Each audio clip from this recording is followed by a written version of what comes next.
Hi, welcome back guys. This is your friend back with amazing fanfiction. Now let's get into the fanfic.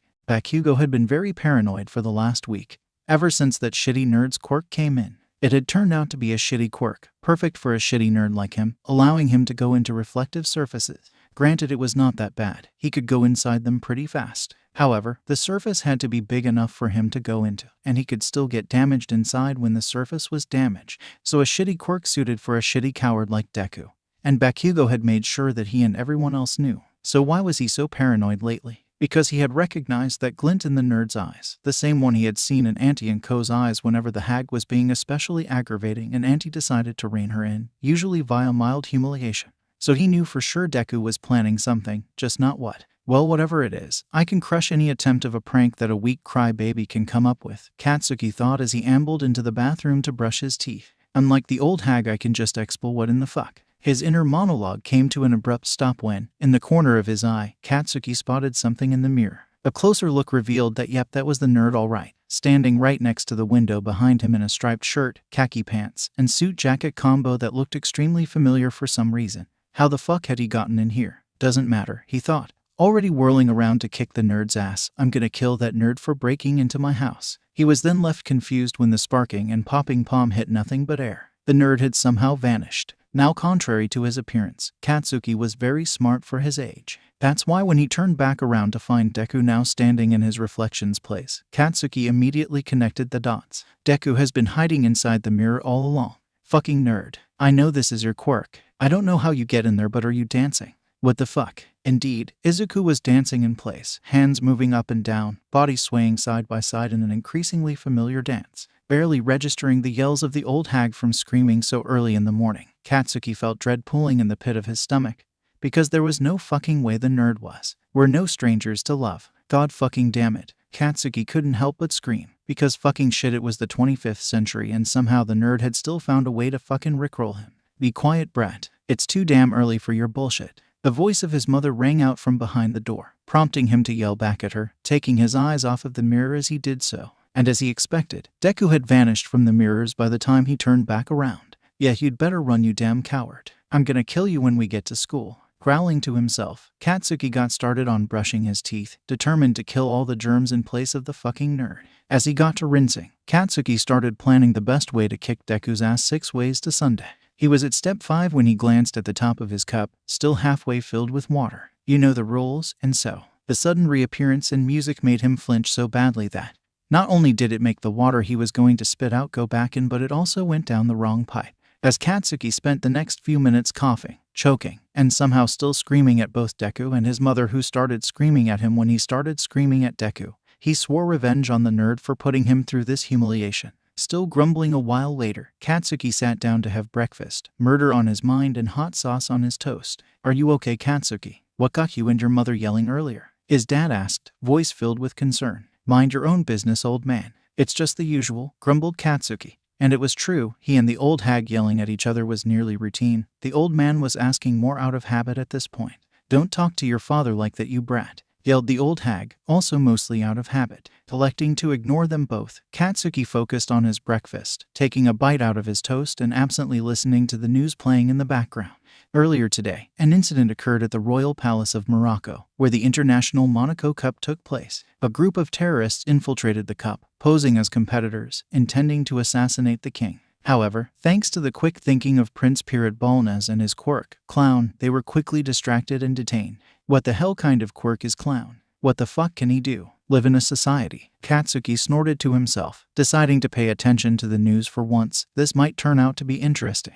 It was a decision that he regretted immediately, as standing on the screen next to the clown prince was another clown, the one that had been harassing him all morning. A full commitment's what I'm. You motherfucker. Well, no one ever said that Katsuki was level-headed, as evidenced by the trash TV and his plate of breakfast inside it. His rage, however, was immediately replaced by terror as a heavy hand landed on his shoulder, making him realize what he had just done. Katsuki, a voice so pleasantly calm and yet so filled with deadly intent, spoke up behind him. Katsuki was quickly reminded why the only person he can scream at was his mother. I hope you have a very good explanation on why you destroyed the very expensive TV that I just bought a month ago, said Hugo Masaru, his father, with a benevolent smile. one that spoke of the cold fury of a mild-mannered man pushed beyond the limits. To add insult to the injury, the bastard was still there, dancing and singing the next lines, on his dad's glasses lenses. And this time Katsuki couldn't even scream, because he had learned the lesson years ago the hard way to not interrupt his dad when he was legitimately angry like this. "Deku, I will fucking kill you if it's the last thing I do." Katsuki screamed quietly in his head instead. He was not suicidal. Alder Middle School knew enough of how Bakugo Katsuki functioned to recognize when he was in a bad mood. Oh, everybody knew the guy aimed for Yue, so he would keep his record squeaky clean. That means despite all the aggressiveness and the behind-the-scenes beatings of Deku, he would never openly cause trouble. However, today he seemed to be in an especially bad mood. His eyes were bloodshot, glaring at everything as if seeing if his quirk would work with his eyesight alone. His palms were constantly sparking and sizzling, and his lips were opened into a snarl just short of foaming at the mouth. All in all, his body language reminded everyone of a predator denied his rightful prey. Coupled all that with the random howls of rage before the explosions and the perpetual smell of burned sugar that suggested he was minutes away from exploding. Quite literally, considering his quirk, every student and staff of Aldera collectively decided to give him a wide berth. To make matters worse, Midoriya Izuku, Bakugo's favored punching bag, had decided to take a few days off, citing family business. Therefore, everyone was trying their best to not be the replacement. As for Bakugo himself, he was moments away from letting loose the biggest explosion he could manage to destroy everything in sight. Not even the thought of acing the UA entrance exam and becoming the #1 hero could help him calm down. His restraint the result of pure bullheaded stubbornness and willpower. Deku had been popping up all over the place all day, on the most random surfaces possible at precisely when Katsuki let his guard down, never at a time when he expected Deku to appear. Like on the lid of the metal pencil case of the extra sitting in front of him, or on the freshly waxed floor of the gym during PE, or on the car door when he was walking to school, or, most recently, on one of the teacher's bald shiny forehead. And every single goddamn time, the nerd always kept singing and dancing to that stupid half-a-millennia-old song. But all that was in the past, because the school day was almost over. If he could just get through homeroom without exploding any of these nobodies, he could head straight over to Deku's house to beat him up. Well, maybe not. Auntie and Co. was scary when Deku was involved. A large part of the reason why he made sure the beatings he gave Deku were untraceable was her threat of pulling out all of his teeth one by one. Anyway, Deku hadn't appeared for 2 periods, either because Katsuki had done his damnedest to ensure he paid attention to all reflective surfaces, or he got bored and gave up. No matter the case, he only had to endure about an hour more. Katsuki was jarred out of his paranoid ramblings by the sudden noise around him. Pushing down his surprise, he realized that no, it wasn't another rickroll. It was just the extras around him showing off their pathetic quirks. Alright, we're supposed to talk about future plans today, he distantly noted, irritated that these trash even dared to dream to stand in his way. Let's remind these pebbles where they stand, beneath my feet, he decided, pushing Deku out of his mind.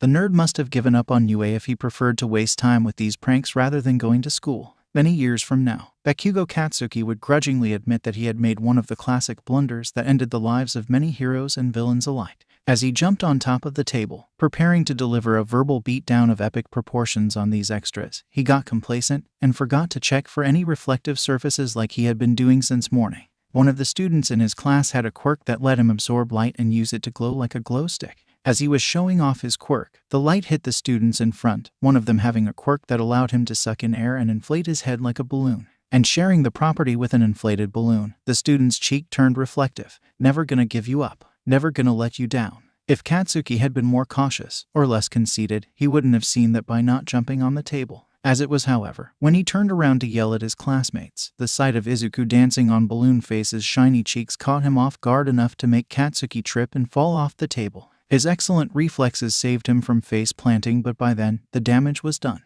No one dared to laugh, or even let out a sound. But that didn't mean a damn thing to Katsuki. The roar of absolute fury that followed almost got the principal to call the heroes, fearing a villain attack. Unfortunately, his desk did not survive, which prompted a phone call to his family. As lenient as the school was to Katsuki, destruction of school property in full view of dozens of witnesses couldn't be swept under the rug fully. More unfortunately, due to his destruction of the TV that morning, his dad had come home early to see what can be done about it.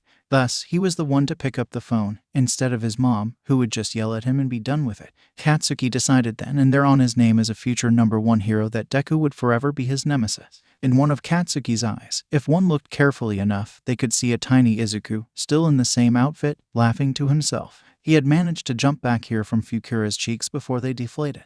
He had plenty of practice today with his quirk, so his jump speed is steadily approaching instantaneous. He knew he couldn't defeat Katsuki one-on-one. His former childhood friend was too strong and too practiced with explosion for that, so petty revenge would have to do. His mom had been fully supportive, if supportive means reluctantly letting him handle it himself and not just pulling Katsuki's eyeballs out of his skulls. It helped that he managed to convince her that it would be good practice for his recently awakened quirk. As his laughter died down to a snicker, only one thought ran through Izuku's head as he wiped his tears. "Oh Kaken, we're gonna have so much fun. I wonder how long you will last." The answer, as it turned out, was longer than both of them thought, but not long enough for Izuku to grow bored of it. Izuku had always known that Katsuki was not a quitter. In Katsuki's world, he was the greatest hero material to ever grace the earth except for maybe All Might. And not for long. And heroes don't give up. They fight and persevere until they win. And heroes always win against everything. That's why he shouldn't be as surprised as he was when, a solid half a year after his quirk had awakened and he had decided to plunge Katsuki into Rickroll hell, his former best friend still refused to break. If nothing else, that bullheaded stubbornness to give in would serve him well when he got into UA, showed off his ferocity on camera in the sports festival for the world to see, got a villain's attention for said ferocity, got kidnapped by said villain because they think he would be a great villain, and had to resist torture and brainwashing attempts until the heroes arrived to rescue. Izuku had to resist the urge to chuckle to himself at the ridiculous thought. UA was one of the safest places on Earth, with a world-class security system and a faculty of pro heroes. There was no way anyone could be kidnapped under their watch. Well, enough fantasizing, there he is. Izuku pulled himself from his musing when he noticed the figure of his victim. Friend, nah, friend sounded wrong somehow. Victim was the correct term. Time to say hello. Putting on the biggest and brightest smile he could, the one he had been told pissed his bullies off the most, Izuku approached the twitching form of Bakugo Katsuki, who looked like he had spent the last week glaring at a wall instead of sleeping to keep himself from being rickrolled, drinking coffee brewed with energy drinks, and snacking on Adderall. While Izuku had grown and bulked up a bit from practicing his quirk on Katsuki and any unlucky soul foolish enough to help him, he was still quite short, barely coming up to 153 centimeters. Thus he couldn't sling his arm on Katsuki's shoulders to assert dominance like the blonde had repeatedly done to him. Instead, he was able to do something much better. Taking off in a silent sprint, he sprung his trap. "Kaken," he called in the most childishly cheerful voice possible, taking off from his sprint and landing squarely on Katsuki's back. He then proceeded to lock his arms and legs on Katsuki's front, essentially forcing him into a piggyback ride. "How are you this fine morning?" Good. Course you are. Though you need to work on your facial care routine. You don't look like you have gotten enough sleep. I'm pretty sure Auntie Mitsuki would have offered tips had you asked." Throughout this one-sided exchange, his blonde victim had been screaming unintelligibly, body buckling wildly to shake off the menace on his back, arms swinging at his back and palms popping and sizzling to try his damnedest to hit his target. Sadly, all he got to show for his efforts was the green little shit laughing and giggling like an overexcited child on a machine bull at a rodeo. "Look, Kaken, no hands. Get off my back so I can kill you. You lily-livered cabbage bomb piece of clown turd." Katsuki continued to scream, completely uncaring of the attention he was attracting, as well as the way people were starting to move out of the way while at the same time taking out their phones to start recording in case heroes had to interfere. "Whoa, that's a new one." Izuku flopped back on Katsuki's back and resumed speaking like nothing had happened. "I can't even begin to tell what you're trying to say." "Good job, buddy. I am not your fucking buddy. Fucking get off and be killed like a man." "Awa, you're shy. Don't be shy. After all," Izuku said, still in that annoyingly sing-song childish voce, then abruptly lowered his voice just enough so that only Katsuki could hear what came next. "We're no strangers to love." The flinch that resulted from that line was enough to send Izuku into another fit of laughter, this one more befitting a villain mastermind who had just revealed to his nemesis that the villain's disciple was the grandson of his nemesis master, rather than a middle school kid who had just successfully rickrolled his friend. Katsuki didn't remain frozen for long, as he let out a particularly loud roar and swung his body into a violent arc to dislodge the literal pain on his back. He was caught off guard when it actually worked, Izuku having let go mid-swing. Unfortunately, Katsuki was denied his rightful vengeance when he saw where Izuku's destination was. He could only watch helplessly as his nemesis twisted his body midair, tucking in his arms to make himself smaller, just small enough to dive in headfirst and disappear into the reflective surface of a puddle on the road. One random bystander noted to his fellow random bystander how perfect the diving form was. NOOO, Katsuki's scream of pure anguish would have made a lot of people feel bad had he not started attacking the puddle in hopes of catching his tormentor. Izuku, having jumped from the puddle to the blind spot mirror at the street corner, stopped laughing long enough to look back and observe his handiwork. As he started to jump from surface to surface in the direction to Aldera Middle School, he only had one thought in his mind. Oh Katsuki, how the tables have turned. Katsuki had been almost late for school. Luckily, he had managed to run away before the police officer could arrive to scold him for public quirk usage. So there Katsuki sat, right ear and eye still focusing on the lecture but the rest of his senses working overtime to predict where the next attempt would be. It didn't mean a damn thing that Deku was sitting right behind him in the real world and not in a mirror. He had learned that lesson very early on. Whatever you got planned, bring it on. Katsuki roared in his head. He was ready for the next attempt on his sanity. And nothing could surprise him anymore. He staunchly ignored the fact he had also said that last time. Several seats behind Katsuki, Izuku snickered quietly behind his hand as he saw the battle aura that Katsuki was exuding that was making the students sitting next to him lean away and the teacher to avoid looking at that part of the classroom completely. He actually had no more plans to do another rickroll, but it wasn't like Katsuki would believe him if he said so. Besides, it'll be all the sweeter to strike when he least expects it. Suppressing another bout of evil laughter, Izuku refocused on the lesson. He was well aware that his quirk was not suited for direct combat, so he would have to make up for the practical test as much as possible in the written test. As funny as the sight of Katsuki glaring and muttering to himself was, the pen cap. No, too obvious. The window. No, even more obvious. Wait, unless that's what he wants me to think. UA was the most prestigious hero school in the country for a reason. He would have to give it his all because the school would not make it easy. If Katsuki was that insistent on it, then he might just do it maybe once or twice during lunch break or something.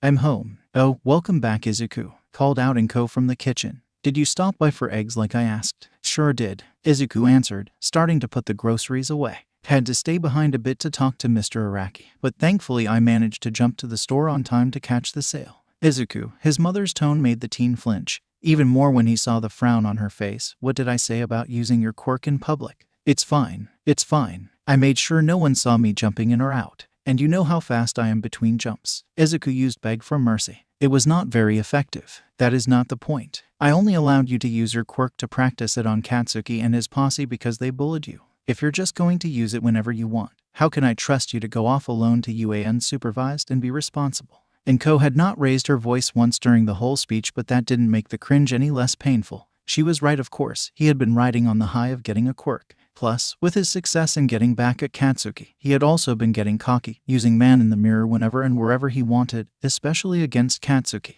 He could make any excuses about figuring out his quirk's limits and capabilities all he wanted. But reality remained the same. He was turning into the people that tormented him in the past. He was turning into Katsuki. I'm sorry, Mom. I'll be more careful in the future. Seeing that her son had been properly chastised, Inko gave a smile and turned back to the dinner. That's all I ask. The UA entrance exam is in 6 months. If you're not careful and get caught, it might affect your chances. Shit, he hadn't even thought of that. Sure, he was careful and incredibly fast when moving between mirrors, but all it would take was one slip up when he was entering and exiting. If he was caught by the police or, God forbid, a pro hero, especially if said hero was part of the faculty at UA, he could kiss his dream of being a hero goodbye, quirk or no quirk. Besides, you'll get plenty of chances at the dorm and hero studies classes, and it'll be completely legal, expected even. A very good point, honorable mother. Izuku could totally see where he got his cunning and revenge streak. Midoriya and Co. was the best mom ever and Izuku would fight anyone who said otherwise. Now go set up the table. It's almost time. Alright, it's almost 6 p.m.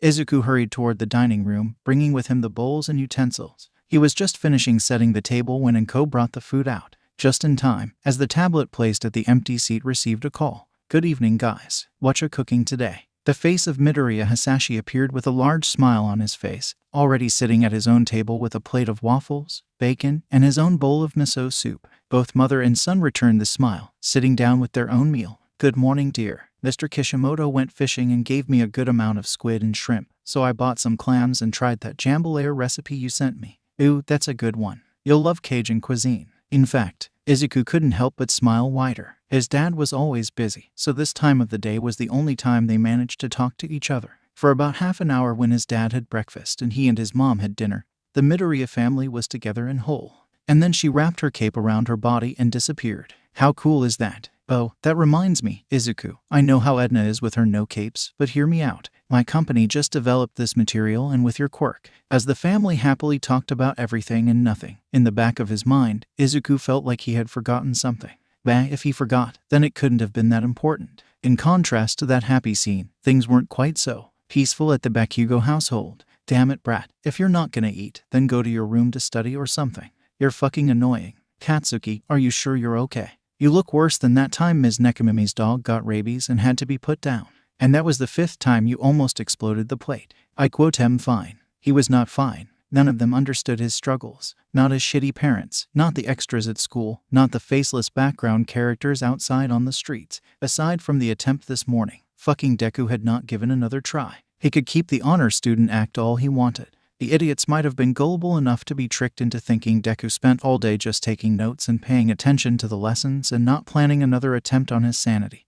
But Katsuki knew better. He was the future #1 hero. He would not be done in by some cheap petty tricks like, aha, I see you bitch, Katsuki yelled, whipping around to point at the fridge, swiping his dinner off the table in the process. He actually hadn't seen anyone, but he had to keep on his toes. 1 split second was all it would take. This was no doubt an ambush to destabilize society. Psychological warfare to bring down the house by collapsing the pillars. Yes, that was it. The villains were clever indeed, but the future #1, shit, it was the hand again. Katsuki.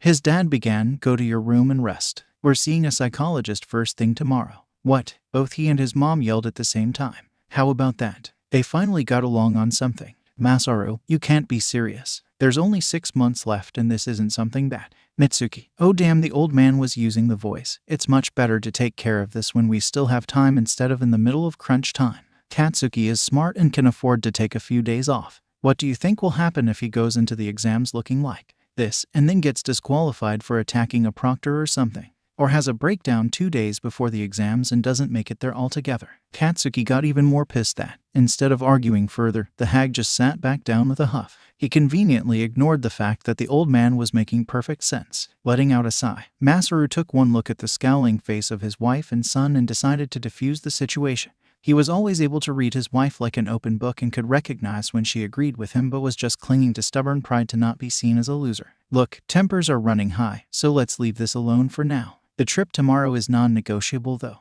Mitsuki turned away to the far wall as Masaru sat back down next to her, refusing to look at her husband. She was not pouting. Shut the fuck up. Even if he had a point and he was only like this when he did. Her pride refused to let her admit it. Her husband only smiled in response. Let's put some music on. Alexa, play some upbeat music. Playing Never Gonna Give You Up by Rick Astley. Betrayed by his own allies. How could they? They had their differences, but they were still family. What did Deku bribe them with for them to fall to the dark side? Money, power, the limited edition Genderbent Galmite body pillow, weed brownies. Katsuki, stop screaming and clean up this mess you just made. Then get some rest. We're leaving early tomorrow. Katsuki stared at the imposing gates of UA.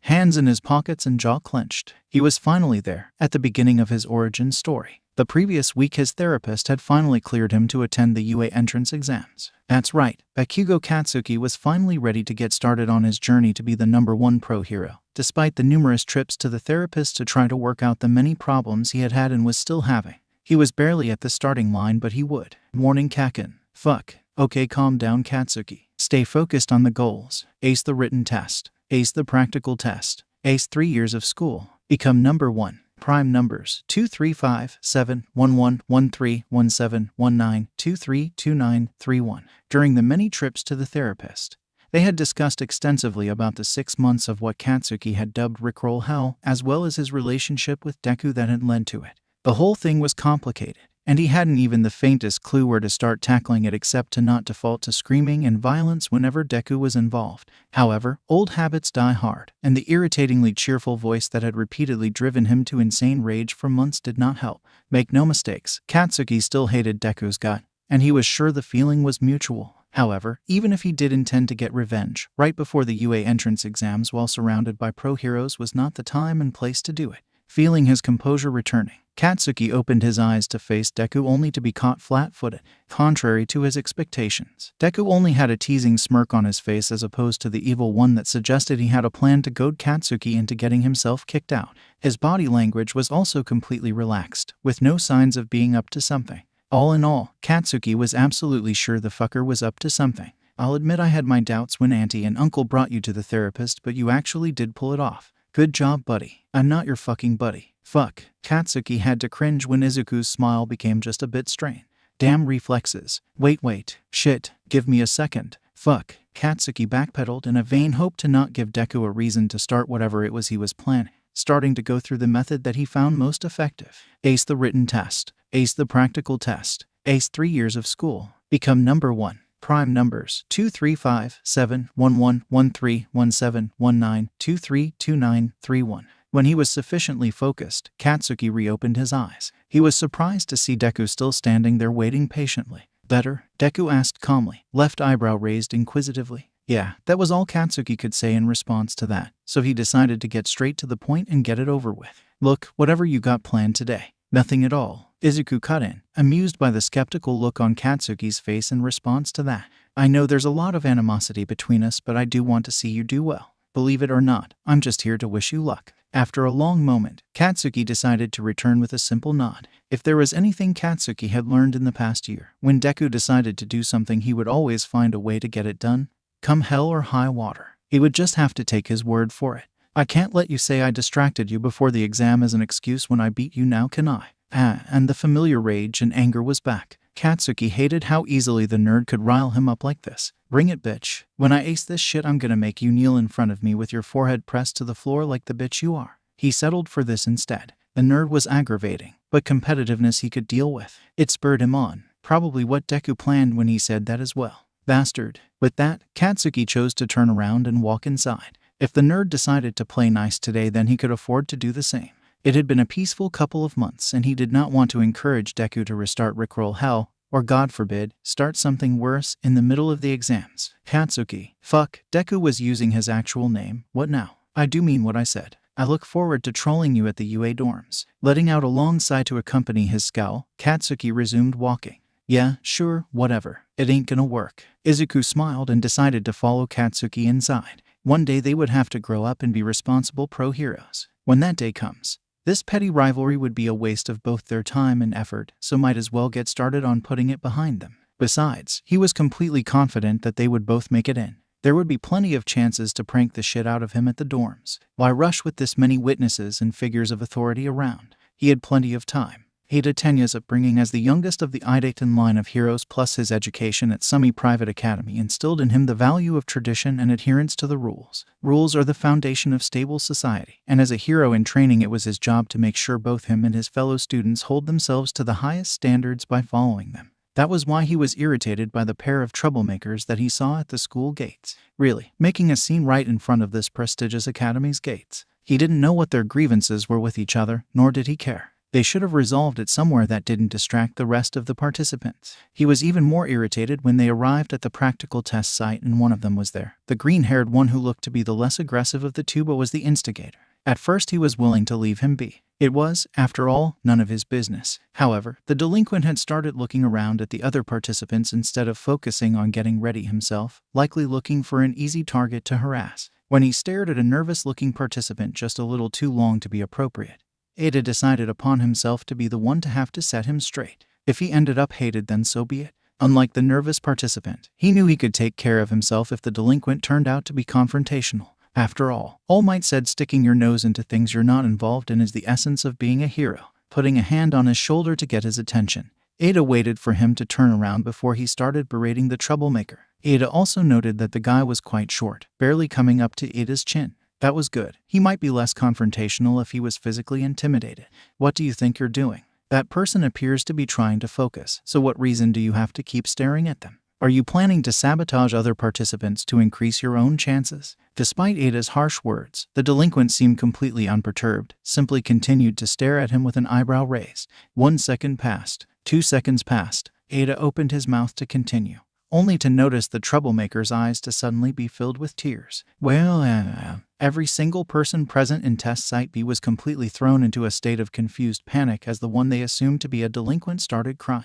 His short stature, coupled with the big eyes and the way he was completely bawling his eyes out, made him resemble a little kid who just got bullied by his older brother. The taller student was still completely thrown out of the loop and frantically trying to get him to stop. with his much taller and more muscular stature, as well as the panicked attempt to defuse the situation. The blue-hair participant resembled an older brother who had accidentally been too rough when entertaining the little brother and was now trying to get him to stop. Please, I quote, "I'm begging you," before their parents notice. A girl with long red hair tied into a side ponytail, perhaps an older sibling herself or simply the only one brave enough to get involved, approached the bizarre scene. "What's going on here?" "Big sis," cried the shorter male, running to and hiding behind the girl with surprising speed, not giving her a chance to react. He then pointed at the taller male from behind her, a picture-perfect scene of a youngest sibling snitching on the middle child to the oldest one. "Big bro is being... he's a meanie poo-poo head that bullies people." The childish whiny voice did not help the matter. In fact, it made the tallest of the three even more panicked in his attempt to defuse the situation and explain himself. "I assure you that I am not a... okay, start." The exam takers were jerked out of the family drama by the sudden interruption of President Mike's voice. Looking up, they noticed that the previously closed gates were now open to a city landscape, obviously where the test will take place. "Well, what are you waiting for? There's no countdown in real life." That kid's got the right idea. Only then did they notice the crying kid had reached the mock city. As if sensing the stares, the kid turned back around with an evil smirk on his face, now mysteriously void of any signs of crying, and flipped them all off. "That asshole," collectively yelled the other participants before rushing in after. The test had begun.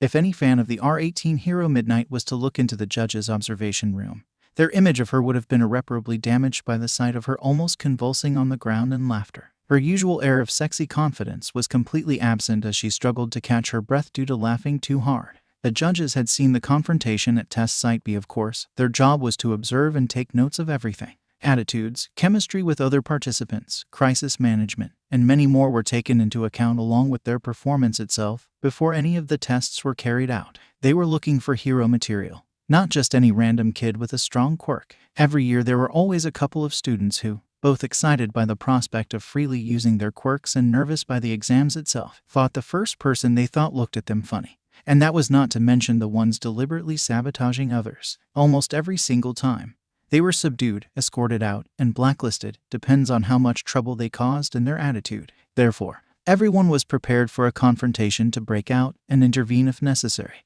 Never had there been someone whose response to a confrontation was so bizarre that none of them knew how to react before it was too late. They were expecting immature brats to fight each other, not an actual brat to start crying. Midnight could appreciate a good performance. Her hero persona were carefully crafted to catch people off guard with the blatant sexuality, then exploit the opening to knock them out after all. This kid was a freaking evil genius in the making, and she would get her hands on him at all costs. No way she would allow these grumpy killjoys she called colleagues to turn him all serious and businesslike.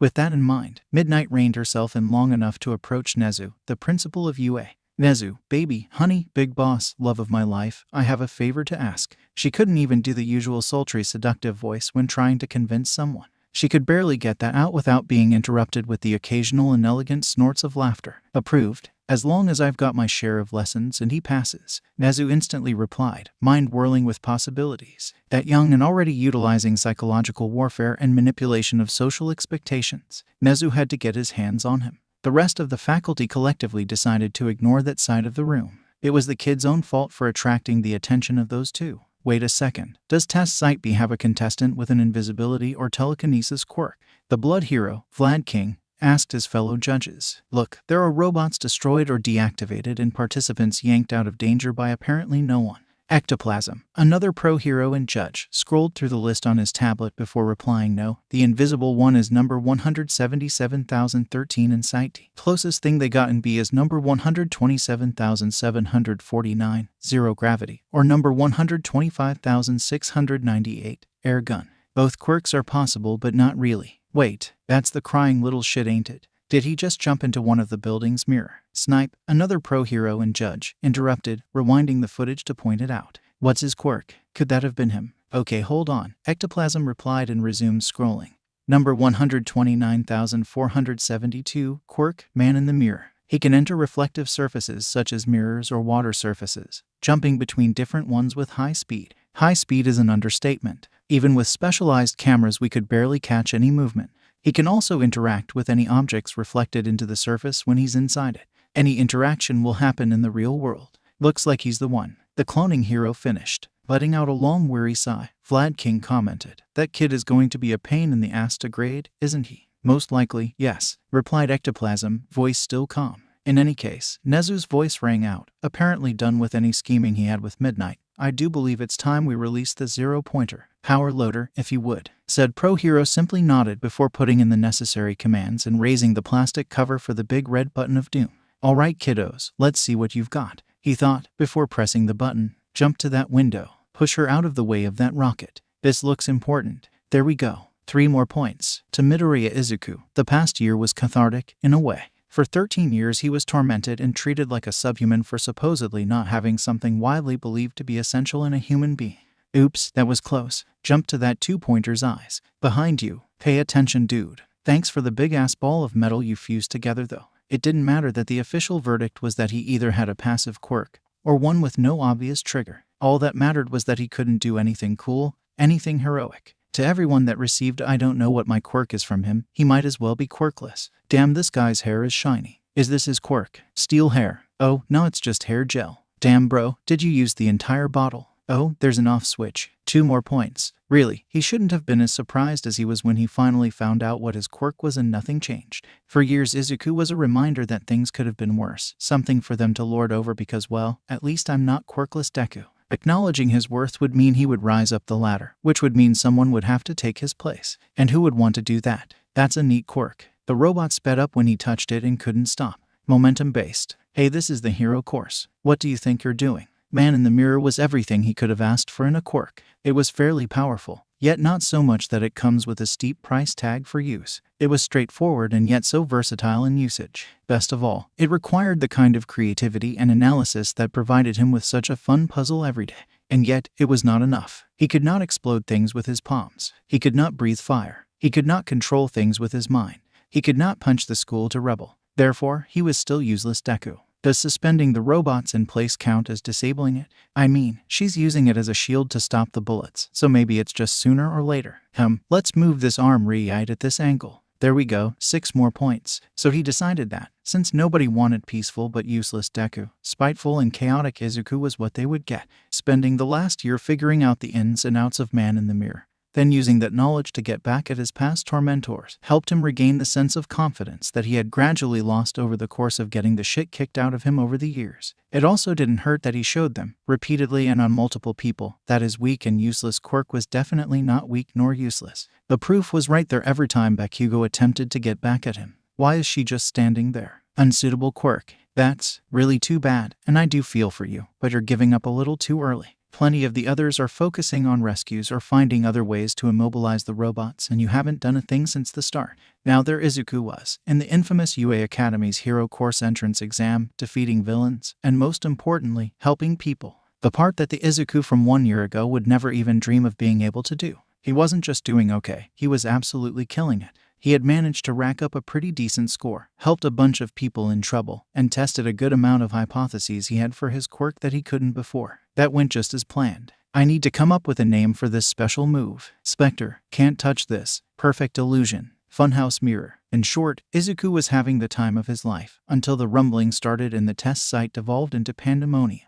Uraraka Ochako was having a terrible time. Coming from a more rural area all the way to Musutafu had been nerve-wracking enough, what with such a large number of people on the streets at all times and the absolutely mind-boggling frequency of villain attacks. To even think about the fact this whole trip was to attend the most prestigious high school in all of Japan, with an acceptance rate so consistently low that one would have a better chance of randomly meeting All Might buying groceries in the streets than getting into UA, made her anxiety and self-doubt levels shoot through the roof. The sight of the two boys declaring their challenge to each other before the exams pumped her up and made her feel better. She didn't hear everything the two were talking about, but from what she managed to catch, they were rivals and were both looking forward to meeting at the dorm. Their determination was infectious to her, and it also served to remind her of one of the reasons why she chose to enroll into UA instead of other schools. If she made it in, then she'd be able to live in the dorms free of charge, relieving an immense financial burden from her parents' shoulders from housing costs. She was there to give her parents the easy life they deserve. And the first step was to pass the exams. The written exam was very tough. Despite studying her butt off, by the end she felt like there was smoke coming out of her ears, and she was still not confident in her answers. When she arrived at test site B, Ochako was determined to make up for the written test by doing her best in the practical test.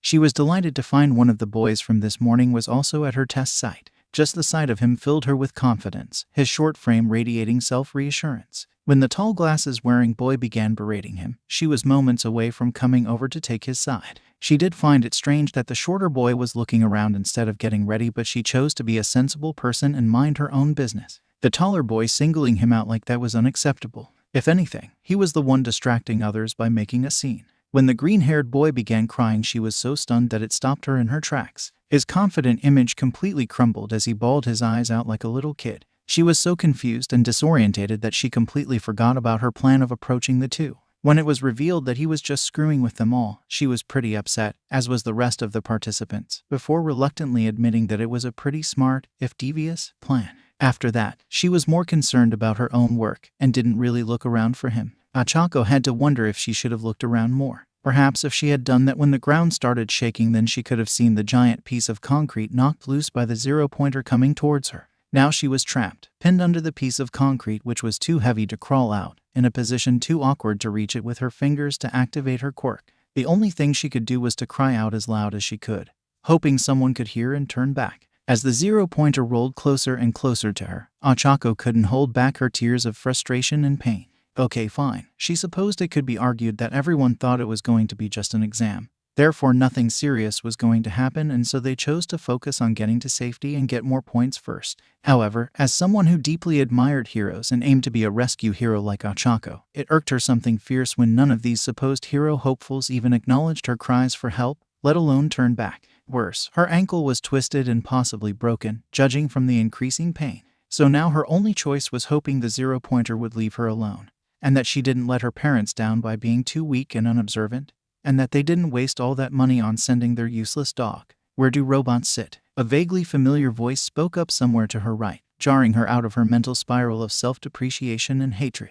When Achako opened her eyes, it was to the sight of the short green-haired boy from earlier. His face, previously twisted into a condescending evil smirk last time she saw him, was scrunched up in concentration as he tried to stab a metal pole into the pile of rubble she was buried in. I'm sorry. As happy and relieved as she was, Achako was quite confused with the question. Where do robots sit? Undeterred and stabbing at the rubble from another angle, her strange savior asked again, still in that same calm voice. I don't know. Where do robots sit? On their robots. Oh my freaking god. Somehow her dad had found a way to infect an innocent boy all the way in Musutafu with his sense of humor. Was this guy his secret love child or something? Was this her dad's way of keeping an eye on her, by sending her half-brother to save her? Hey, he interrupted her inner rant again, apparently satisfied with the metal pole's position. On 3, pull your leg out. 1, 2, 3. Achako hurriedly pulled her leg out as soon as her possible brother from another mother pulled down on the pole with all his might, causing the makeshift lever to lift the rocks just enough for her to do so.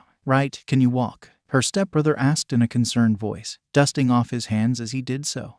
No, I don't think so. Achako winced. Her ankle didn't hurt as bad now, but there was still a distracting stab of pain whenever she moved it. I think my ankle is twisted. I'm sorry. Don't be. In response to her apologetic tone, her maybe-to-be long-lost brother simply answered calmly, then bent down and offered his back to her. Climb on. We've got to get out of here before the robot smashes us to bits. Is this what having a brother is like? She can get used to. Oh right, the zero-pointer is still targeting them. She scrambled on her dad's possible illegitimate child just in time to see the zero-pointer raising its massive metal fist, preparing to slam it down on them. Even if we manage to dodge the fist, we still won't be able to outrun the resulting shock wave. Achako thought frantically, dread pooling in her stomach. At least, not both of us. Before she can voice her thought, her probably separated from birth brother cut in again. Don't worry, he said with determination in his voice, at the same time turning to face the robot. His whole aura again radiating confidence and assurance, making her feel like everything will be fine. I've still got one trick up my sleeve. Up in the observation room, the judges were arguing between themselves. They had of course seen and heard everything regarding Midoriya's rescue of Uraraka. In fact, Power Loader was in the process of rerouting the zero-pointer for the two to escape safely when they heard Midoriya's declaration. Why is this even an argument? What can what is essentially a teleporting quirk do against a giant robot? Just reroute the robot as planned. Protocols exist for a reason, Snipe loudly exclaimed. I'll ignore how discriminatory that may sound. I'm not saying leave them to their fate. Midoriya seems to have a plan and I want to give him a chance to pull it off before we pull the plug. Cementos calmly retorted the same way that Dumbledore calmly asked Harry if he put his name in the Goblet of Fire. And what if we can't pull the plug in time? Or worse, what if whatever Midoriya tries to pull results in us not being able to pull the plug in time? Who's going to scrape them off the sidewalk? You, Hound Dog argued. Well, tried to argue. Due to how worked up he was, what came out was less than eloquent, but everyone got the gist of it. Mike is still on the ground. Have him keep an eye on them and rescue them if needed. His voice should be able to reach the 0-pointer in time. Ectoplasm chimed in, already sending off clones to test Site B just in case. Principal, in the background of the chaos, Power Loader, well used to this, asked while still diligently putting in the necessary preparations. Humming a cheerful tune, Nezu answered after a few seconds and thought. Have the 0-pointer divert its punch 2.35 meters to their left instead in 26.64 seconds starting. Now, that way, even if whatever Midoriya has planned fails, there will still be minimal damage. Very well. Now Midoriya Izuku, what will you do? There's barely any mirrors left for you to go into and none big enough for the 0-pointer's fist. You can't reflect light strong enough to do damage to the shell from what I've seen. And I doubt the move from earlier will let you both have enough momentum to do damage and still remain in one piece. Let's see you go beyond. Back at Ground Zero, Ochako was hyping herself up for what was to come. He said he had a plan, which is more than she had, and she resolved to help him in any way possible. Your quirk is removing the effect of gravity from objects you touched, right? How in the world did he know that? I'm gonna need your help for this plan to work. Can you still use it? She hesitated for just the briefest moment before steeling both her resolve and her stomach. This guy turned back to help her in spite of the risk to himself. She can throw up later. Time to go beyond. Uraraka Ochako. I can, she declared. That's the spirit. She could hear the grin in his voice. How was this guy still so peppy? The robotic fist was bearing down on them now. Use your quirk on me on 3. Ochako's savior called out. 1. She nodded, swallowing down any lingering discomfort and touching his shoulder with 4 fingers, pinky hovering just shy of touching in preparation. 2. Both teens tensed. The green-haired male bent down into a ready stance. The robotic fist would reach them any second now. 3. Ochako's pinky touched down on his shoulder, removing gravity's effect on both of them and bringing about a severe bout of nausea for her. Special move. The male student screamed out and jumped. His strength combined with their weightlessness turned a simple jump into a mighty leap, away from the robot. Nigrundayo. That's your plan, Ochako screamed, any stomachache forgotten. Nigrundayo is an ancient technique created by the most iconic family of heroes, the JoJo's. This technique consists of first, a tactical retreat from a disadvantaged situation, then, you're just running away. It's called a tactical retreat, young lady, away from the giant murder robot. Hell yeah, it's a tactical redder, oh forget it. Ochako felt an uncomfortable feeling rise up in the pits of her stomach that had nothing to do with her quirk when she looked back and realized she was right with her assessment earlier. They managed to evade the fist, but now the resulting shock wave would still knock them out of the air into more rubble. We're not gonna make it. Would you quiet down? The boy screamed back even louder, voice now tinged with irritation. This is merely step 1. Hey, all of you. Ochako was startled when she realized there were still many fleeing contestants in the path of the shock wave. Contestants who were most likely stuck as she was and were just now dug out by others. I quote am coming. Remember the plan. Plan? What plan? Ochako only had enough time to wonder that when she noticed their trajectory led straight to one of the few intact glass windows of one of the mock office buildings. The duo disappeared into the mirror just in time for the shock wave to reach them, shattering the glass into millions of tiny shards. Nazu. Stop laughing. Midoriya can still be hurt when the glass shatters. Vlad King's frantic scream interrupted Nezu's cackling long enough for him to answer the blood hero.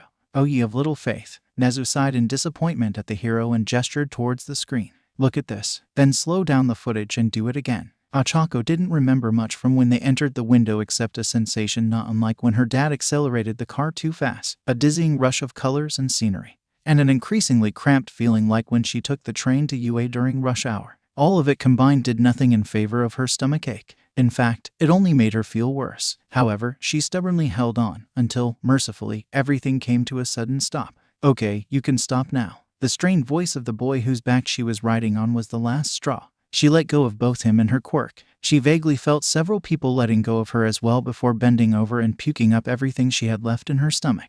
That was impressive, Vlad King and several judges begrudgingly admitted.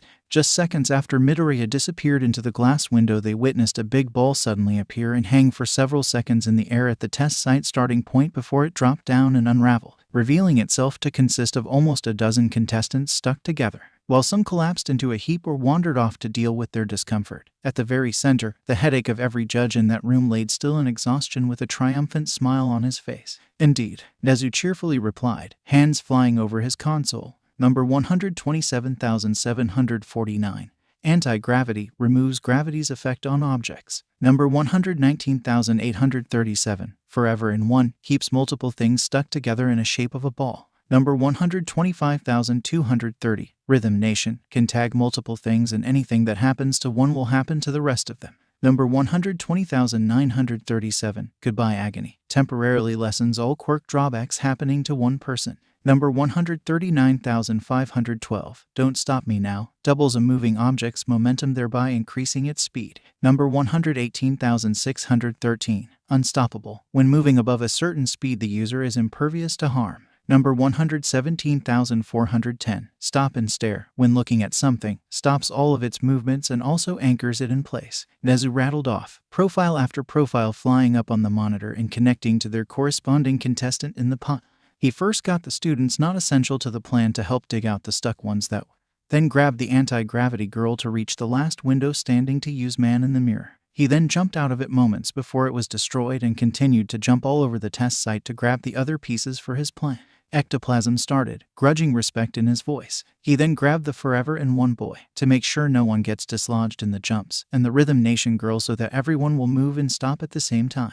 He then combined it with Goodbye Agony, ensuring that it will alleviate the quirk drawbacks of the whole pile instead of just one person. Snipe continued, slowing down the footage as much as possible so the others could see his movement. Don't Stop Me Now was then added to make sure they move fast enough to get out of there. That boost in speed was enough to activate Unstoppable. And with Rhythm Nation also active, it ensured the whole group would not suffer any damage from possible collisions and debris, not just the user. Cementos added, switching from camera to follow the sequence of events. Finally, he circled back to grab the rest of the contestants whose quirks weren't needed into the pile and jumped out of the mirror world at just the right angle so the group would be shot straight at the starting line.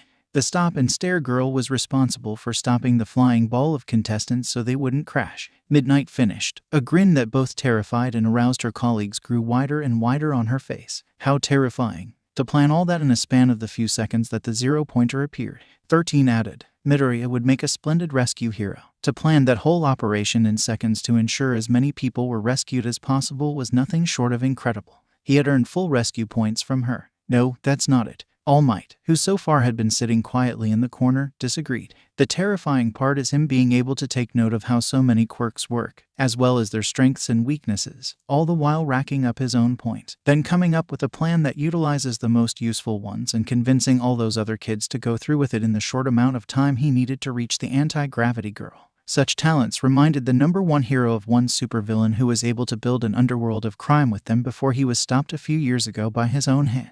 They weren't able to find any signs of him leaving any descendants, but that meant nothing. A glance at the principal clued All Might into the fact that such thoughts also flitted through his mind.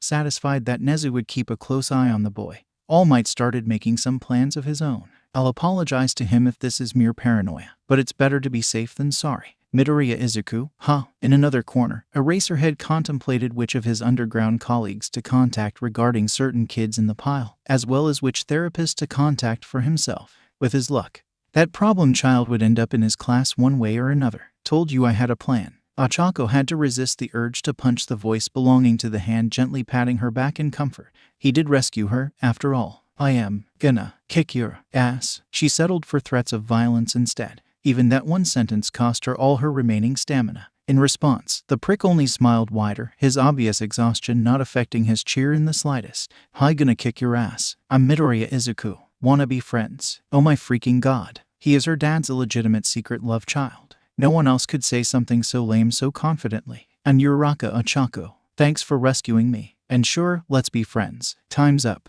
That's it, folks. In Japan, the basic school system consisted of 4 main levels: elementary, secondary, high school, and university. Among them, elementary and secondary were compulsory, which meant an average Japanese national was required only to attend the first 9 years of school. However, statistically, 98.8% of all Japanese chose to go to high school. Izuku, honey, after the emergence of quirks, all children above the age of 4, which was the age quirks usually manifest, were also required to attend a course of quirk counseling. The children undergoing the course were provided free assistance in figuring out the specifics of their quirks, as well as any safety issues that might arise, such as Katsuki's risk of exploding his bed sheets and clothes with his nitroglycerin sweat. This was also when the children are allowed to apply for support items if their quirks prove to be harmful to their body. Izuku, buddy, in cases like Izuku, when there was a presence of quirk factors in their DNA, but the child showed no outward signs of a quirk, the child would be given a brief course on safety and the signs that suggest a phenomenon might be caused by a quirk. Most of the time, the child was encouraged to try as many things as possible and to not limit themselves to abilities that were similar to their parents. What do we do? I think he fainted. As quirks got more complex, discovering what one's quirk was years, even decades, later than 4 was not that rare, especially in passive, hard-to-notice quirks or quirks that required very specific conditions to activate, such as a quirk that allowed the user to wake up instantly once they had exactly 8 hours of sleep, or one that allowed the user to speak another language for 10 minutes after they drink at least 3 milliliters of hydrochloric acid. So when Izuku found out the trigger to activate Man in the Mirror almost 10 years later than his peers, he was still eligible to attend the mandatory and long overdue quirk counseling course. Though most of the applications were what he had found out himself, the course was invaluable in laying the groundwork. I don't think so. Let me try something. The point was, though Yue was absolutely the best of the best, Izuku didn't strictly need the school to turn Man in the Mirror into a formidable quirk and himself into a capable hero. The baseline offered to every one of his peers was already there. The rest was the matter of experimentation and creativity, things that he could do himself with the equipment provided by any halfway decent hero school. Granted, some of the more specialized equipment may be harder to come by if the school didn't have as large a budget as Yue, but that was what having a dad working for the most famous hero costume designer was for. Izuku was sure that he could beg Edna to come up with something. Holy shit, is that the super rare genderbent gal might body pillow. In fact, he wouldn't even need to go to high school to be a hero. He could always go vigilante hunt. Wait, what? A Texas Smash, Cowgirl Edition? I'll take your entire stock. Hey. Izuku trailed off from his outburst into an awkward chuckle upon witnessing his parents' unimpressed faces. Apparently he had been sitting and staring at the unopened letter from Yue a few minutes too long. His mom gave the long weary sigh of someone well used to her husband and son's fanboy antics and was well past the point of being concerned. To be distracted by something like that, you really are your father's son. Excuse you, the way he's staring at that letter like it's gonna summon All Might instead of, opening it. He's your kid through and through. Interesting choice of example, Mr. This shirt is now a family heirloom. How in the world did you know about the body pillow thing? Anyway, that product line funded you guys' entire trip to America last year. No, Izuku, I will not get you one of each. I asked already, sitting back down and pouting. Izuku inspected the unopened letter for what must have been the 15th time. This little piece of paper would decide if all his effort the past year was worth it. He knew he had done amazingly well, but the little seed of insecurity born from years of being told he was worthless still made him doubt himself. You okay, honey? Do you want to open it alone instead? Startled out of his thoughts, Izuku snapped his eyes back up to meet his parents' concerned gazes. His dad, even halfway around the world, was so excited about the results that he had called in a day off so they could celebrate together. His mom had even gone through the trouble of cooking a meal identical to his dad so that the family could feel like they were together. No, that's okay. You guys did so much for me already. It's only fair you get to see it with me. He eventually got out. Steeling himself, Izuku ripped open the letter before he had a chance to second-guess himself. Fumbling with the little disc that slid out, he managed to turn it on and set it on the table, and promptly fell off his chair. Hello, handsome. What the hell is the rated R heroine Midnight doing in a high school? Oh hell yeah. First a cute classmate and now a hot teacher. You're my son, alright. PFFT. You haven't the game. Remind me who was chasing whom again. He's clearly my son. That's irrelevant. You and Mitsuki were totally fighting over me. Excuse me. Ignoring the bickering in the background with the power of practice, Izuku focused back up to Midnight's face just as she was finished with introductions. I've gotta say, kid, you made judging quite the headache with how no one can actually see what you did. Oh shit, oh fuck, they hate me now. Okay, vigilante at his first step, suck up Edna for costume, then convince her daughter to be his spy in Yue then. But never fear. Midnight interrupted his panicked inner ramblings with a shout and a crack of her whip. That's what we're here for. We'd be pretty lousy judges if we disqualify someone just because we can't see what they did. The ultra-high-speed cameras aren't there just to be cute, Take a look. The screen changed to show multiple super slowed-down shots of Izuku flitting back and forth from surface to surface, windows to eyes, from sweaty skins to robotic optics. The camera then zoomed into his image on the surface, taking down robots using a combination of other robots' weaponry, other contestants' quirks, as well as his own skills and strength, making him relax just slightly as he realized that he was not in trouble. Your written exam score was also exemplary, landing you in the 99th percentile. Midnight went on, and due to being a pre-recorded hologram, completely ignoring the way the three Midoriya's mouths were hanging open in surprise. I've always had a thing for smart boys, but your performances in the practical is such a major turn on. Who the fuck signed off on this? Damn it guys, stop laughing. It's not funny. With the score of 69, you came in a very nice second. Nice. It's not first place like he'd hoped, but what if? But wait, there's more. There's more. What kind of heroes would we be if we ignored this absolutely shining example of wit and heroism? Midnight shouted at the same time the camera switched back to that stunt he had pulled at the end. Hell yeah, that looks even better on camera in slow motion. Wonder if they can send me a copy. That crazy maneuver, combined with your rescues throughout the entire exam. Here the screen pulled up various footage of him pulling other contestants out of the way of danger and directing the robot's ambush attacks away from oblivious contestants. Earned you a full 60 rescue points, placing you first overall. Huh, eat shit, Katsuki. The screen switched back to show Midnight with an annoyed look on her face. I tried to convince the judges to round it up to another nice round 69, but no luck. Sorry kid. Damn, tell you what. Due to your performance at the start, Izuku made no attempt to hide his wicked smirk that resulted from the footage of how he had trolled the glasses guy at the start. Nezu and I are very interested in you. Come find us once school starts and we can arrange some. At this her voice dropped to a very low, very seductive purr that made his dad wolf whistle, his mom to snicker, and him to feel like he should call an adult extra lessons. A responsible adult. Midnight then straightened, voice switching back to cheerful professionalism and striking a heroic pose. UA Academy proudly accepts you to our hero course. Midoriya Izuku,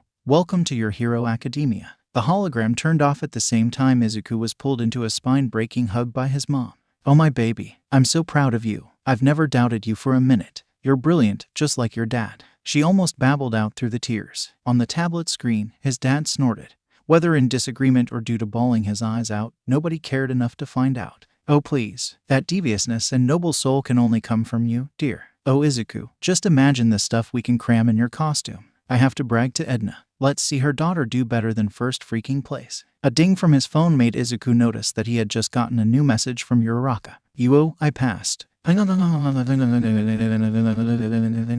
Grinning with happiness for his new friend, he texted a reply. My, so did I. First place baby. WOOO. He came out of their frantic back and forth congratulating to catch the tail end of his parents' conversation. No, he's definitely your son with those eyes. Those big, soul-piercing eyes that sparkle when you're plotting someone's murder. Come on, he's obviously your son with that hair. That fluffy hair that I just love running my hand though. Okay, they made it weird. Izuku knew where this was going. Time to go. Yaoyorozu Momo considered herself quite a privileged girl. Having a quirk so powerful and so versatile like creation, she'd already won the lottery in a society centered around whether you can do cool things with your superpower. The fact that she had been born into a loving family wealthy and influential enough to provide her with all the materials needed to research and train both creation and herself only reaffirmed the fact that she had been born incredibly lucky. She considered herself even more lucky that both her parents were fully supportive when she proclaimed her desire to follow her dreams instead of taking over the family business. One of the greatest heroes from the early days of Quirk emergence, when asked about his motivation to be a hero, had said, "With great power comes great responsibility," and Yaoyorozu Momo had been bestowed with a great power indeed. It was therefore her responsibility to use it for good, to help those less unfortunate and powerless to save themselves. With that in mind, she felt she had done a pretty good job arriving at the first step, UA Academy Heroics course. 14 years of constant study, training, and pushing her quirk to the limits and then some had resulted in a recommendation into the most prestigious heroics program in the country. A feat only awarded to a maximum of 4 people out of dozens every year. The fact that if it was not for her family she wouldn't even have been considered to participate only fueled her determination to do well and do better. She had been only able to go this far thanks to their support. It was now up to her own efforts to prove that she deserved to be there. If what Todoroki Shoto, her fellow recommended student, had shown in the exam was any indication, Momo was in for some serious competition. While it's true that she had had to compete against a few elite dozens, the rest of her classmates had to compete against thousands of others from across the country. Momo was certain the other 18 in her class either possessed extremely powerful quirks or a high degree of skills in wielding their quirks, possibly both. She knew she couldn't act like some arrogant spoiled princess just because she had a powerful quirk, not when she hadn't seen the capabilities of her classmates. That said, she also knew that she was a fairly sheltered girl. Her wealthy upbringing, coupled with the Yaoyorozu family's wish for her to receive the best education possible, had resulted in her occasional bouts of messing up social interactions. That's why she was incredibly grateful for her newest friend, Aoyama Yumena, daughter of the world-famous hero costume designer Edna Mode. Okay, so she was a little odd with her. Everything screaming stereotypical old blood princess. From her long blonde hair curled into spirals that resembled drills, her constantly twinkling blue eyes, the unnervingly permanent serene smile on her face, the unexplained sparkling glitter surrounding her person, and her peculiar way of speaking. Despite her eccentricities, Momo was sure that she was a good person as one, she had managed to get into this prestigious academy, and two, with a single glance, this young lady was able to ascertain that Momo had no experience whatsoever in socializing with normal people her age and promptly swooped in to help. All throughout the day, the members of Class 1 of the Hero course had been busy with moving into their respective dorm rooms. Technically, as it was Friday, they had the whole weekend to do it and were therefore in no rush. That being the case, it appeared everyone wanted to get it over with to spend the rest of the weekend getting to know each other and settling into their new living space. A pink-skinned girl who introduced herself as Ashido Mina was the most enthusiastic about it of them all. After she arrived and got everything set up, Ashido had quickly proven herself as a social butterfly, flitting from one person to the next, introducing herself to her classmates and integrating into any groups as if she had been everyone's childhood friend all along. Trouble began when she found a kindred spirit in the incredibly perky invisible girl who introduced herself as Hagakure Tora. Momo had already been having trouble following along with Ashido's energy. Her upbringing, which demands her to speak with dignity in class, warring with her desire to fit in and get along with her new friends, who was speaking in an incredibly excited casual tone which is highly frowned upon according to her etiquette lessons. Aoyama must have been able to see how out of depth Momo was feeling with her floundering attempts to speak casually and keep up, because she had then descended like a guardian angel and suggested they call the rest of the class down to do a meet and greet, which would slow everything down to a speed Momo was more comfortable with. She had then dragged Momo off to look for two of the missing classmates, providing her with a chance to recenter herself, which led to both of them on their way up the stairs. Two girls with similar upbringing but completely different levels of social skills, chatting about how difficult it was to change their way of speech around the common people. It's just so hard, you know. I was taught all my life that if I don't speak and behave a certain way, then everyone will look down on me and my family. Now all of these capable people are doing the exact same thing that I was taught to avoid. I can't just change my entire demeanor on a whim, Momo exclaimed, frustration coloring her voice. In contrast, Aoyama remained perfectly calm as if they were discussing the weather. I get it, mon chéri. That was another thing. She seemed to have a habit of speaking in French, seeing as Edna Mode was Italian, her husband was Japanese, and the Mode family lived in America. Momo thought it was kind of odd. We are quite the same, you and I. Even though Mammon was not the type to deal with the peasants, it was not fun growing up and having to act with poise and dignity so that I would not disgrace her legacy. Momo had to frown at that. I cannot imagine Lady Mode would care about such trivialities, from what I know of her. Her eyes twinkling and her glitter intensifying, Aoyama replied, first of all, lose the lady bit, mon chéri. The masses don't usually call people that, and Mammon certainly does not care for such a pretentious honorific. Right, that was good to know. She had received enough weird looks for speaking so formally earlier already. Second of all, Aoyama continued, you are right, she doesn't in the slightest. However, as a young girl growing up in the shadow of such a powerful woman, hearing about her work every day, how many people she helped save with her work, I couldn't really help but be terrified of humiliating her. It didn't matter how much she said she didn't care. To me, all that mattered was that I had to behave in a way that lived up to this colossal pedestal that people put her on.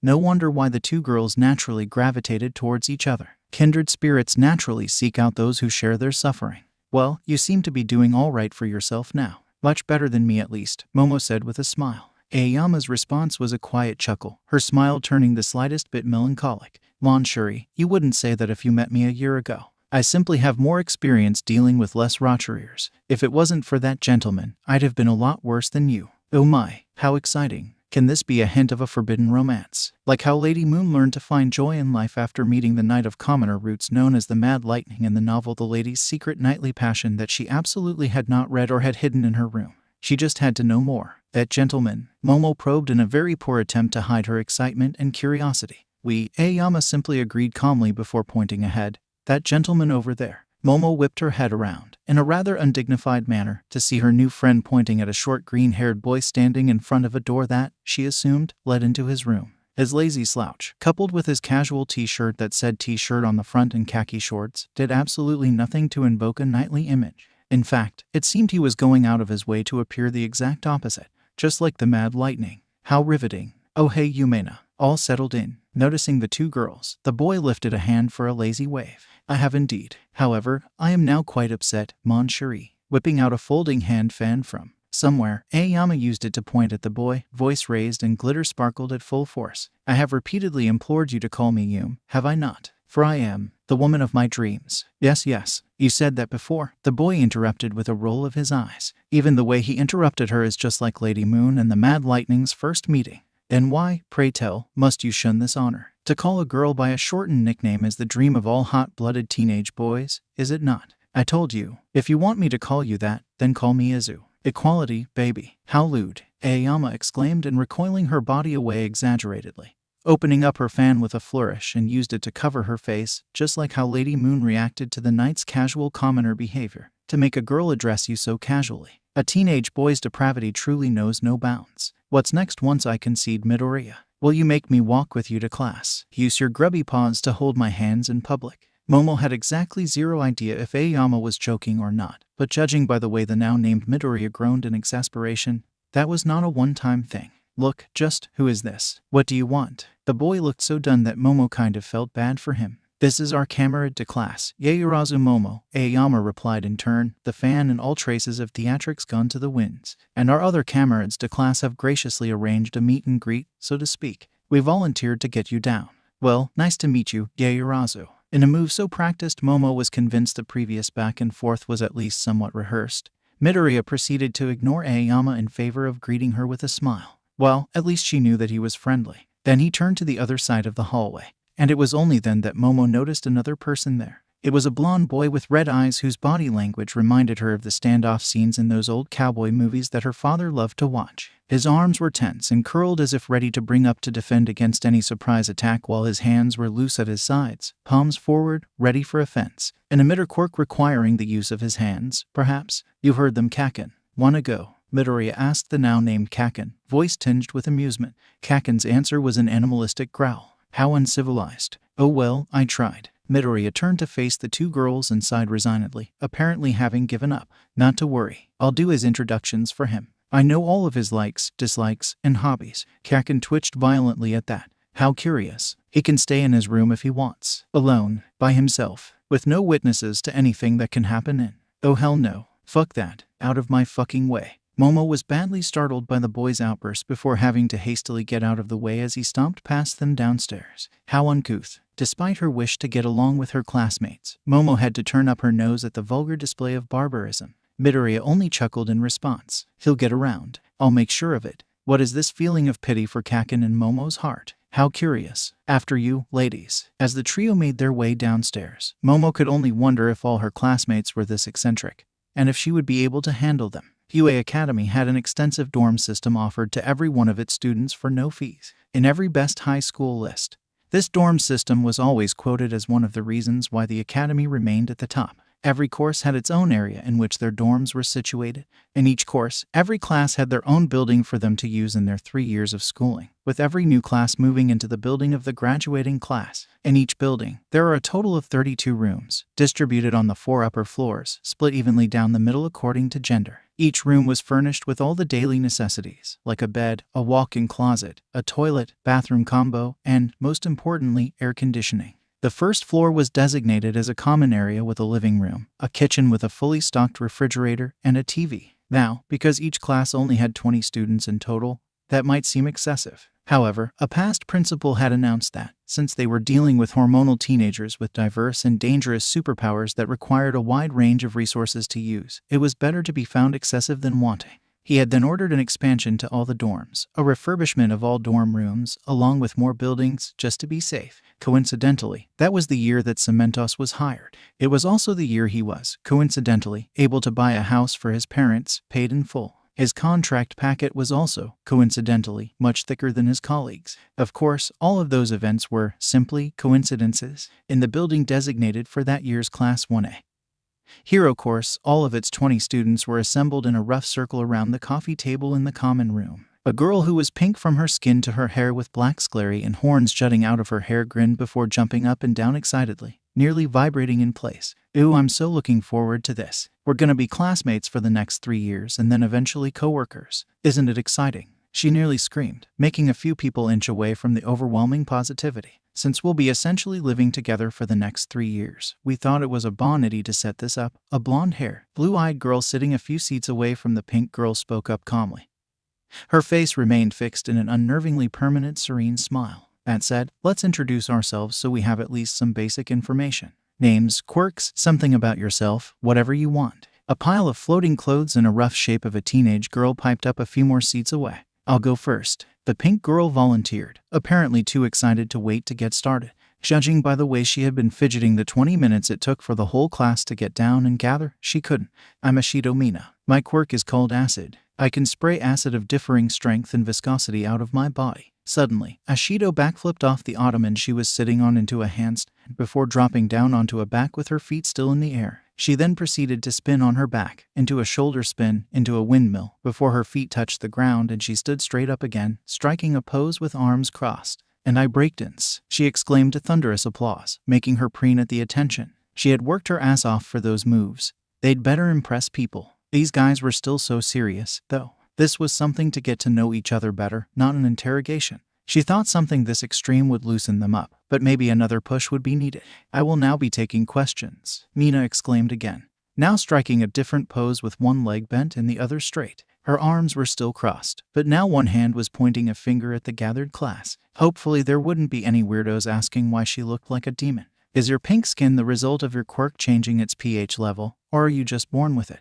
The shorty with the fluffy green hair asked, hand raised as if he was in class. Mina grinned in response. A nerd. She could work with this. No idea, she answered, still grinning. She had been pink for as long as she could remember. What does it matter why? It wasn't like knowing would make her quirk less effective. The guy had apparently thought differently because it looked like he wanted to ask more questions before settling for a promise to do some testing later. Well, now she was also curious. I practice some martial arts and like training. My quirk is called tail, Mashurawa Jiro said, gesturing at the thick, muscular tail originated from his back. Can you grow more tails then? A tall boy asked, folding the top 2 of his 6 arms.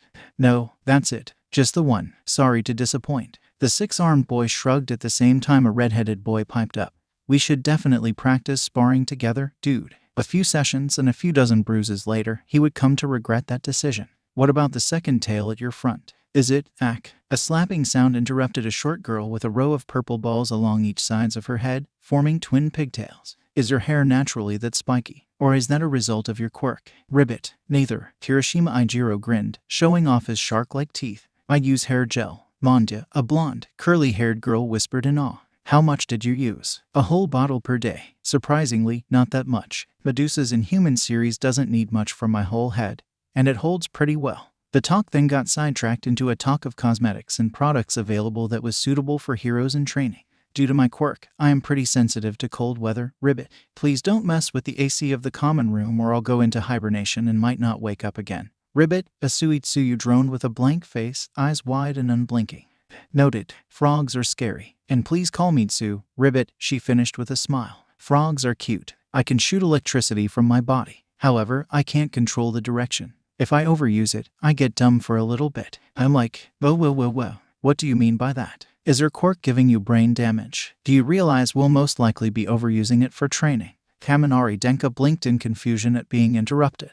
However, the blonde girl quickly attempted to laugh it off when she saw the worried looks that the rest of the class were giving her. Relax guys, we did scans and everything. The electrical signal in my brain just gets scrambled a bit. There's no permanent damage. It didn't work. Regardless, you should still see the school's quirk counselor to see if you can avoid that. You do not want to end up a liability out in the field. A tall, black-haired girl spoke up authoritatively, making Denka wince. Don't I get a say in this? 19 negative answers told her how heartwarmingly annoying good people could be. I'm Uraraka Ochako. My quirk is called zero gravity. If I touch something with all 5 of these finger pads, she proceeded to show everyone her fingers before touching the ottoman she was sitting on and making it float. Then I can remove gravity's effects on it. The kids proceeded to play volleyball with the ottoman before a close call with the very expensive-looking TV that UA provided brought it to an end. And another thing, ever since James Darrell went solo, Shrines of the Damned lost its path. How dare you suggest that the mass-produced Peppy Poppy sellout dog shit they produce these days can be called, what? Jiro Kyoka was broken out of her rant by another girl with a raven head. She also distantly noted the girl wore a lot of gothic accessories. Fellow follower of the true faith, while I empathize with your passion for the true Messiah, it has been 15 minutes and we would all like a turn. Her incredibly sexy, deep, raspy voice distracted Gyro enough to realize that she had indeed been ranting for a while, and had scared the shit out of the guy with the weird elbows who had spoken of heresy so casually. Taking a deep breath, Gyro sat down and apologized for wasting time. Not for correcting the heathen, though. Now, I believe, maintenance est mon tour. Oui. A blonde girl spoke up next, standing up and snapping open a hand fan that appeared from out of nowhere, pointing at the heavens. A spotlight shone on her from somewhere, which was definitely concerning if it wasn't her quirk. Following that, glitter started falling from the ceiling, the light from the mysterious spotlight reflecting off it and causing it to sparkle in the air, nearly blinding those close to her, while the rest of the class stared in absolute bafflement on what in the absolute flying fuck was happening. Music started playing from the background, complete with voices of backup singers. Jisui's Aoyama Yumena. However, you may call me Yum, Aoyama exclaimed as the music approached the crescendo, looking like a musical cartoon villainess in her introduction song. Because I am the woman of your dreams, Mon Cheris. She finished with a wink, the music reaching the climax at the same time. A piece of glitter falling and reflecting light just right that reminded everyone of the end of a magical girl transformation scene. The rest of the class could do nothing but stare, speechless at the over-the-top introduction. Eventually, Aoyama sat down and flicked her hair over her shoulders gracefully. All traces of whatever the fuck that was disappeared to the winds. Eventually, a brave soul decided to address the elephant in the room. Was that her quirk? It was not. The elephant remained unaddressed. Yaoyorozu Momo. A voice coming from a pile of floating clothes that resembled a teenage girl nearly screamed, interrupting Yaoyorozu's introduction. Quickly composing herself, she replied, "Yeah," only to be interrupted again. "Daughter of Yaoyorozu Yora, owner of Yaoyorozu Yinyang, your one-stop shop for everything from yo-yos to yachts." Well, if she was going to be that specific, then there was no use in denying. It wasn't like she was ashamed of her lineage. It was just embarrassing to have the whole thing laid out like that. Yaoyorozu nodded, bracing for the onslaught of favors or mutterings of jealousy. However, all that happened was her classmates griping about how lucky she was to have access to a quirk gym, which was understandable. Memberships can be expensive. Turned out, she had nothing to be scared of after all. My quirk is called tape. Basically, I can produce cellophane tape from these things on my elbows, Sirohanta said before raising an eyebrow at the disappointed look his classmates were giving him. What? It's just, Kaminari answered hesitantly when nobody seemed to want to speak up. We kinda expected something stronger, like duct tape, maybe. Siro sighed a miserable sigh full of broken dreams in response. God, I wish. Do you know how opus I would be if that was the case? My name is Kota Koji. I can talk to animals. I'm more comfortable communicating like this. I hope you don't mind. None of them minded that Kota chose to communicate by writing on a whiteboard. In fact, most started making plans so that Kota could teach them sign language. It was, after all, a very useful skill to have in the field. They didn't have time that day to learn much, but Kota was scandalized that some of them already knew how to sign fuck off in American, Japanese, French, and Italian sign languages. How in the world did you get to have such a cool quirk name like Man in the Mirror? Well, the more observant students noticed Midoriya gave a glance to the side, too quickly to tell where exactly. It helps that I only found out what it does about a year ago. I'd like to think my naming sense now is much better than it was when I was 4. So you only had a year to practice and you still passed? Kirishima asked and was moved to tears by the answering nod. So manly. Some of them noticed that the spiky blonde guy that had so far been staring at Midoriya gave a growl reminiscent of a wild animal in response to that, before stiffening and mumbling under his breath, all the while looking like he was fighting against every instinct he had to close his eyes. Weirdo. Anyway, Midoriya continued, pulling attention back on himself. My quirk allows me to go into reflective surfaces and interact with the images inside it, making the interaction reflect into the outside world as well. Seeing the confused-looking faces of his classmates, Midoriya sighed and walked towards the TV, the giant, very expensive-looking flat-screen TV that UA had provided that everyone was dearly hoping would last longer than age. The whole class screamed when Midoriya jumped directly at the screen, then trailed off in confusion when the TV was not harmed or even moved in the slightest. Instead, there was only his image on the screen. The image then reached out to pinch Uraraka on her permanently blushing cheeks. The class only had time to be astonished that her cheeks in the real world seemed to be stretched out like an invisible hand was doing it, before the image disappeared and reappeared on the window with a flicker of movement. The image then disappeared again. Only this time Midoriya reappeared out of thin air with a flip and landed on his seat. Like that, Midoriya continued, now doing theatrical bows between dodging the brunette's punches to the impressed cheering of the class. I can also move extremely fast between surfaces as well, though the one I first go into has to be big enough for me to do so, and I have to be able to see the other ones. He grinned as the class cheered louder, and thus got distracted as he took a fist to the face. My name is Ida Tenya. My quirk, engines, gives me engines in my legs and allows me to go faster. Ida introduced himself with the same tone and mannerism of a robot during its prototype run. Curiously, Ida did his best to avoid looking at the smirking Midoriya. You know, Midoriya interrupted, leaning forward a little bit, making Ida lean back in response, still refusing to look back. You look really familiar. Do you have a sibling? Several people would later swear Midoriya grew a forked tongue and a devil's tail as he said this. A younger brother? Perhaps. I do not, Ida answered stiffly in response, though with a voice quivering with fear. Really? Uraraka piped up, making Ida turn to face her with a look of betrayal that she only cruelly, innocently, smiled. Because I distinctly remember someone calling you big bro at the practicals. I do seem to remember that. Now it was Yum's turn to speak up, bringing the fan up to cover the lower half of her face and crossing her legs, looking like a perfect image of a noble lady looking at a bug. I also remember you shouting at that someone, making them cry, monsieur. As the latest bit of drama seemed to unfold, the class had somehow prepared a tub of popcorn and was sharing it while watching the 3Ts in Maki. After a few more minutes, Ada abruptly stood up as the 3 pairs of eyes started getting wet with unshed crocodile tears. Very well. I was hoping to talk to you in private later, but I suppose now is as good a time as any, he bellowed before turning to face Midoriya, and did a 90-degree bow. I sincerely apologize for the way I acted in the practicals. I singled you out and caused a scene. Worse, I made a biased judgment based on your appearance, and that was unacceptable. While Yum and Uraraka filled the rest of the class in, a long silence filled the room, one that seemed to stretch forever. Ida dared not raise his head, while Midoriya only stared at him contemplatively. Eventually, he spoke, breaking the tense silence. I still think you're a dick, but apology accepted. What do you mean by going naked? The costume and support industry exists to ensure you do not have to do that.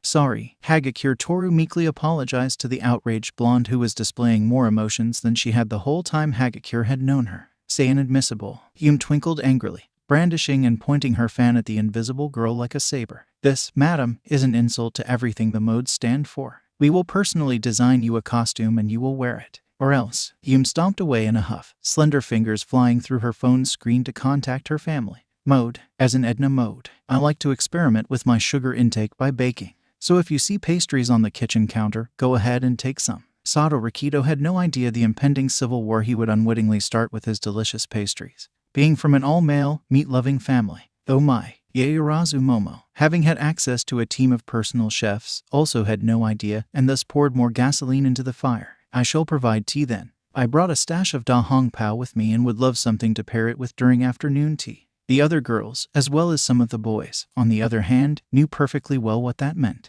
and thus schemes would be hatched and foiled. Alliances would be formed and dissolved, friendships would be tested and betrayed, love and hatred would go hand in hand just as they should, all for the sake of the delicious pastries and the divine tea. But that is a story for another time. My dream is to be a cool, sexy heroine, Minta Minori exclaimed, striking a provocative pose that did not work with her. A lacking stature. A snicker floated out across the room, making her almost teleport to the offender to grab the front of her shirt and shake her back and forth. Think that's funny, huh? That I can never be fucking taken seriously because I look like an elementary schooler trying to act like an adult?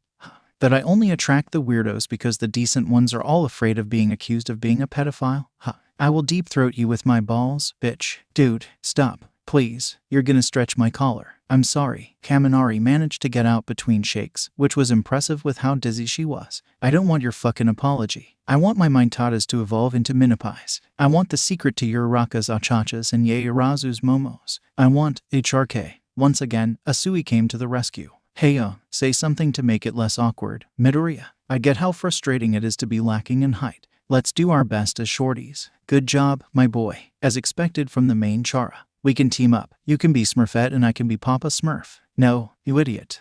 You know, Midoriya, you only need to ask if you want me to call you Dad. Irk. Another tongue slap. What did you expect? He walked right into that one. Behold, this apparition is called Dark Shadow. Takoyami Fumiko chanted in an ominous voice. Her arms were positioned into a pose, pale slender fingers in the perfect position so that the light would reflect on her rings to create a supernatural-looking light effect.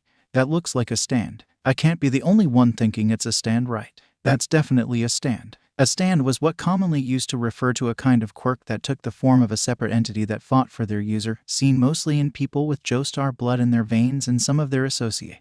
Is that a stand? Mina asked the question they all wanted to ask. Dark Shadow is not a stand. Takoyami Fumiko snapped, apparently sick of the question. It is my inner darkness given form. My thirst for violence manifested into a terrifying beast of destruction. My heart of justice from the Joestar bloodline. Heart of what? No, for the last time I am not related to the Joestars. But you want to be. Yes, PFFT, girl, you cried for a day when it turned out you weren't related.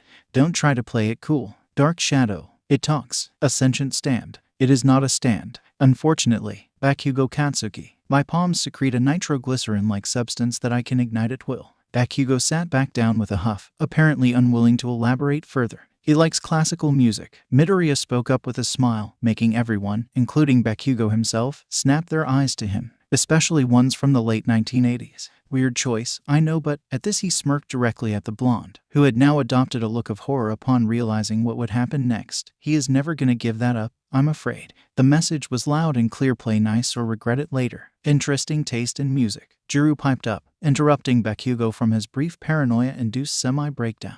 Can't judge a book by its cover indeed, Ida nodded.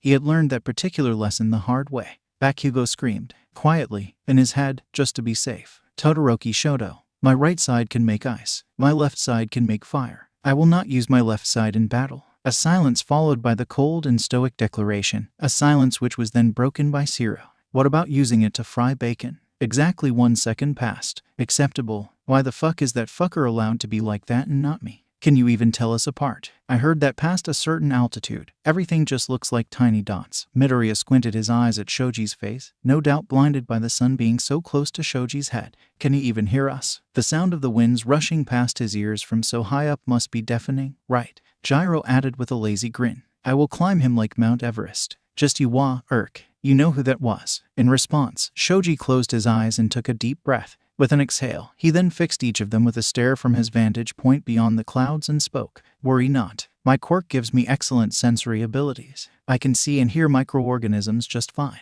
A moment passed before the kids exploded into cheers. Get over here, Todoroki. Someone needs ice for that burn. The boy with the two-toned hair dutifully produced a chunk of ice. You walked right into that one, dude. Rikido chortled at the midgets as he high-fived Shoji. Impossible. Shoji interrupted with the same deadpan voice. At that height, the best they could do was walk right under it. As the chaos spread, Shoji sighed in relief as even the ones he made fun of were having a good time. These are the good kind of idiots. It'll be fine. As order was gradually restored, it was then suggested that they play a game to acquaint themselves with each other as a team-building exercise. What are you thinking? Poker, Old Maid, Monopoly. Yaoyorozu asked the class, already prepared to create the pieces and cards necessary, mind already whirling with the formulae needed. Before the argument could really get started and before Ada could begin lecturing them on gambling, Midoriya's voice cut through the chatter. Actually, my dad went to Atlanta City and a bunch of Chinese men taught him this interesting game. You guys want to try it out? With most of the class in agreement, Midoriya headed upstairs to get the pieces needed to play, while Yaoyorozu had offered to create them. They would need some special pieces to play Zhenghai Shibu Zing. Officially, Japan prohibited most forms of gambling, barring a select few exceptions such as horse racing, lotteries, and pachinko. In practice, although some legal casinos are situated in high-end resorts, smaller, the legal ones operated by the Yakuza are very much an open secret. Even the Age of Heroes and the downfall of most Yakuza organizations didn't change much of this fact. The only difference was that they were now run by actual villains. That is not to say that those were the only places that people would come to gamble their salaries and life savings away. After all, what happened behind closed doors in gatherings of friends just hanging out was nobody's business. One such gathering was taking place in an extravagant den of greed and degeneracy known as the dorm of Class 1A of UA Academy.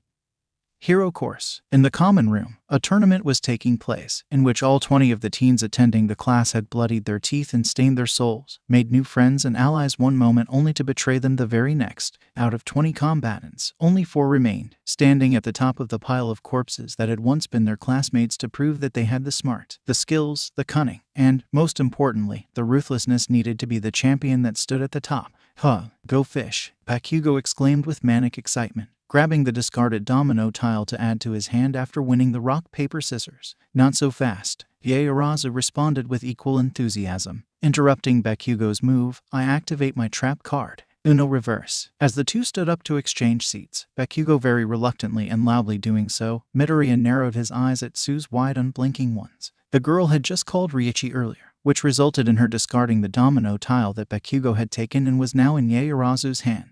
Now, the million-dollar question was that a bluff? Or did Tsu really have a winning hand? I raise. Midoriya decided to call her bluff, adding more chips to the table. The frog girl's answering croak was tinted with cruel amusement. How brave of you, Midoriya. Ribbit. Foolish, but brave. Ribbit, Tsu intoned in an ominous voice, preparing to cast the seven-sided dice in response to Midoriya's move. Frogs are scary. On the sidelines, Kirishima, the very first casualty, leaned over to whisper to Ajira, who had made it to round 3 but was eliminated when Hagakure tricked him into an alliance and then promptly backstabbed him before immediately rolling a nat 1 and getting eliminated herself. What's happening? Is she winning? At the table, Midoriya was reluctantly spinning the wheel of misfortune after Tsu rolled a 5, which apparently was bad. Frankly, I don't know if they're still even playing. The brightest of smiles conceals the darkest of hearts, Takoyami muttered despondently in the corner. The goth girl was still sulking after getting into the semifinals only to fall for Uraraka's bubbly, naive, bumpkin girl act and lost everything.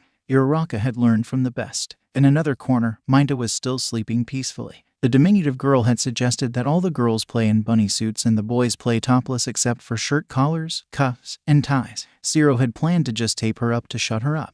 However, after she started hyperventilating at the thought of being tied up and even suggesting positions and knots, Tsu had decided to knock her out and be done with it. At the table, Bakugo had just missed the bullseye for the dart throw, which apparently was bad, judging by the way the blonde was describing what he would do to the person who invented darts. Monsieur Bakugo is in trouble, Aoyama narrated, deflecting the plebeian's skeptical gazes in her direction with her glitter. Well, unless he can use a pot of greed. Kaminari spoke up in between her discussion of Western music with Gyro to chime in. Then he'll have a chance to choose the correct bean and triple his score, taking first place. Only a deafening silence greeted her. I mean no offense, Kaminari, Ada started, chopping his right hand in her direction, but are you sure that is how pot of greed works? Startled out of her phone scrolling, the blonde girl looked up to see the class staring at her. Reddening, she started laughing in a very girlish and very forced giggle and attempted to wave it off. You're right. Gosh, what was I thinking? I don't even understand much of the game. That was ingenious. Yaoyorozu's whisper interrupted her flustered ramblings. How could I not think of that? I'm sorry. The blonde blinked, confident she had heard that wrong. Ah, but that all depends on what you'll draw, doesn't it, Ribbit? Tsu added. If you lose the Hail Mary, then you won't just only be in last place, you'll also lose everything you've earned so far, Ribbit. A reminder that they were playing a game in the dorms. The chips were worth nothing, and there were no prizes. Oh, but he will definitely go for it, won't you, Kaken? Midoriya crooned, lounging back from his first-place throne made of lies, deceit, and faux leather. After all, you're not a cowardly Deku who would run from a chance to rise to the top in one move, are you? As Kaminari was going through an existential crisis in the background for being associated with positive words describing intelligence, Bakugo was grinding his teeth together so hard it was a mystery how they were still not broken. Eventually, the blonde spoke with a voice that reminded the listeners of gravel rubbing against concrete as he put down pot of greed. All in, Ko. The other 3 followed that bet, with varying degrees of surprise. Shoji then volunteered to take on the noble duty of bean bear. All 6 of his hands closed and presented to Bakugo so he could make a last-ditch effort to haul himself out of the bottom of the swamp known as last place by choosing the one holding the orange bean. The shorter and angrier blonde reached for the hands before briefly pausing in hesitation. After a few seconds looking back and forth between the 6 choices, he growled and slapped the second hand on the right, masking his earlier trepidation with bravado. Many years later, Shoji would confess that the unnecessarily hard slap was the last straw. Putting away the others, the taller blonde deliberately, dramatically, slowly opened up the chosen hand, to reveal nothing. The scream of pure anguish and defeat almost made the taller blonde feel bad for his earlier action. Had Bakugo not insulted Shoji's mother and her marital status multiple times before mercilessly stripping Shoji of the entirety of the fortune he had meticulously saved up the entire afternoon? Once again, a reminder that they were playing in their dorms. The chips were worth nothing, and there were no prizes. Various sounds of cackling, laughing, crowing, insults, teasing, mocking, and others to the same effect soon started and drowned out Bakugo's scream, until Midoriya started doing some bizarre dance and music started from somewhere. Vocal percussion on a whole nother level coming from my mind. Ashido, ever the dancer and riding high on emotion, started dancing along because it looked fun. Vocal percussion on a whole nother level coming from my mind. Aoyama and Uraraka joined in right after. Their movements practiced and in sync with the other two as if choreographed. We're Golden Wind. Konomi Amari Marui Meru Meru. Soon enough, like each was in some form of mass mind control, more and more students began to join in with varying degrees of willingness and competence, except for Bakugo, who, thanks to being tortured for a whole year with the same kind of ambush, managed to resist, which left him as the victim. We're Golden Wind. Konomi Amari Marui Meru Meru. And so, it was on this scene that Aizawa Shota, pro-hero eraser head and Class 1A's homeroom teacher, walked in roughly 10 minutes later, with the whole class doing some sort of bizarre ritual dance to some kind of music around Bakugo Katsuki, who by then had rolled into a fetal position, screaming, "There's more of him! There's more of him! It's like a burning sunrise. It's like a burning sunset." Aizawa's first impression was that he hated every single one of these brats. 20 minutes later, Class 1A could be found on training ground Beta in their gym uniforms. Various groups had congregated together as they waited for their teacher to appear. "Good, you're all here on time." Aizawa's voice forced every student's attention to snap to the yellow sleeping bag on the ground. "Time is precious and you can't afford to waste any. Once again, I am Aizawa Shota, your homeroom teacher." The yellow sleeping bag stood upright and slowly unzipped to reveal Aizawa's scruffy appearance. "Welcome to UA Academy's hero course, sir." Ada's hand flew through the air, interrupting whatever the older man was going to say next. "School does not officially start until Monday. May I ask why you told us to gather here in our gym uniforms?" In response, Aizawa only directed his tired, sleep-deprived stare at Ida until the boy slowly, mechanically lowered his hand. "First of all," he began after no one else seemed to want to speak up, "do not interrupt me. What you just did was wasting time, specifically my time that I could have used to finish the explanation instead of addressing you. What would you do if your interruption caused you to miss vital information?"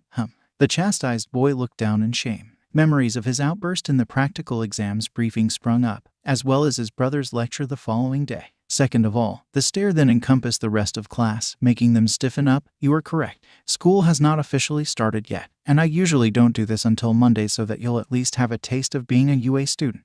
The man was amused when, despite being visually worried by the ominous statement, none of his students reacted beyond fidgeting and exchanging glances in fear of interrupting him. That being said, he continued, eyes slowly narrowing into a glare, "I have a feeling that the more of you that I have to put up with, the worse my headache will get. So congratulations, you're all having a quirk apprehension test today. Do whatever it takes to get the highest scores possible in these 8 physical tests. The one in last place will be expelled." Sharp intakes of breaths, worried and panicked glances, as well as hands darting up into the air for permission to speak were all that greeted him, which was a pleasant surprise. "Look at that. They can learn. Hopefully this class won't be completely hopeless. I'm feeling generous, so I will allow 3 questions. Choose wisely." The lowering arms that followed that statement honestly brightened up his day. He pointed at one of the few kids who still had their hands raised. Sato Rikido, his memory supplied. "Sir, we already passed the entrance exam, which should prove that we know how to use our quirks and that our quirks are strong enough for the course. To be expelled on not even the first day.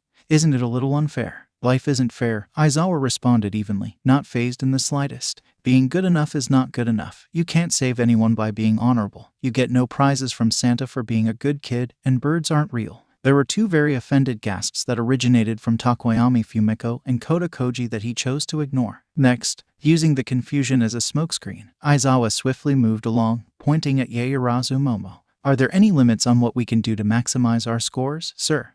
At least someone knew to ask the real questions. "You are allowed to use your quirks, hinder or sabotage your classmates' results, and you're expelled on the spot. The only items you're allowed are the ones present on this field right now or any that are produced when using your quirks. Break the law and I'll drag you to the police station myself. What I say goes. Aside from that, no." Last one. He left the class exactly 1 minute to contemplate on the parameters. If they were worth anything at all, then they would at least have an inkling of what these parameters are meant for. If not, well, expulsion was always an option. After the allotted time passed, Aizawa raised an eyebrow when the only hand left up was Midoriya Izuku's. Keeping in mind who this particular troublemaker was, he called on the kid. "It took a while, but I finally recognize you," the green-haired kid announced in a triumphant voice, making Aizawa roll his eyes. Contrary to his colleagues' beliefs, a lot of people recognized Eraserhead, civilian or otherwise. It wasn't like he bothered to wear anything that could hide his face besides his protective goggles. And a homeless-looking guy beating up villains was not as inconspicuous as one might think.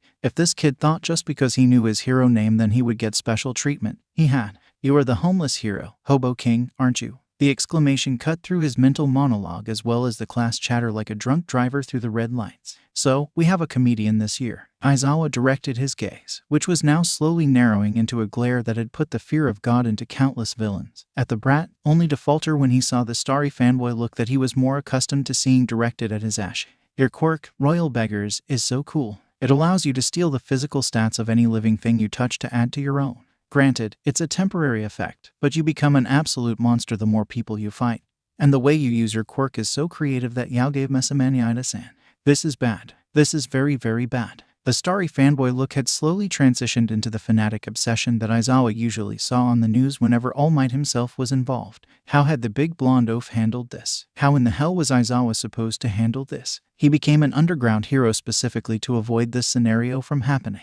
A quick glance at the side revealed that the rest of the idiots were getting pulled in with the ridiculousness simply due to the sheer aura of positive enthusiasm the green hellspawn was projecting. And then there was the invasion off the undergrounder Santha fight with multiple man and Devon. Good God, had he been listing off the feats of this Hobo King guy this entire time? Did this kid breathe at all? And those were legitimate villain attacks in the past that were mysteriously resolved. Could this kid be serious? And I just want to say that a huge inspiration form and can I please have an autograph? The excitable child finally, mercifully finished with his ramblings, leaving Aizawa in an unfortunate position of standing in front of roughly 20 adolescent gazes of admiration staring at him and thinking he was the celebrity known as the homeless hero, Hobo King. Okay, deep breaths, Eraserhead, remember your investigation training. Go over the facts, what do you know? You know that this Hobo King apparently looked like you, which didn't really narrow down a lot. You know that this Hobo King apparently was either an underground hero or a vigilante, which doesn't narrow it down at all. You know that this Hobo King is the idol of Midoriya I.cu.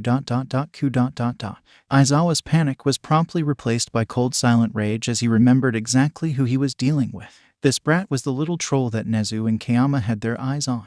The little shit must have figured the jig was up, because the sparkles in his eyes were slowly replaced with tears of laughter and his excited innocent smile was replaced by a devious smirk accompanied by a belly laugh. The change was not abrupt, but considering it was so jarring to see someone's demeanor change so drastically, the class did not even know how to react. Your face. Holy shit, you should have seen your face. The green gremlin gasped out between laughs, making Aizawa glare even harder. Some of the class had by now caught on and were either frowning or face-palming. Good, be afraid. You done. Aizawa eventually grounded out after a solid 30 seconds of laughing. Almost. A few more. P50 I'm nearly done. Phew. Okay, I'm done. I'm glad you had a good laugh. The older man started in a deceptively calm voice when the laughter finally slowed to a stop, because if you don't land in at least the top 5, it'll be the last laugh you'll ever have as a UA student. The responding gasps and shouts of outrage fed his sadistic amusement juiced right. However, what was shaping up to be Aizawa's bane of existence only blinked while still smiling. Bring it. In Izuku's humble opinion, he was doing pretty well. He had scored good results in the first 2 tests, despite Aizawa's gaze trying to drill a hole in the back of his head. His hard-earned flexibility, gained through the many painful hours of hitting the hard mats in his acrobatics classes in order to land into the correct surface needed to activate his quirk, netted him a very nice 3rd place in the seated toe touch. He lagged behind a little bit in the sit-ups, as while he was in shape from hero training, some of his classmates were a lot more athletic than he was. Ajiro ended up taking 1st place, thanks to his tail helping push himself up. It was when they reached the grip strength test that something interesting happened. First, Shoji decided to use all 3 of his right arms at the same time to squeeze the machine, earning him a very high score. Emboldened by the fact that Aizawa said nothing, some of the class started getting creative. Sue used her tongue to wrap several loops around the device and squeezed. Yaoyorozu created an industrial hydraulic clamp to do it instead. She would have gotten 1st place had Kaminari not panicked and fired off a short burst of electricity, accidentally short-circuiting the device and giving herself an infinity. At that point, it appeared all bets were off. After all, Aizawa hadn't said anything yet, and they hadn't violated any of his rules. However, Izuku could see the way it would go. The next 6 tests would benefit those with mobility quirks, which would severely disadvantage him. He had no intention to test whether or not his teacher was serious about the expulsion, especially since, by the looks of it, Bakugo would make damn sure he would score higher than Izuku. Racking his brain to find a strategy, Izuku's eyes landed on the trail of ice that Todoroki had left behind after taking his 50-meter dash test. The exact wording of the rules echoed through his mind. This called for an experiment. As Mina stepped up to the starting plate next to Midori, she would admit that she felt kinda bad for her new friend. Due to the abrupt order to attend the test, the guy would be competing essentially quirkless. It wasn't like he had thought to bring a mirror his size to jump into. At least, she hoped not. She didn't want to think about where he had been hiding it. Ready? The robotic voice jolted her out of her thoughts and made her hastily get into position. Set, clearing her mind of distractions. Mina focused on the feeling of her quirk producing the acid with the exact properties she needed to maximize her skating speed. Bang! Mina took off as soon as the starting sound began. Using her acid to skate along the runway, instincts from years of skating practice taking over. No signs of Midori, but she didn't have time to worry about. The dude just appeared out of nowhere at the finish line. What the hell? She was interrupted from asking any questions by Aizawa's gravelly voice. I distinctly remember telling you that the only items you're allowed are the ones present on this field right now or what is produced when using your quirks. Exactly, Midori answered with a challenging smirk. Your quirks, not your own quirk. With a jolt, the pink girl connected the dots. And that robot was here when you made that declaration. Would you like proof, sir? He had jumped into her acid trail, which she had lowered the acidity as much as possible to prevent it from destroying the field and therefore was still there in a slippery trail of reflective liquid, then jumped into the robot's shiny chrome plating and jumped out to the finish line. But was it allowed? That won't be necessary. Next, her teacher's answer told her all she needed. Midori, you magnificent bastard. The experiment was a success. The others had also become bolder with the loophole abuses and Izuku was so proud. Granted, he did not expect Hagakure to have taken off her clothes and then threw it past the camera when she got close enough to the finishing line to shave off a few seconds when it was confirmed that, due to being invisible, it would track the movements of her clothes. However, the way that Ochako and Takoyami had worked together had given him an idea. The brunette had clung to the Raven girl and removed both of their gravity. The other had then used Dark Shadow to drag them both to the finish line, resulting in a better score for both than if they had done it separately. Aizawa still hadn't said anything. Next experiment. Momo was doing splendidly, she felt. The items she had created had not consumed too much of her lipid stock and were not too complicated that she couldn't remember the formulae without assistance. This had allowed her to gain a fairly consistently high rank and score across all the tests so far, and she was fairly confident in her chances. She did feel bad for some of the others though. Even though she was absolutely inspired by the creativity being shown in quirk application, she couldn't quite help but notice that no matter how creative her classmates were, some walls could not be climbed over with just strategies and determination.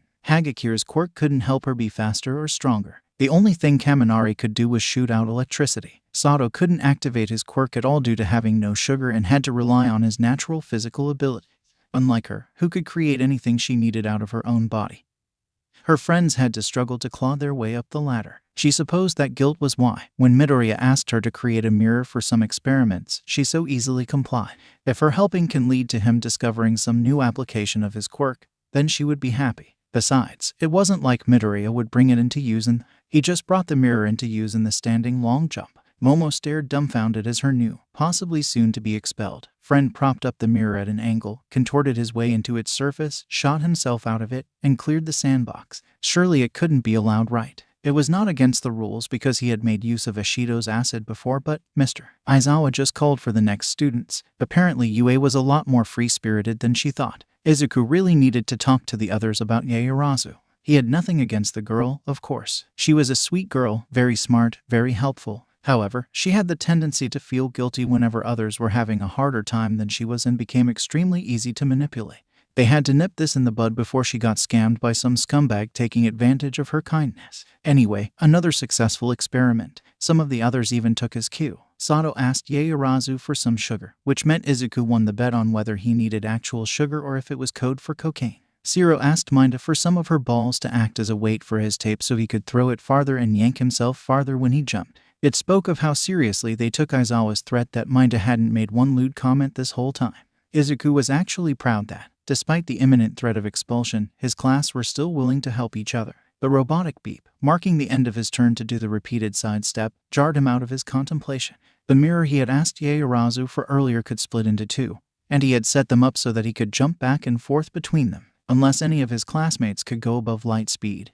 Izuku was pretty sure he got first place. Now, time for another experiment. He had been itching to test this. Contrary to what his scowl and apathetic body language might suggest, Aizawa was actually pretty proud of this year's batch. A lot of the kids with less than helpful quirks in physical tests like these were able to perceive the true nature of the restrictions he had given them, which was to find the loopholes and exploit them to gain the best possible results. Granted, he hadn't expected them to assist each other, but that was better than he could have hoped. Perhaps that weird ritual dance was meant to be some sort of team bonding exercise. He didn't know and didn't want to know. A lot of the others hadn't perceived it yet, either because of simple ignorance or rigid thinking. However, each of them also possessed enough control of their quirks or had a solid enough base with their physical abilities that he was confident they would not immediately die when confronting a villain.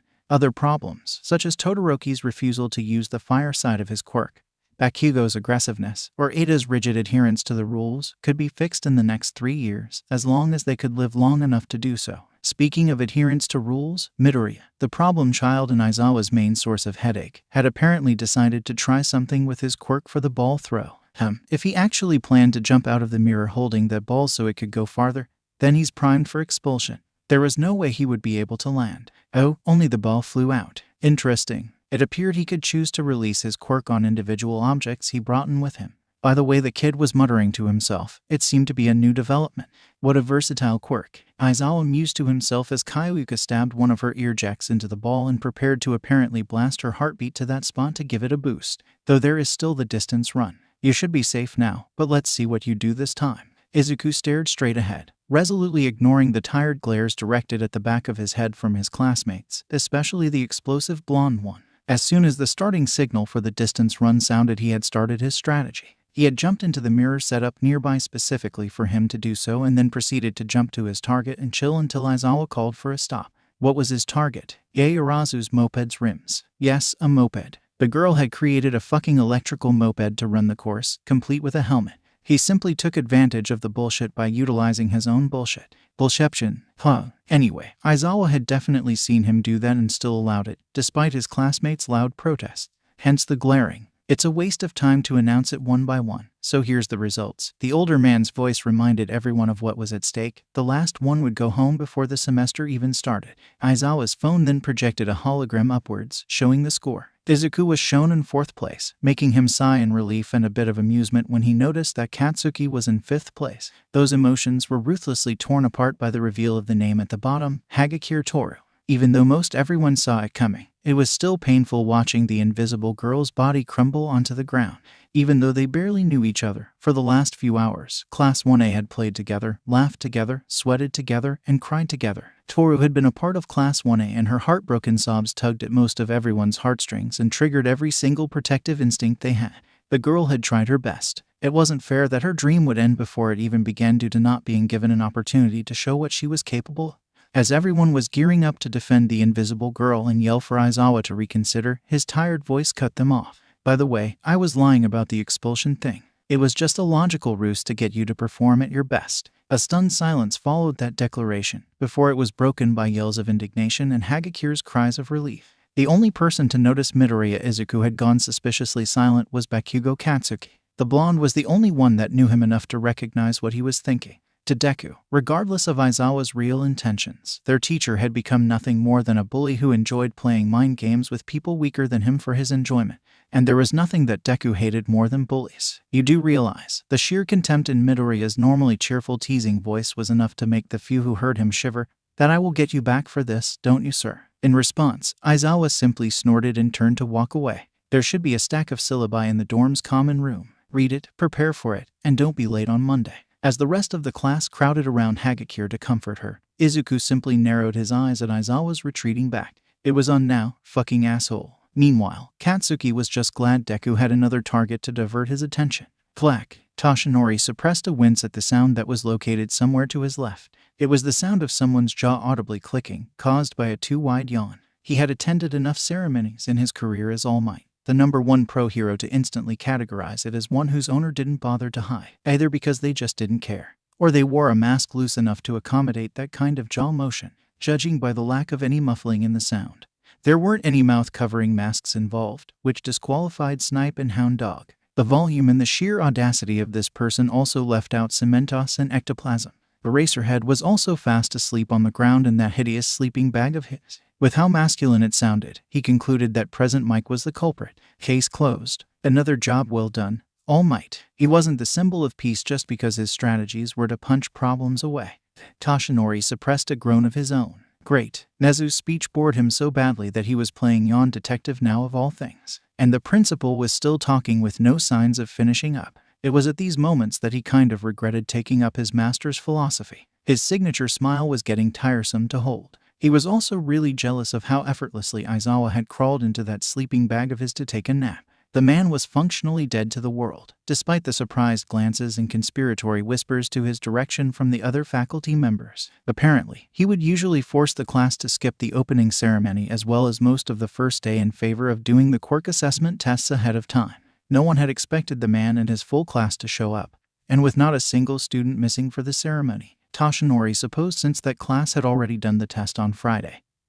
He had no excuses that he could give Nezu that would allow them to skip the ceremony. The thought of Aizawa brought back Toshinori's memories of his interaction with the man. Skulking around like that doesn't seem like something the symbol of peace would do. It was pretty clear from Aizawa's deadpan accusatory tone that he had noticed Toshinori not so secretly observing the tests. Figuring the jig was up, the blonde stepped out from behind the pillar he had been hiding behind.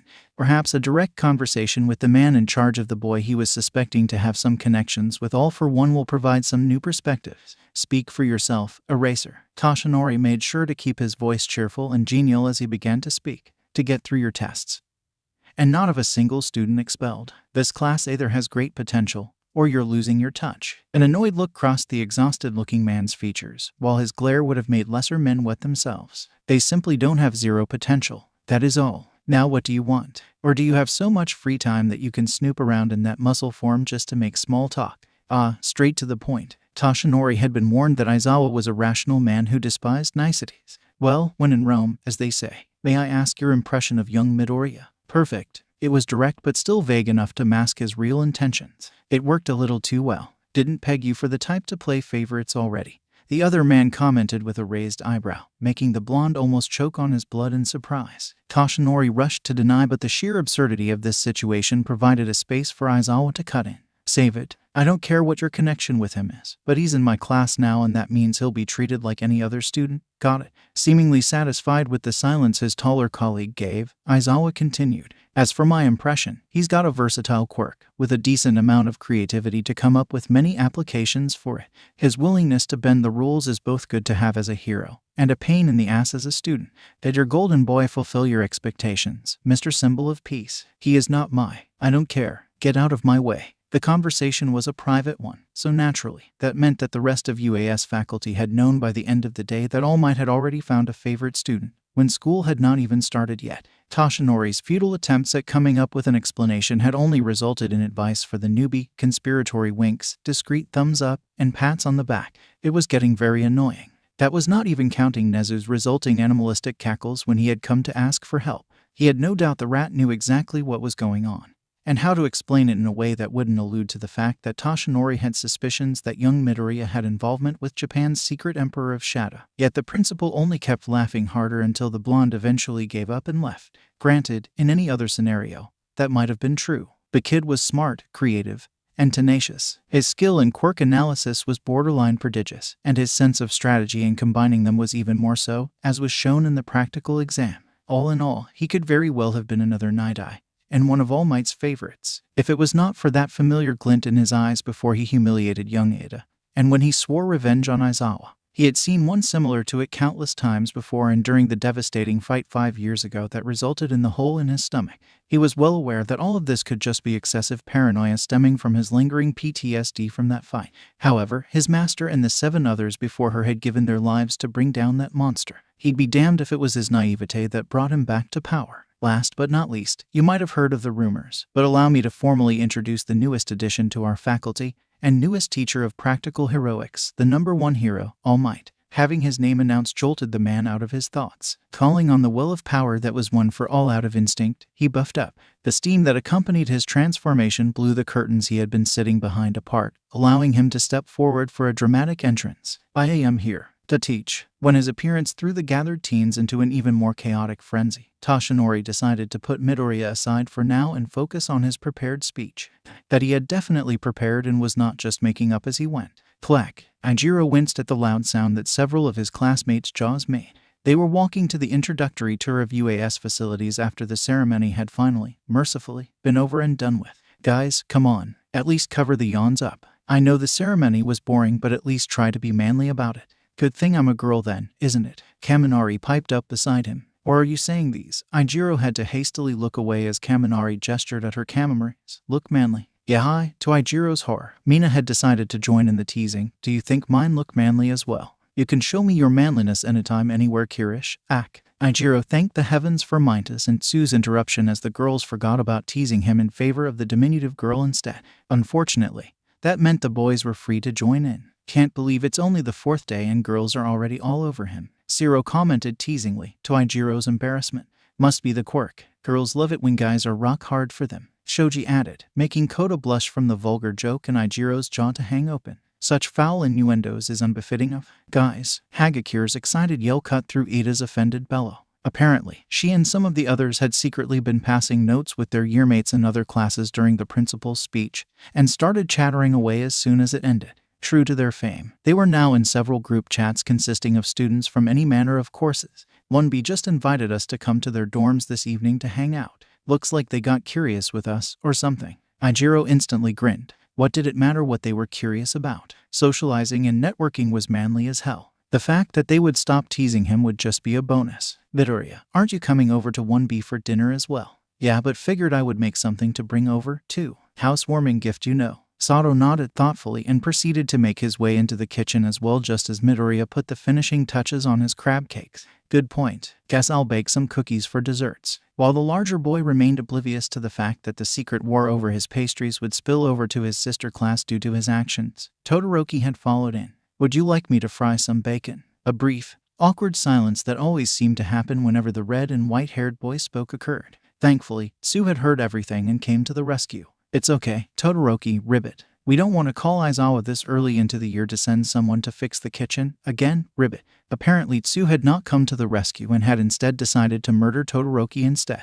I apologize for that. It's fine, ribbit. Hi there. I will break my foot up your ass. The chattering in 1B's dorms came to screeching halt when a blonde girl with a pair of horns on her head called out in a cheerful voice that completely contrasted the gruesome greeting that came out of nowhere. What's wrong? Did I pronounce it wrong? Monoma said this is a pretty common greeting. MONOMA. Stop teaching pony weird phrases. A red-haired girl roared as a confused pony received an explanation from a glasses-wearing boy with a beard. As the now-named Monoma got chewed out by the redhead, his obnoxious laugh had only climbed higher and higher in volume and pitch. Tink, which stopped abruptly when, in a move nobody saw coming despite it happening in front of their eyes, Pony had marched straight up to Monoma, grabbed a nearby unopened soda bottle, and immediately hit him in the head with it, knocking him straight out. Nobody gets a mess with me without a fight. The apparently unhinged girl exclaimed in some sort of English before placing the miraculously intact bottle back on the table, stepping over the possibly dead body, and headed for the gaping ensemble of WANA students at the door. Let's do this again. My name is Tsunotori Pony, but please call me Pony. I'm an international student from Texas. Nice to meet Cha. Her bright smile might have disturbed everyone there a mite bit.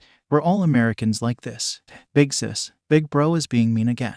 I am not. Stop calling me that, damn it. Because of you everyone on campus called me that now. I see you've met our class big sis Kendo Itsuka. Kaibara. Not you, too. Just accept it, Kendo. You've got big sister energy. What does that even mean? Over the weekend spent living together, it was made very apparent early on that man was not created equal. Some of them were simply not suited for the kitchen. After Todoroki nearly burned down the kitchen trying to make bacon and eggs and Yum's cheese incident, although most of them were still allowed and it was a general rule that if you couldn't cook, then you should ask one of the more talented people to do it for you instead. Sure, you could also get the free meals in the cafeteria from Lunch Rush, but it was also a long walk away. While not official in any means, the more frequently asked cooks of WANA consisted of Tsu, Sato, surprisingly Bakugo, and Midoriya. Are those crab cakes, ribbit? Yep, my dad loves Cajun. Holy shit, is that cornbread? Sure is. I got some hush puppies over there as well. You guys can come over anytime to get some. Oh, this is pretty good actually. Can I have the recipe for the bread? I want to try it out later. Can I have your recipe for the blueberry cookies? Then,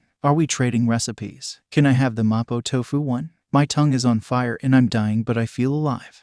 I like the soba. A similar arrangement seemed to also be the case in 1B, judging by the slowly growing crowd of budding home cooks exchanging techniques and recipes. Nobody complained, of course. With luck, they would get to try them eventually. For 1B, the sight of Pony chatting so animatedly for the first time they had met was worth it. For 1A, it was the sight of Midoriya's ever-present mischievous smirk turning just a bit more genuine. What do you mean? Of course all of us had time for Quirk counseling. We've got, like, the whole afternoon free. Fukadashi mangas.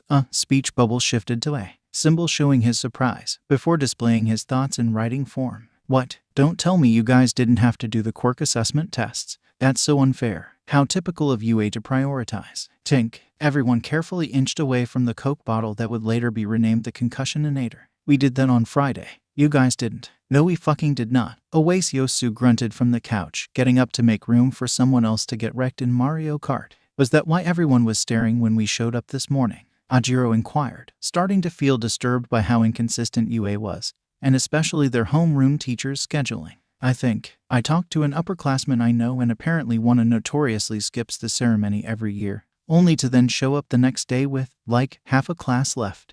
Pardon, but what do you mean by that? Yaoyorozu asked, a sinking feeling making itself known in her stomach. Apparently your homeroom teacher expelled the entire 1A class last year, half of them on the first day even. The current 2A only has about 2/3 of their students as original Hero Course students now. Kamakiri Tagaru shrugged uncaringly. Class 1A was here in full, so that must have been bullshit, right? Besides, if that was true, then that would mean that every Class 1 of the years before not only skipped the ceremony, but also the tour of the massive campus to show where all of the facilities designed to help them with training and school work were, as well as the orientation sessions where they would be introduced to the faculty and informed of the events happening in the school year. More importantly for Hero Courses students, as well as those aspire to transfer there, that would mean skipping the free Quirk counseling sessions that would help them get a better handle on their quirks, as well as come up with possible countermeasures to the quirks that posed a danger to their owners or others. Sure, all of the information was detailed in the student handbook and the syllabus, but what kind of nerd would want to read those 1,000-page abominations? Meanwhile, Class 1A broke out into a cold sweat,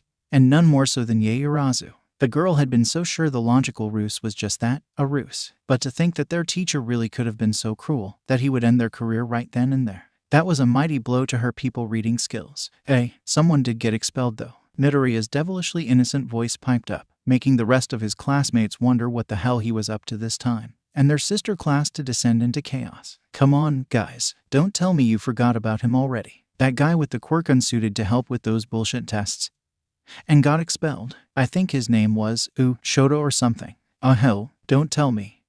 It was kind of impressive how the whole class tuned into the same frequency whenever Midoriya was involved. Unsuited quirk. What do you mean? Komori Kanoko asked, her anxiety going through the roof. If there was a quirk that was unsuited for tests, it would be hers. He can temporarily erase every single quirk in a set radius from himself, bringing everyone to a level playing field. I freaking knew it. What? That's opus as hell. How was he expelled? Monsieur Shota's quirk was, sadly, pass utile with the tests. And apparently says Maylor's efforts wasn't good enough, no matter how powerful his quirk was. Nobody in 1A was surprised that Yum was in on Midoriya's bullshit anymore. 1B, on the other hand, knew about the Green Gremlin's reputation, but not the fact that he had accomplices and therefore ate it up like fools, especially when almost everyone in 1A wanted some petty revenge on Aizawa's logical ruse. The only one who would be willing to stop it was Ada, who was in the bathroom, and thus he remained oblivious until it was too late for damage control. On another note, Present Mike would later be scolded by Recovery Girl for cracking a rib laughing when he heard from a student that Aizawa Shota had expelled a student named Shota Aizawa who had an erasure quirk. But that's another story for another day. True to her reputation as everyone's big sister, Kendo sensed the uneasiness in the air and clapped her enlarged hands to get everyone's attention. All right, it was regrettable, but the past is in the past. What do you say we play a board game or something for some team building?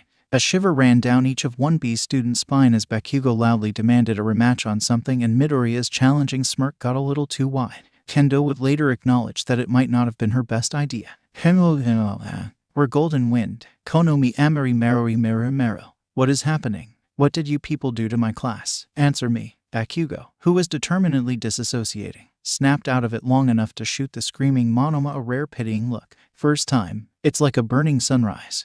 Make it stop. Make it. Tink. Fucking noob. What a pain in the ass. Bakugo muttered as he put down the concussionator and went back to disassociating. It's like a burning sunset. Class the next day passed by incredibly slowly. Even though they were taught by pro heroes, school was still school and school was boring. However, for the students of Class 1 at least, it was about to change very soon for one simple reason. Their afternoon class was their first practical heroics class with All Might. Yes, I am here. The sight of the number one hero twirling into a heroic pose, muscle rippling and smile blinding, sent the screaming class into even more of a frenzy. It was one thing to know that they would be taught by the All Might, but seeing him so close in person was something else entirely, especially to those who weren't from one of the big cities and have never seen him do any heroics in person before. It's All Might in the flesh. Is that the Silver Age suit? Hey, what a delicious wall of magnifique. Another level indeed. His dialogue is even bolded. All right, you bunch of zygotes. Welcome to Heroics 101. All Might's powerful voice cut through the chatter. First lesson, Battle Trials. He continued once the class became a bit more settled, brandishing a card which read Battle in bright bold letters. Battle Trials. Uraraka asked, worriedly. Battle Trials. Bakugo growled, excitedly. Battle Trials. All Might confirmed, redundantly. For that, you'll need these. Pointing and clicking a remote at a wall, All Might revealed the shelves hidden within, which contained the 20 boxes clearly marked that had their hero costumes within. Put on your costumes and meet me at Training Ground Charlie. You have 10 minutes. With that announcement made, their teacher disappeared with barely a blur, leaving the hero students to scramble for their cases and sprint down to the field. After last night, nobody wanted to test if this was another logical ruse or not and risk expulsion.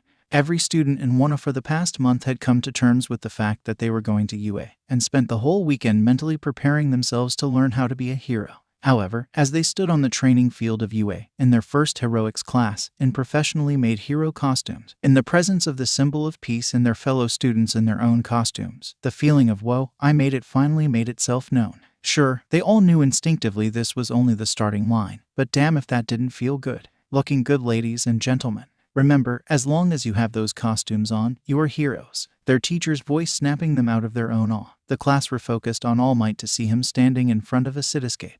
I know how excited you are to finally freely use your quirks. So for this first lesson, we will jump straight into the thick of it. Bracing himself for the flood of questions, Toshinori was surprised to see that despite visibly squirming in place in excitement, every student was restraining themselves. While that eased his anxiety for a bit, he probably wouldn't even need the cheat sheet if they were calmly listening. Right, here's the deal. You will all be split into teams of 2 and be pitted against one another. One team will be the heroes and the other the villains. On the groove now, Toshinori then pointed backwards at the building behind him. Here's the scenario. The villains have hidden a nuclear bomb somewhere in this building that will explode in 15 minutes. The villains have 5 minutes to prepare and then the heroes will move in to take care of it.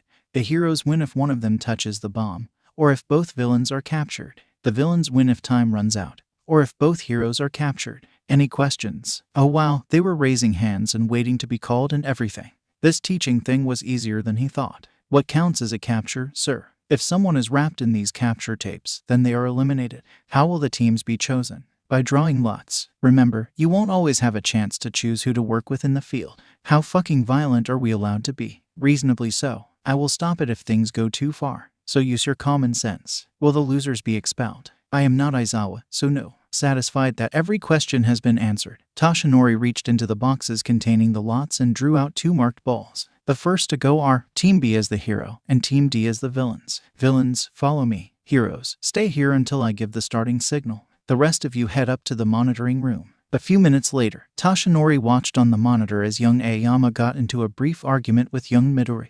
Judging by the gestures, it was about young Midoriya's cape. Dismissing it as unimportant, Toshinori centered himself, determined to get a closer look at the boy occupying his mind lately, and called out through the comms to young Todoroki and young Hagakure waiting outside the building. Attention, heroes and villains. Your 15 minutes start now. Roughly 1 year ago. Goddamn it, brat. A deep, gurgling voice reminiscent of one belonging to someone trying to yell under sewage water screamed in frustration. Get out of me so I can get into you. Even if I could, how is that supposed to convince me to? Another voice squeaked out in response. Unlike the first voice, this one was weaker, much more higher-pitched, with a subtle tremble that belied its owner's timid nature. The day that Midoriya Izuku discovered his quirk. Now normally, even staring death in the face would not stop Midoriya Izuku from trying to analyze this absolutely fascinating quirk transformation or mutant. Was being humanoid a conscious choice? Was smelling like sewage natural, or was it because this guy jumped out from the sewer? Why were his teeth such a nauseating shade of yellow? However, he was understandably distracted and freaked out by the fact that, instead of being non-consensually and non-erotically choked to death while being underage when the massive slime pounced on him, he had felt a squeezing sensation like when he was wedged between his parents in a hug. and then being moved along with the slime's movements. Oh, and he was also getting yelled at by his attempted murderer for not allowing himself to get killed. He had always had confident issues when people yelled at him. Luckily, not being choked also meant his brain still had oxygen to think. A lashing slime tendril revealed that he was in the villain's body, so why did? No, not in his body. On it. Could this be his quirk? You're making this way harder than it should be, brat. Hurry before that guy. Bang. Fuck. The villain swore loudly when the sound of a manhole cover being punched skywards reached them, which also served to disrupt his victim's annoying muttering. He swerved around to see that his fear was confirmed, for standing there in all of his muscled Greek god's glory was, All Might, I am here to deliver justice. One massive Texas smash blew the slime apart into tiny chunks. Thankfully, after Izuku had somehow popped back out into corporal form, the real world, he would have to think about that later. Now that All Might was here right in front of him, having apprehended the villain in a pair of soda bottles and signed his signature on Izuku's notebook, the boy needed to ask his hero the burning question that had been plaguing his thoughts for the last 10 years. Can even someone like me be a hero? At first, the hero said nothing, just staring at him with his signature smile in place. Just as Izuku was on the verge of passing out from anxiety, the much larger man gave him a thumbs up and responded. Of course, his heart soared. Finally he had confirmation. If All Might said so, then even Kaken would. With a quirk like that, you'll definitely become a great hero. Now stand back. I need to get this evildoer to the police. Thank you for delaying him. I shall look forward to seeing your debut, young man. And just like that, with a single leap, All Might disappeared over the horizon, leaving Izuku frozen at the underpass, hands still mid-wave and lips frozen into a wobbly smile. A quirk like that, huh? His smile slowly unfroze and dipped into a frown. You aren't that different from them, after all, listening to me, monsieur. Snapping himself back to the present, Izuku refocused to find Yume staring at him irritably, as if she was a princess looking down at a particularly insolent court jester that had offended her with his commoner jokes. Sorry, I was deep in thought. What was your question? Narrowing her eyes, the blonde princess brandished her ever-present hand fan. I asked what you were thinking when you designed your costume. Blinking, Izuku looked down at the offending article. It hadn't turned out that bad, in his opinion, better than he had expected. In fact, your mom didn't say anything. Evidently that was the wrong thing to say, as she then pointed the fan at him like a knight challenging another to an honor duel. No doubt because Mammon fainted from seeing that abomination. How did you even convince her to allow the cape? That was the one thing she actively detested her in a hero's costume. Even I, as her own Lefil, couldn't get a cape. It's actually a pretty cool idea. See, the underside. What did you bribe her with? David Shield's latest technology in hero costume fabric. The secret to the Hulk's indestructible pants. The plus ultra rarity Genderbend Gal Might body pillow, California Smash, Valley Girl edition. Best Genus brand latest series of underwear. What? How dare you accuse me of giving away such a priceless collectible item like that? I wonder what they're talking about. We don't get audio here, Ciro muttered while observing the two teams arguing on the monitor. Things were looking kind of intense. Midoriya has proven to be very smart and cunning in the exams and in our quirk talks, Ida exclaimed, arms chopping the air. Todoroki, besides being a recommended student, is also the son of the second-rank pro hero. Their partners are also no slouch. I have no doubt they are debating a strategy that would best make use of their strengths. As the class fell into debate, All Might was utilizing everything he had learned in the many years of staring absolute evil in the face and smiling at it to keep a straight face. Thank all that was holy that Toshinori had been convinced out of broadcasting every conversation from the participants to the monitoring room. Kids these days. On the hero's side, things were also heating up. I'm sorry, what was that? I could have sworn you just said you were going to freeze the whole building in ice. Toru prayed to All Might that Todoroki was joking. No freaking way was he. You heard correctly. He was serious. Dang it. Okay, calm down, Toru. Use your hard-earned people skills to make up for this guy's underdeveloped ones and explain how stupid he was being. You do remember what Midoriya's quirk is, right? What you're about to do. Attention, heroes and villains. Your 15-minute start. Now, their teacher's voice distracted her enough that Toru couldn't finish her sentence. Granted, Todoroki also didn't waste a single second. One stomp of his right foot and the entire building was encased in a decently thick layer of ice, just as he had said he would, providing the perfect battlefield for Midoriya and his quirk. To Todoroki's credit, he had the decency to look mildly sheepish when his invisible teammate reminded him of that fact before stalking sullenly towards the building. Stay here, then. I can't unfreeze the building this soon or it might collapse. I made sure to freeze everything but their heads. They won't be able to move while I get the bomb. And now he had completely disregarded Yume. Huffing, Toru decided to soldier on and follow him in. She had finally gotten proper protection to fight back. No way was she sitting on the sidelines. Inside the building, the villains had indeed been frozen, only leaving their heads free, revealing their scowls. That arrogant motherfucker, Midoriya muttered angrily, mind running a mile a minute for a revenge plan. Levian rose. In contrast, Yum calmly fired off weak and precise blasts of laser from each of the blasters installed on her armor, methodically destroying the layer of ice covering her. Humming to himself, Midoriya then responded as his fellow villain fired off another few blasts to free him. Why not? Levian rose. Toru shivered violently. One part of it was because of this freaking winter wonderland that her partner had so thoughtfully created before she could remind him that she was not cold resistant.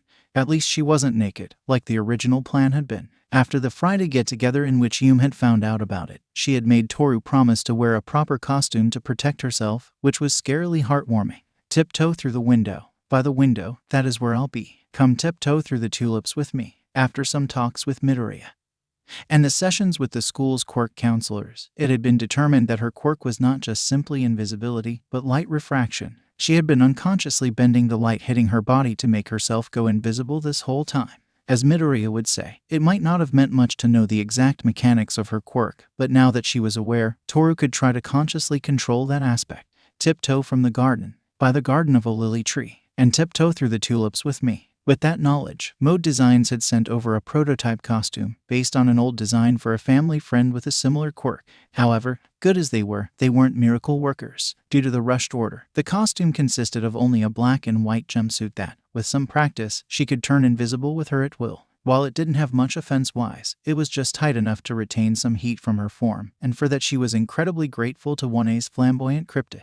Knee-deep in flowers will stray. We'll keep the showers away. Of course, the other reason why she was shivering was this goddamn creepily cheerful song playing on repeat in the background.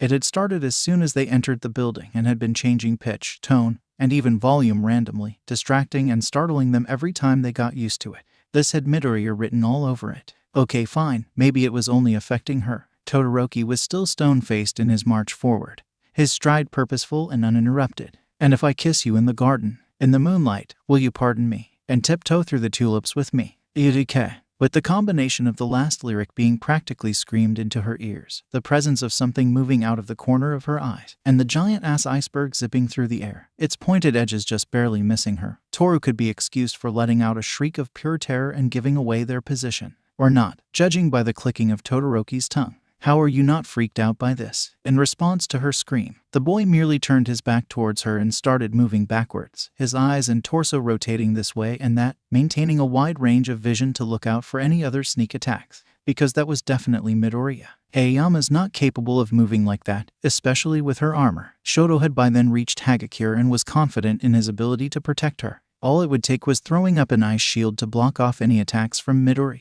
The problem was that even if he could see Aoyama coming, she could still snipe at him from afar, but a well-timed ice shield should give him enough time to dodge and freeze her. Plus, no matter what psychological tricks Midoriya pulled, it wouldn't have any effects on him. No matter what he was going to do, there was something much scarier living in his head. As soon as Aoyama's laser was taken out of the picture, her team shouldn't be able to turn the tables again. As crafty as Midoriya was, he simply did not have the kind of firepower capable of going toe-to-toe with Shoto. Satisfied with his plan of action, the boy started addressing his partner. Stay behind me, or turn invisible and hide somewhere. I'll tell you when it's safe to come out. Refuse. The sound of Aoyama's voice whispering right next to his left ear was enough to trigger instincts long since beaten into him by the bastard.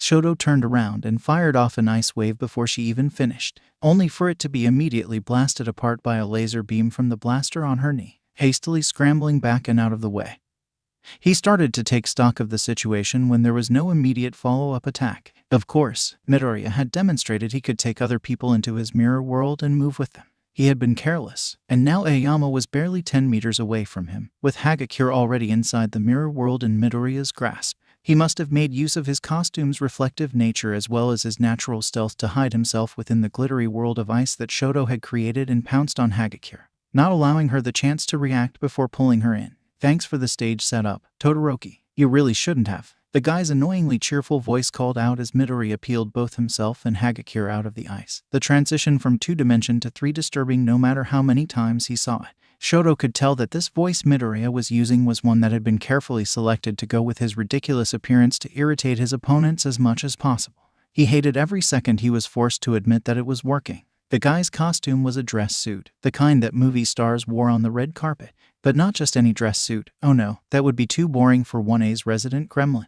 It was made up of hundreds of interconnected reflective fist-sized pieces of what Shoto assumed were armor material, giving him full range of motion along with protection. Unlike most of his classmates, Midoriya had chosen to use a full helmet, which was just a reflective sphere that covered his whole head. The guy also had a cape for some reason, which was also apparently made of the same reflective material. According to the girls, he looked like a very sparkly magician, whatever that meant. Shoto thought he looked like he was wearing a fishbowl on his head. Shoto narrowed his eyes at the duo, thinking of his next move. I would advise abandon her. Monami, the girl in the armor, spoke up haughtily. All of her blasters lit up threateningly, making her look even more like one of the Valkyries he had seen in movie night with the class. Unlike her partner, she had apparently decided for a medieval knight look. Her costume consisted of a red and white set of padded leather armor. Above it was a lightweight set of metal armor, the separated pieces covering her chest, navel, shoulders, forearms, knees, and shins adorned with blasters to fire off her quirk. It looked, Shoto had to quietly admit to himself, quite intimidatingly attractive. Sorry Todoroki, don't worry about me and go for the bomb.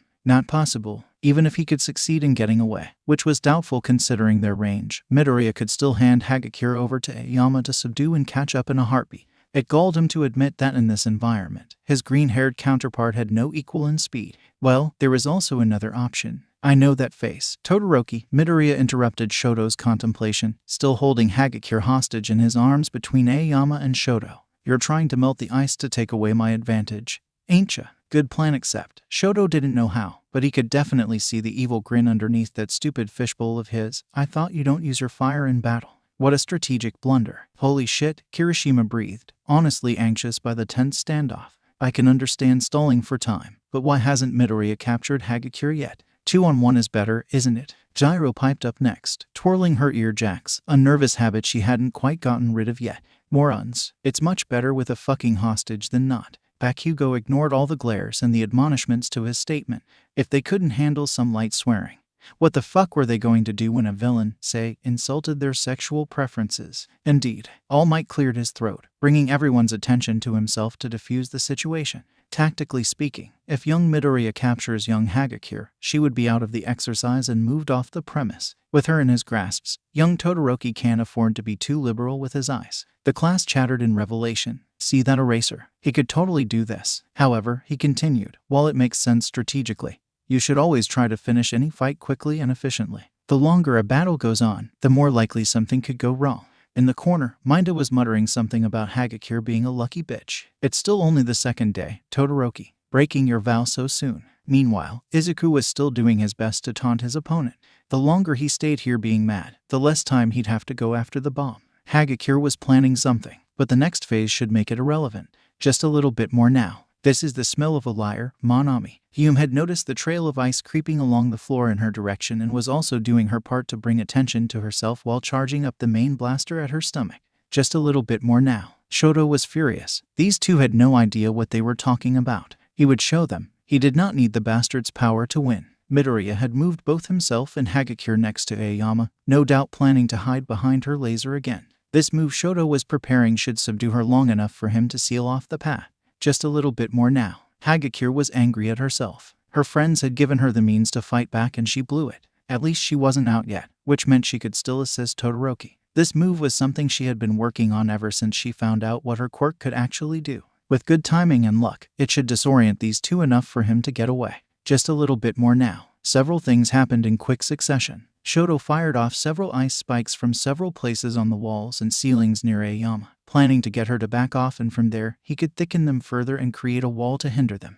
Yume, having seen it coming, leaped back and fired off her naval laser at full strength to destroy the spikes and to open up a path for her teammate. Izuku, just a second before it happened, had let go of Hagakure and jumped backwards into the reflective underside of his cape before immediately launching himself out of it in a zigzagging pattern towards Todoroki, dragging the cape behind him. Toru leaped forward and fired off her recently developed super move as soon as she was let go, refracting all the lights hitting her in all directions to hopefully blind her opponents. However, none of them saw what would happen next coming. By letting go of Hagakure, Izuku had pushed her forward just a tiny bit, which when combined with her leap to ensure she was in everyone's eyesight, put her on the path of Yume's naval laser. The beam only clipped the invisible girl's arm, but her quirk refracted the singular strong beam to become several others that fired off in every direction possible, destroying the walls, ceiling, and even the floor. Yum saw it and tried to move her torso to move the beam out of the way to prevent further destruction, which then accidentally put the beam directly in Izuku's flight path. Izuku sensed it coming and tried to twist out of the way as best he could while airborne. Unfortunately, this meant instead of colliding with an ice wall to go into, his upper body was headed right towards Todoroki's face. Todoroki was suddenly assaulted with a dizzying array of light, explosion, and heat. In his disoriented state, he could only see a hand reaching for his face. At that moment he wasn't in UA anymore. He was at home, about to be given an order to defend yourself. At the crack of dawn before he could even wake up properly. And so he reacted. Fire flashed from Shoto's left. Ice exploded from Shoto's right. The building did not appreciate the sudden change in temperature, the brittleness caused by the flash freezing earlier, and the destruction caused by the laser light show. When All Might and the medical bots arrived, the building was only held together by the iceberg freezing the floating pieces in place. With a groan, Izuku woke up with a pounding headache and a coldness deep in his bones. Opening his eyes revealed a ceiling with a shade of white that could only belong to a hospital, which meant he was in the infirmary. "Hey, you're finally awake," a familiar voice piped up from his right. Rotating his head for a look revealed the aged visage of the youthful heroine, Recovery Girl, who was also UAS life-saving medical personnel. "Aw damn it, oh, what? You're expecting someone else that can fix you up." The elder heroine lowered her cane and moved to read the various readings and charts on the equipment he was hooked up to. "Well, I wouldn't say no to Maruko and a nurse. Oh, quit it. Then cease those tasteless jokes." The heroine yelled back, practiced hands now flying through the needed examinations. "Where are the others? Are they okay?" Izuku shivered as he sat up. Being flash frozen wasn't as fun as it sounded. "They are fine. Todoroki has resistance to extreme temperatures, so he was the first to wake up and be discharged. The girls were partly shielded by the collapsing ceiling, so they only suffered minor bruises and scratches to go with the mild hypothermia." Izuku sighed in relief at that, glad that at least they weren't seriously injured on the first day. Hugh, on the other hand, the heroine continued, still busy with examinations, were not only in ground zero of the explosion when moving at high speed, but also remained frozen the longest with no natural resistance. "It's frankly a miracle you didn't get frostbite or break something. Luckily for you, despite seeing it coming." Izuku still recoiled just a bit when Recovery Girl's wrinkled lips stretched out for a kiss on his cheek, healing the rest of his injuries and leaving him exhausted. All Might dug you out quickly enough that the bots were able to perform first aid on time. "Keep yourself warm and drink plenty of warm liquid tonight and the next few days. You're good to go. Midoriya, may I talk to you?" Izuku was stopped on his tracks by Todoroki, who had apparently been waiting just outside the infirmary this whole time. "Sure. Can we walk and talk though? Nezu is kind of expecting me." Izuku did not want to be late for their lessons. "That is fine." And so off the pair went. After a while, just when Izuku was sure he could physically grab the thick aura of awkwardness hanging between them with his hands if he tried, Todoroki spoke up. "You made me use my fire." Yeah, sorry. Because really, what else was there to say to that? "Listen, if that is like some religious thing you do, that's not it." Todoroki interrupted, his normally impassive face now twisted into a scowl that looked incredibly foreign on his face. "It's not something as noble as that." "Okay, this is getting heavy." The other boy was obviously gathering courage and conviction for a possibly earth-shattering reveal. Izuku realized uncomfortably. He really had to wonder if he was the best person for this. They had fully stopped in the middle of a deserted hallway now following that declaration. Sensing the silence stretching on once more, Izuku made his decision. "Look, dude," only to be interrupted again. Only this time, the sadness and rage in Todoroki's mismatched eyes made Izuku's words choke in his throat. "Tell me, Midoriya, have you ever heard of quirk marriages? Would I be correct to assume you are late because of the talk with Mr. Todoroki?" Nezu's squeaky voice snapped Izuku out of the stupor caused by the revelation that had almost casually been thrown into his face. And boy, what a revelation that was. The number 2 hero endeavor partaking in a quirk marriage, abusing and possibly raping his wife for the perfect weapon with the perfect quirk to take on All Might's legacy. Doing it again and again until he got to Todoroki. And then switching to abusing his son until he became the emotionless mess that he was today. Was this what being a hero was all about? Was this the life that he and his classmates were trying so hard to achieve? What do we do next, Principal? No, he refused to believe so. The 4-year-old boy dreaming of the day he could save people just by being there, who was still cheering for All Might deep inside his heart, refused to believe that that monster would be able to get away with this. The most terrifying mammal of Japan's heroics smiled a dangerous and feral smile that reminded Izuku that for all his jovial civility, Nezu was, first and foremost, an animal. "Seeing as I will most likely be busy for the foreseeable future, he began, speeding up his already rapid typing to ludicrous speed that shouldn't have been achievable with his paws. "You'll be assigned homework. Feel free to ask around for help." Izuku reached to pick up the flash drive being slid over to him.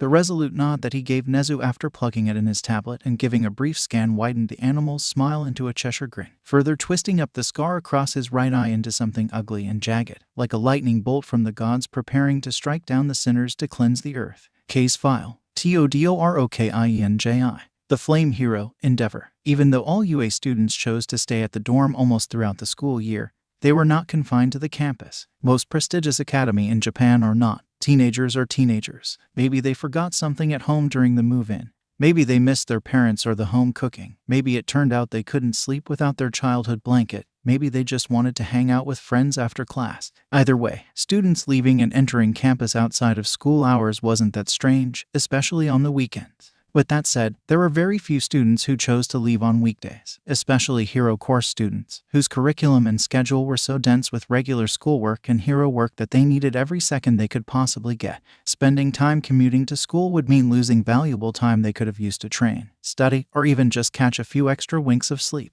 Izuku knew all this. He had done extensive research on UA before coming, after all. Therefore, he knew the sight of him walking to UA bright and early on a Wednesday morning would mean people would notice and, most likely, come bother him about All Might. Sadly, he really needed that trip back to his house. After receiving the homework Nezu assigned, he had headed straight home instead of the dorms, only shooting a text to the class group chat to let everyone know he was okay and ask about the other matches. While normally, he would have loved nothing more than to spend the whole evening and maybe the whole night analyzing each and every way his classmates used their quirks in battle and what it could mean. Starting the investigation into Endeavor as early as possible took precedence. To that end, he had decided to enlist the help of his mom. Nezu had said he was free to ask for help, after all. Contrary to popular belief, before Izuku was born, Enko was just a regular employee for a small marketing firm where she had met and then fallen in love with Hisashi. After Izuku was born, Hisashi had decided to take a job with Mode Designs to follow his dreams of working with heroes. The money he made with his brilliant mind had been enough for all of them to live comfortably without Enko having to go back to work.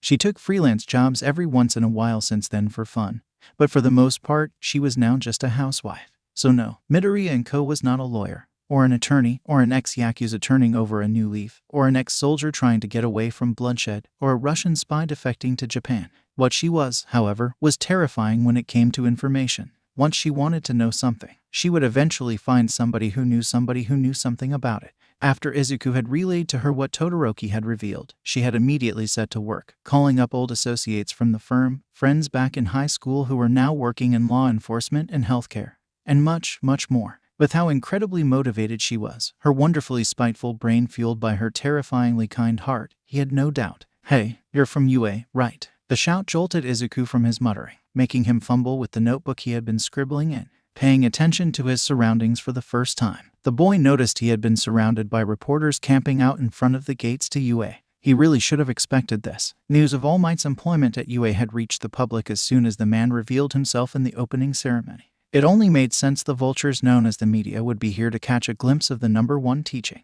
"What do you think of All Might as a teacher?" A microphone was very rudely shoved into his face, making him recoil in surprise. "There are rumors that he had found a favorite. Do you know who that student may be?" Another reporter screamed, almost elbowing the first one out of the way. "How do you compare All Might as a hero and him as a person?" This one most definitely kicked the others out of the way as she demanded answers with crazed eyes, messy hair, and a deranged, haven't slept in 4 days voice. As more and more reporters, he meant reporters, surrounded and screamed into Izuku's face, looking for that juicy bits of information that they could bend and twist into sensational morning news. The Deku part of Izuku's brain started to panic as old fears and trauma of being surrounded, pushed down, and beaten up resurfaced. Luckily for him, his mom had seen this coming and made him remember a list of names and deeds before he left. A list that was coming handy when he recognized a familiar face. Mrs. Takahashi, putting on his best panicked but relieved when recognizing someone he used to know face. He turned to face the woman who used to live in the same apartment complex as him. "What? Oh yes, Midoriya. Haven't seen you in years. Think you can give me. What are you still doing with Yavin Station?" Izuku interrupted the woman who had started the rumor that his mother was such a nasty woman that her husband ran away to the other side of the world for a younger and bustier American. Using his best confused and innocent tone and face, "I thought you would have transferred to Utapau for the hot editor guy you always talked about by now." The noise is cut off in an instant, as if someone had suddenly muted a video playing a rock concert. Only the choked gasps of Takahashi remained in the deathly silence. A silence that was broken when a man who was apparently Takahashi's cameraman yelled in outrage. "What? Is that why you've been avoiding me?" Plowing on, Izuku did not leave the woman a chance to make excuses and pointed at the man who was responsible for Stormicide's leaked personal video, subsequent retirement, and rumored suicide. "Yeah, that's not fair to him. Mr. Sirachi even stopped having sex with Ms. Amano so that he could focus on you." "You what?" Takahashi screeched, making Sirachi's already pale face look even more like a zombie. "Wait a goddamn second. Our senior editor Amano. Is that why Aversier's story last week got leaked?" Another reporter screamed, now brandishing his cameraman's equipment like a club, his facial features starting to distort due to the man losing control of his quirk in his anger. "The one you disguised yourself as his fiancé to get? Or the one before that was stolen from Granicus Station? Because the second one was actually Mr. Miura's work. You shouldn't steal credit." Adding a carrier plane's worth of jet fuel into the fire, Izuku addressed the men that had destroyed a promising hero's 3-year engagement and his career. As more and more dirty laundry was aired, the assembled crowd slowly but surely devolved from a screaming match into a free-for-all fistfight. No one noticed the small teenager they had been targeting earlier slinking away towards UA as soon as Quirk started flying. Aizawa, who had sprinted to the gates as soon as he noticed one of his students being harassed, could do nothing but stare with mouth agape as his metaphorically biggest problem child channeled his chaos energy to turn Aizawa's greatest enemies onto themselves without touching a single one of them. His respect and admiration for the kid grew to such a level that when Midoriya walked past him, Aizawa just let him go and didn't even offer a snarky remark as he usually would. As for Izuku himself, his mood thoroughly ruined and emotions running high, the sight of the man who had made his classmate cry helped him make up his mind to go through with his plan. Pulling out his phone, Izuku proceeded to text the person with a vital piece needed. Are you still in the dorms? I am on my way down to the common room. Do you need anything from your room? Great. Can you bring some more of that material I had you try to make on Sunday? I have something I want to test. All right, sit down and shut up, Aizawa ordered redundantly, seeing that all of the class were already in their chairs. Izuku even almost tripped on his way scrambling back to his desk from Momo's, hastily promising to resume their talk at lunch. As it was, the class straightened up to give the man their undivided attention, careful not to piss him off so he would not expel anyone. I have reviewed the footage from yesterday's battle trials. All in all, you did adequately. Multiple sighs of relief were exhaled. We will go over every one of them more carefully in this evening's foundational heroics while 1B do their own battle trials. For now, you have something more important to do. Pausing for several seconds just to freak the kids out, Aizawa continued, "It's time to vote for the class representatives. I don't care how you do it. Get it done by lunch." After the declaration, Aizawa started to climb into his beloved sleeping bag, fully intent to catch up on some sleep while the class descended into chaos, until he noticed the problem child climbing up to the podium. "Guys," with a loud clap of his hands and a yell, Midoriya brought everyone's attention to himself. "Listen, since we have gotten to know each other a bit over the past few days, I propose a vote. I have some paper right here we can." "Oh hell no. Rejected," Shouta interrupted from within the sleeping bag. "I thought you don't care how we do it. Gotta give the kid some credit. His confused face would fool any lesser man." "I don't. However, I refuse to let your immature pranks create more problems for me to deal with." How dare the brat have the gall to look offended? "I mean no offense, Midoriya," Ida spoke up in agreement, making Midoriya send him a betrayed look. "But your reputation has not inspired trust that you are not planning something." Sniffing imperiously, Midoriya turned up his nose. The lessons with Kayama had obviously paid off because he pulled off the look very well. "Fine." Huffing, Midoriya stomped back to his seat and started pouting. "Yaoyorozu can give us paper. Todoroki can collect them and compile the results. Ada can announce them. Happy now?" "Very." Shota promptly fell back asleep just as Yaoyorozu started ripping a large piece of paper she had pulled from below her desk into smaller ones. He still kept one eye on Midoriya, just in case. In no time at all, he was jolted to full wakefulness by Ada's loud voice next to him on the podium. The kid really needed to learn to control his volume. "Now, I shall announce the result for the class president." It was a majority vote. "I did not expect that. This person must really have your trust." Shota snorted from the ground. It's more likely the lazy asses had heard the word responsibility and ran for the hills, leaving the most responsible-looking person as the one saddled with duties so they could goof off. "The class president is..." Shota made no effort to suppress the groan of annoyance from leaving his throat when Ida trailed off in uncertainty. "Ugh, what now?" "Sir, I think we should redo the..." "No, you made your choice. Live with your sins." Did the kid not trust whoever it was to be responsible? Ridiculous. That wasn't Ida's job to decide that. But sir, I already said no. Whoever's name is on there is now your class president, and that's final. Maybe it was one of the others like Todoroki or Yaoyorozu and the kid was being jealous it wasn't him. That would be a one-way street to expulsion station if that was the case. Sir, I really think. Read it and get it over with or you're expelled. Ida. It could have even been Ida himself that was voted and the kid was now getting cold feet. In that case it would be Kayama's or Inui's job to encourage him. Being positive and caring wasn't his thing. Yes sir. Fucking hell, was it the problem child that got voted in? Valid concern. He could see why it would be the case, however. The kid was charismatic as hell and despite his antics, got a good head on his shoulders. The class president is. That wouldn't be much of an issue, he supposed. Maybe a position of responsibility would temper his class clown tendencies. Aizawa Shota. Every single train of thought Shota had running derailed and died a fiery death. He was pretty sure his neck was making a creaking sound when he turned to glare at Ida because if this was a joke. It wasn't. The kid looked like he was going to cry. Before he could even try to make sense of anything, a new voice interrupted his rebooting process. That makes a lot of sense, Ribbit. His neck definitely made a cracking sound this time. He's disciplined, responsible, and with his logical ruses, not afraid to do what needs to be done, Ribbit. Et tu, Asui. He trusted her and this was how he was repaid. I mean, now that you say it like that. Oh no, now the idiot troops were getting sucked in as well. He did say he could run his class any way he saw fit. Is this really any different? Even Todoroki. What the fuck was happening? The whole situation was so absurd that he could do nothing but make choked gasping noises, his brain desperately trying to come up with a response but failed to come up with anything. I'm okay with it. Thank you, Koda. Very cool. It was the Green Menace. It had to have been. Don't look at me. The gremlin had the audacity to still be pouting. I didn't touch anything but my own voting slip. I know you were keeping an eye on me. Damn it. He was right. The brat had been the perfect little angel the whole time. Okay, think Aizawa, think. What were the facts? Riing. The hour of sustenance arrives. Takoyami muttered dramatically as the lunch bell rang. The class proceeded to file out of the room, giving Shota encouraging pats on the back and words of confidence as they did so. It was sickening. It took several more minutes until Shota's brain rebooted enough to remember what this meant, practically tearing his way out of the sleeping bag. He used every ounce of speed beaten into his body to sprint down the halls to the teacher's office. Knowing him, Nezu had already made everything official and was cackling to himself in the principal's office. Aizawa had no doubt the rat would force him to actually do his duties, maybe even demote him to student for a bit just for shits and giggles. In the cafeteria, Izuku was in real danger of blacking out from oxygen deprivation because he had started laughing as soon as they left the classroom and still hadn't stopped, only pausing every few minutes or so for a brief breath.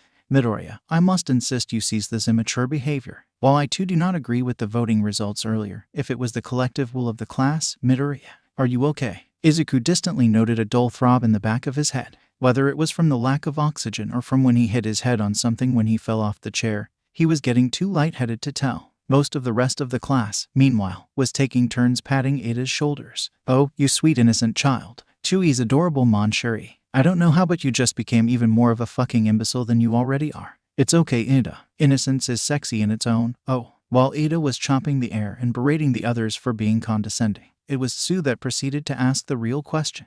How did you rig the vote, Izu? It was several minutes later that Izuku regained enough of his composure to stop laughing and pull himself up on the table, helped by Sato. Phew. Okay, so Snort, why did you think I was? Oh fine. I can't even say that with a straight face anymore. Okay, but what did you do? Aizawa was watching you like a hawk as soon as you stepped up to the podium. Your raka cut in before another laughing fit could start. Oh, I didn't do anything. The only thing I did was bring attention to myself so Yaoyorozu could do her thing. The third to last person one I thought would ever join in a prank jolted when her name was called and multiple pairs of incredulous eyes swiveled to face her. Me. I had nothing to do with anything. All I did was prepare the paper. Oh, I know. There was that familiar cruel glint in his eyes that everybody learned to fear. I also know that you don't like to waste materials you created, especially with heroics class later, so you would want to preserve your fuel, so I made sure you would use the paper that I've prepared beforehand and not just create some new ones. The special paper you told me to bring. Correcto. Izuku had by now stolen Ada's glasses to do a stereotypical irritatingly smug smart anime character pushing up his glasses pose. When I returned it to you just before Aizawa came in, I had already switched it with another one I prepared beforehand that's covered in Aizawa's name. What? The slips were blank. I made sure of it, Ada exclaimed, looking more and more like someone just told him his friends just killed God and he unwittingly helped them do so. It did appear so, didn't it? How is he doing that thing where the glasses reflect the light just right to conceal his eyes? Even Tenya could not do it. In reality, the words were written with a special type of invisible ink that disappeared after a few minutes and would reappear if you heat up the paper.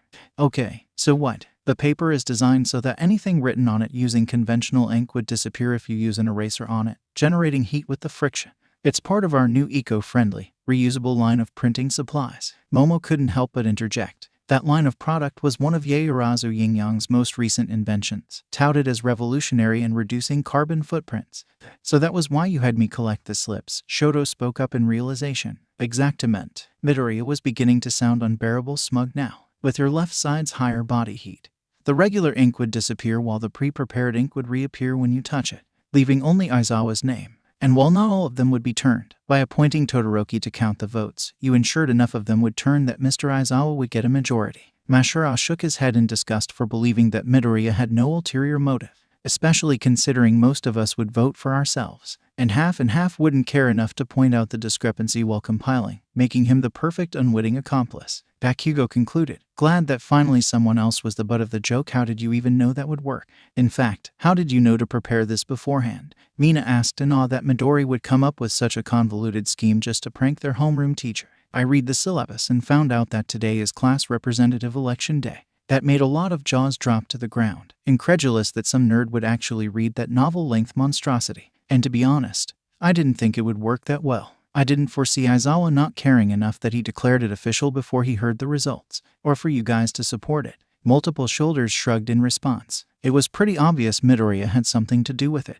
More importantly, Aizawa's a dick. Any further response was interrupted by the sound of clapping that rose in volume until it was revealed that the whole cafeteria was listening in. Someone started chanting the name of the boy. No, the young man that had successfully gotten back at the sadistic bastard that had logical roost them repeatedly for the past who knows how long. Another followed, then another, until the cafeteria was filled with a cacophony of chants, a symphony that signified the start of a revolution. It almost drowned out the sound of the blaring alarms. Ever since he heard about All Might's employment at UA, Tamura had silently gathered a large crowd of nameless NPCs in preparation for the inevitable raid on the UA dungeon. Today's news on TV had revealed that a chance had presented itself in the form of a swarm of flies buzzing around the gates of UA. Master had talked extensively about the media and his fondness of using them to take out especially annoying heroes, and that had inspired Tamura to create the perfect plan to use them. Simply put, he would destroy a section of the famed UA wall, providing a hole for the bloodthirsty vultures to slip in. It would force the pro-heroes to confront them but not actually engage because they were still civilians, providing Tamura a distraction so he could slip in unnoticed and grab the curriculum plans from the teacher's office and get out via Kurogiri when he got an official coordinates. He had even timed it perfectly so that it would be lunchtime when the break-in happened, so that the noobs would be concentrated in one place without much pro-hero present, making them more likely to panic and cause a scene, hopefully distracting the pros even more. Furthermore, he even chose a section of the wall that was relatively out of the way enough that, although it would not be immediately noticeable, would be easily visible to any idiots desperate enough to snoop around in hopes for an opportunity for a scoop.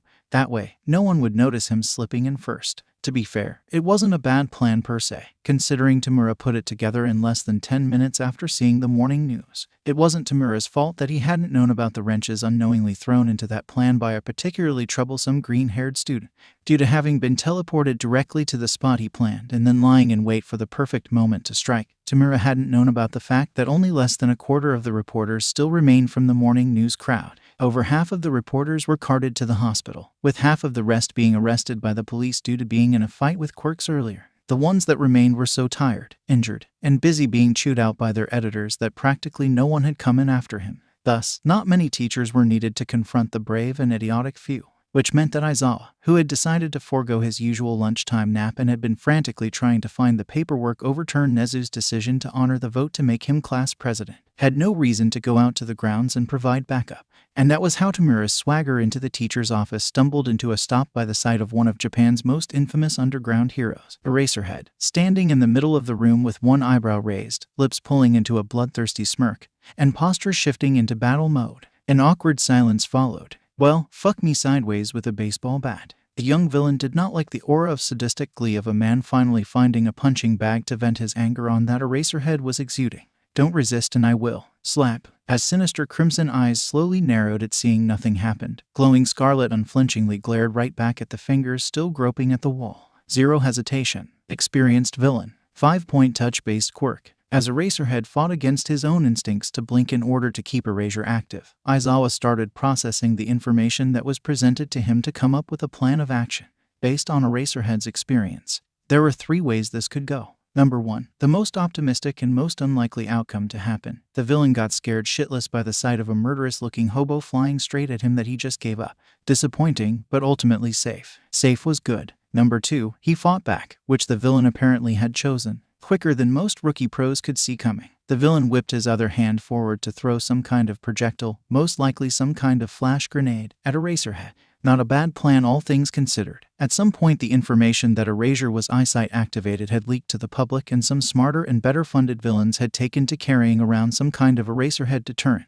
Unluckily for those villains, and this one in particular, Eraser had long since come up with a countermeasure for that. With practiced motions, he sent his capture weapon flying forward to snatch the projectile out of its flight path, before following up with a seamless spin and throwing it straight back at where it had come from. Present Mike called it the No-You. Eraserhead refused to acknowledge the existence of that name, as the thrown weapon crashed merely centimeters from the villain's hand still touching the wall, making him jerk it back instinctively. Eraserhead practically flew through the air like a murderous bat out of hell, preparing to deliver the first in the many strikes in a combo designed to Nigerundayooo. Never mind. Scenario number 3 it was then. What a pain. Fucking Joestars and their popularization of that move. Attention all students and faculty. Security level 4 has been breached. All students please remain calm. Promptly find shelter and barricade yourself inside. The calm and robotic voice that spoke up from the loudspeakers contrasted beautifully with the loud and shrill ringing of the alarms, making the students anything but calm. Never in their wildest dreams did the students even thought about the possibility of a break-in. After all, this was UA Academy, the school that had produced countless top-tiered heroes that had gone on to occupy the top of the charts. This allowed the school to have the funding to equip itself with the best security system money can hire a mad scientist to build, coupled that with a staff of pro heroes who could fathom that someone would be ballsy enough to attack this almost literal fortress and succeed it. Hero course, pull yourselves together. A strong voice full of authority cut through the panic like a sushi knife through a piece of fatty tuna. You are now authorized to use your quirks to defend yourselves and your schoolmates. Third years, secure the entry and exit. Second and first years, split up and form circles surrounding the other courses and protect them. Support, prepare to assist hero course. There are intruders in the building. Given the fact that Lunch Rush was known for being a charity hero most of the time and a rescue hero the rest of it, everyone could be forgiven for forgetting he was still trained in combat. As it was, when his normally cheerful and soft-spoken voice turned uncharacteristically serious and urgent, people listened, as metal gates slammed down in front of doors and windows to prevent the intruder from getting in and the students from getting out and providing easy targets. The students scrambled to follow the hero's orders. The previously loud cafeteria was now slowly sinking into a tense silence, the students inside having never been in a situation like this before, considering this was supposedly the safest campus of Japan. Contrasting the panicked mayhem of his students, Lunch Rush was calmly walking towards a door leading out to a hallway. One of his now ungloved hands were pressed against one of his ears, while the other was going through various warm-up motions. As he went through the mental steps needed to unleash one of his most devastating special moves, Lunch Rush had to wonder what the hell happened to make Eraserhead pissed enough to use this plan. Back outside, Eraserhead was doing his level best to ignore the growing migraine caused by the loud alarms that only worsened the pain caused by his dry eyes, a problem made significantly harder by the shrill screech coming from the fleeing villain. You cheater, hacker, bug player, it's not working. It's supposed to be working. Well, performance issues, you know, not uncommon, 1 out of 5. Given the fact that the villain looked to be in his early 20s, Eraserhead didn't feel the need to restrain the mutter from spilling forth from his mouth, unlike when he was with the kids he was in charge of. Much later, Aizawa would spend several hours as well as that month's paycheck on chugging Tsunotori Pony's homemade totally legal to make hillbilly rocket fuel that could strip rust from metal over the realization that he had resisted his ash, Nimiri, and joke for years only to be cracking erectile dysfunction jokes in less than a week of knowing the disaster child. Right now, though, Eraserhead was giving chase, keeping his quirk active for as long as he could, blinking only when he was sure the villain's hands weren't touching anything. Given the fact that the villain was dragging his hands on the hallway walls the whole time he was running, Eraser had to employ a wide variety of tactics to occasionally get the villain to flinch away from the walls so his eyes could get some much-needed relief. Eraser wouldn't admit it, even under threat of torture, but he was really grateful he had accepted Nezu's offer to teach him. He really didn't want to think about the nightmare it would be if he had to do this alone out on patrol, with Samantha subtly curving the hallways to help with herding the villain exactly where he wanted him to go, as well as sealing the doors so he wouldn't attempt to go in, and making sure the walls curved inwards just enough for the villain's fingers to miss. Eraserhead only need to make sure his thrown shuriken stars, kunai knives, regular knives, caltrops, scarf, and occasionally own body missed just enough so that he could subtly guide the villain on the intended path to the drop zone. Additionally, with Nezu's terrifying tactical mind whispering in his ears like the all-seeing devil he is, it really was a shame Midnight had been outside attracting the attention of the parasites so they wouldn't wander inside. They could have just led him to a dead end, trapped him inside before blasting him with her purple haze and be done with it. Even All Might would have been a good addition to this little operation. Despite having absolutely no subtlety whatsoever, Eraserhead had to grudgingly admit to the blonde oaf's effectiveness in subduing, well, anyone really, as well as being a deterrent in general. Sadly, they couldn't risk their carefully constructed plan to go awry due to one greenhorn. Plus, they needed him to be on standby just in case this is a distraction for a bigger attack somewhere else on campus. Oh well, no use dwelling on what-ifs. As the villain approached an intersection, Eraserhead gave the starting signal at the same time he sent his capture weapon sailing forward to wrap around a horizontal pole that was starting to grow out of the wall. Target approaching. 3. Eraserhead pulled on his scarf to boost his jump forward just as the villain juked to the left to get out of the way. 2. Straight towards the cafeteria door. 1. Which was guarded by a very pissed-off Lunch Rush. Tamura only had enough time to widen his eyes before he was blasted by the cooking hero's Quirk, which only made what happened next worse for him. When Lunch Rush had still been a young Trisardi Awabi, being a hero had never been in any part of his plan. Growing up in Trattoria Trisardi had meant he had had the same dream as his padre, to introduce their own brand of cuisine to people and use it to help people with their ailments. Awabi had been devastated when he had found out his BR guest couldn't do the same thing his padre's Pearl Jam did. The elder Trisardi had eventually managed to convince him that Awabi's own ability was nothing to sneer at. Antonio had never cared what quirk his son possessed. However, the feeling that he had been a disappointment had remained with Awabi for the longest time. What good was the ability to recreate from his hands any food previously consumed from memory using the nutrients in his body compared to literally curing people of their ailments with food, especially if the slightest mistake in his memory of the taste would result in it not tasting the same, or even like a different kind of food altogether. That had all changed the day they had found out about the side effects his quirk had on him. BR guest had given him synesthesia, a neurological condition in which information meant to stimulate only one of his senses ended up stimulating several others. Essentially, Awabi was able to literally taste any event he experienced like it was a meal. By itself, the condition wasn't much of a problem, annoying to be sure, but also pretty interesting to live with. However, if he combined it with his quirk, recreating a dish that had the taste of a certain memory of his, he could make a carbonara that tasted like his daily peaceful evening walk along the Morio Bay, a shrimp risotto that tasted like his and Padre's thrilling dive into the ocean depths surrounded by sharks to harvest ingredients, a panna cotta that tasted like his nights relaxing on the couch, surrounded by their dogs, and much, much more. It had opened up a whole new world of possibilities for young Awabi. Suddenly, the power that could have done so little had become capable of so much more. The authentic Italian recipes and techniques he had been so proud to have perfected had become restrictions. The sleepy town he had been so content with had become too small, too boring, too repetitive to provide him with new experiences he could have used. 6 years after the day he told Padre he wanted to be a hero and the cooking hero, Lunch Rush was born. A hero who dedicated his career to cooking luxurious meals for the less than fortunate, to be the savior of the broken, the beaten, and the damned. He would spend all of his talent, all that his quirk had to offer, just so they could have a taste that reminded them of simpler times, that raised their hopes for a better future. He would even endure this big-ass pipe constantly pumping nutrient gel into his mouth if it meant he could see the happiness that bloomed on his diners' faces when his creations produced the reaction he had hoped for, or even more. And Lunch Rush would be damned if he allowed some crusty-ass leftover scum of the pot villain wannabe invade the sanctuary that he had sold his soul to the devil to get in order to make sure the new generation of heroes grow up strong and healthy, so that they would be able to help people before they passed the point he could no longer help them with his meals. That was why Lunch Rush felt no remorse whatsoever when the villains screamed even louder when he got hit in the face with a pressurized stream of Lunch Rush's own blend of some of the worst tasting and smelling food in the world, concentrated into a thick smoothie and infused with the taste of the memory of that time he had got bitten by a bullet ant in the nuts when he had been on a relief mission after an earthquake in Honduras. As the villain stumbled back into the conjunction and frantically tried to wipe his eyes with the back of his hands, screaming all the while, Lunch Rush also backed off into the cafeteria and made sure to lock the door tight.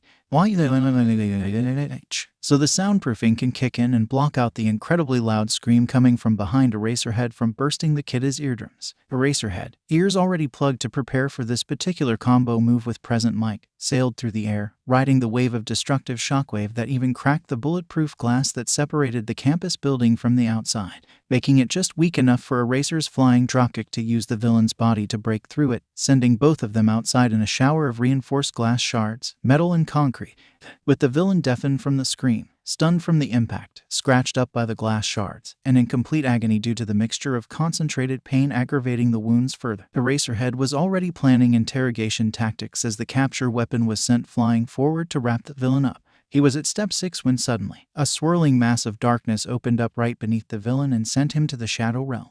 Eyes widening, Eraserhead hastily twisted himself and sent the capture weapon to snag around the pole starting to jut out of the wall and swung himself into a crouch on it like some kind of homeless gargoyle, just in time to avoid falling into the portal before it swirled to a close with a whooshing sound.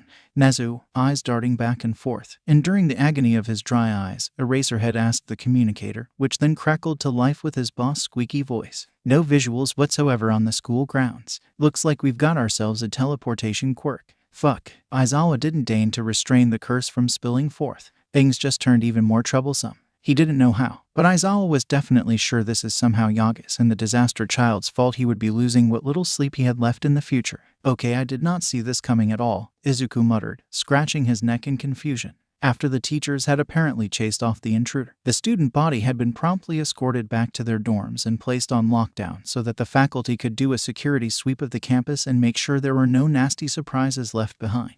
Aizawa had arrived the last out of all the teachers to herd one back to their dorms. The man had then told them to vote for a new class president, pronto. And no jokes this time or else, given the fact that he had still looked like his usual murderous hobo self. Only this time he had also been covered in glass shards and concrete bits while glaring with unhealthy red eyes resulted from overusing his quirk. None of the class dared voice any suggestions or jokes in fear of not only their expulsion but also murder. After their homeroom teacher left, Ada had quickly suggested another vote, this time verbally to minimize the chance of Izuku messing with it. A brief nomination later and now, standing before his classmates and expected to give a speech as their new class president, Izuku was at a loss for words for the first time in a very long time. It makes sense. You put more thought into improving our quirks and their applications than even us, Ochako began, looking challengingly with a raised eyebrow at Bakugo's glare at her having voted for Izuku. Yes, that is not to mention you have a good sense of strategy, even though you do apply them to questionable things more often than not,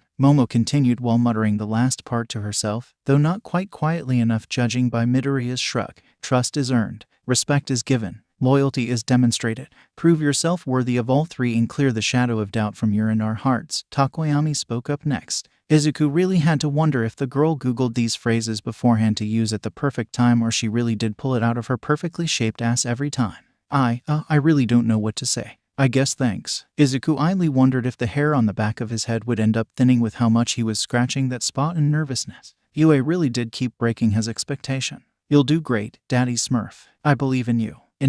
Sue made a note to vary her tongue whip. Couldn't have Minori dodging it that easily another time.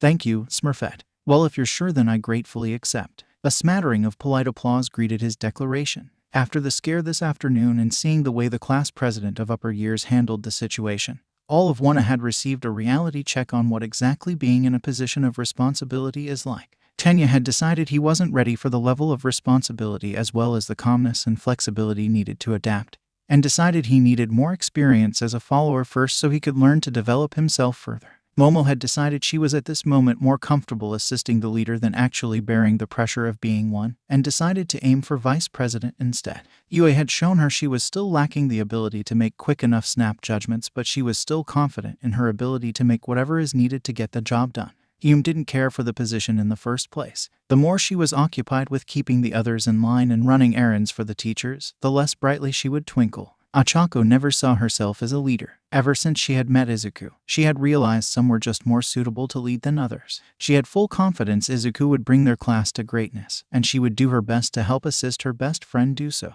Minori didn't care in the slightest about proving herself to the pros. She just wanted to be the cool beauty in a position of power. The cafeteria made her realize the position it's left didn't make upperclassmen cool. It was because they were cool that they got the position. And no one in class was cooler than Daddy Smurf. Most of the rest of the class had decided it wasn't as fun as they had thought and gone with the flow when the first few candidates nominated Midori. Evidently, the position hadn't been just planning cool class events, coming up with fun rules, and battling the evil student council that controlled the nation in the shadows. Katsuki was the only one still steadfast in his belief that he would have made a better class president than Deku, and had made his opinion loudly known. The fuck does Deku know about being a leader? Ha! The bitch would sooner burn everything to the ground for a prank than actually do his job. Valid criticism, but also rude. Time to fix that. Well, then I guess Momo will be the vice president. You're in charge of assisting me with completing any official tasks as well as coming up with a plan of action for each. Surprised by the professionalism in his voice, though not enough to lose her composure, Momo immediately started making plans. Ada will be the secretary. Make sure to document every task we're assigned. Fit them in a schedule and make sure everyone do their part. Ada nodded resolutely, honored to be trusted with such responsibilities even though he felt he didn't deserve it. As more and more tasks got assigned to members of the class, nobody except a select few who had known Izuku for too long recognized the fact that he had been delegating all the boring responsibilities away to the people most excited to do it, only keeping to himself the fun ones. Only Katsuki was willing to speak up and call Deku out on his bullshit. However, he was too late and got interrupted by Deku clapping his hands for attention and raising his voice. Okay, I think that's enough for now. Once again, thank you for your trust in me. And at this, Izuku made direct eye contact with Katsuki, making sure he knew exactly what was coming. I promise to never give you up and never let you down, never run around and desert you. Katsuki wanted to scream, to rage, to explode the motherfucker sitting across from him that just would not let that stupid half-a-fucking millennia-old joke go. He wanted to scream at himself even more for starting to once again falling into the deep pit of explosive anger that he had sworn would only be directed at villains over such a stupid prank. Again, Katsuki wanted to do all that, but instead he closed his eyes, took a deep breath, recited his goals for the year, counted prime numbers, and ignored the smirk Deku was sending his way. All the while the extras that he was supposed to call his classmates groaned at receiving a mere glimpse of the gates of hell. In contrast to the shenanigans happening in the various dorms, in the teacher's office, the faculty was having a much tenser discussion. Looks to be a GPS tracker, Power Loader muttered, picking up the projectile that the villain had thrown at Aizawa earlier to reveal the remains of a simple transmitter with a button to activate it. Can you rebuild it? Midnight knew the answer before her colleague shook his head no, but it didn't hurt to ask. Too many small delicate parts. Whoever made this made sure nothing useful is salvageable if it's destroyed. Which was quite impressive really. A shame such brilliance chose to side with crime. Nothing is missing that I can tell, Hound Dog snarled, coming back to the group from investigating the office. But there is a worrying lack of sense at Eraser's desk. And there are signs of paperwork on his desk being shuffled around. No signs of the drawers being tampered with, though. So it's safe to assume they know about this week's schedule. And my brat's pitifully low English score, Eraserhead grunted, ambling towards the group from escorting his class back to their dorms. Posture still very much ready to go despite the official all clear. Quite, Nezu agreed quietly. I am now placing the campus on security level 3 until we figure out more. All Might, Eraserhead, Vlad King, 13, my office please. We need to discuss tomorrow's heroics classes. The rest of you know what to do. They indeed did. As Power Loader started typing away on his laptop to activate security measures usually kept dormant in lower security levels, the rest of the teachers went off to make some preparations for future classes and patrol schedules of their own.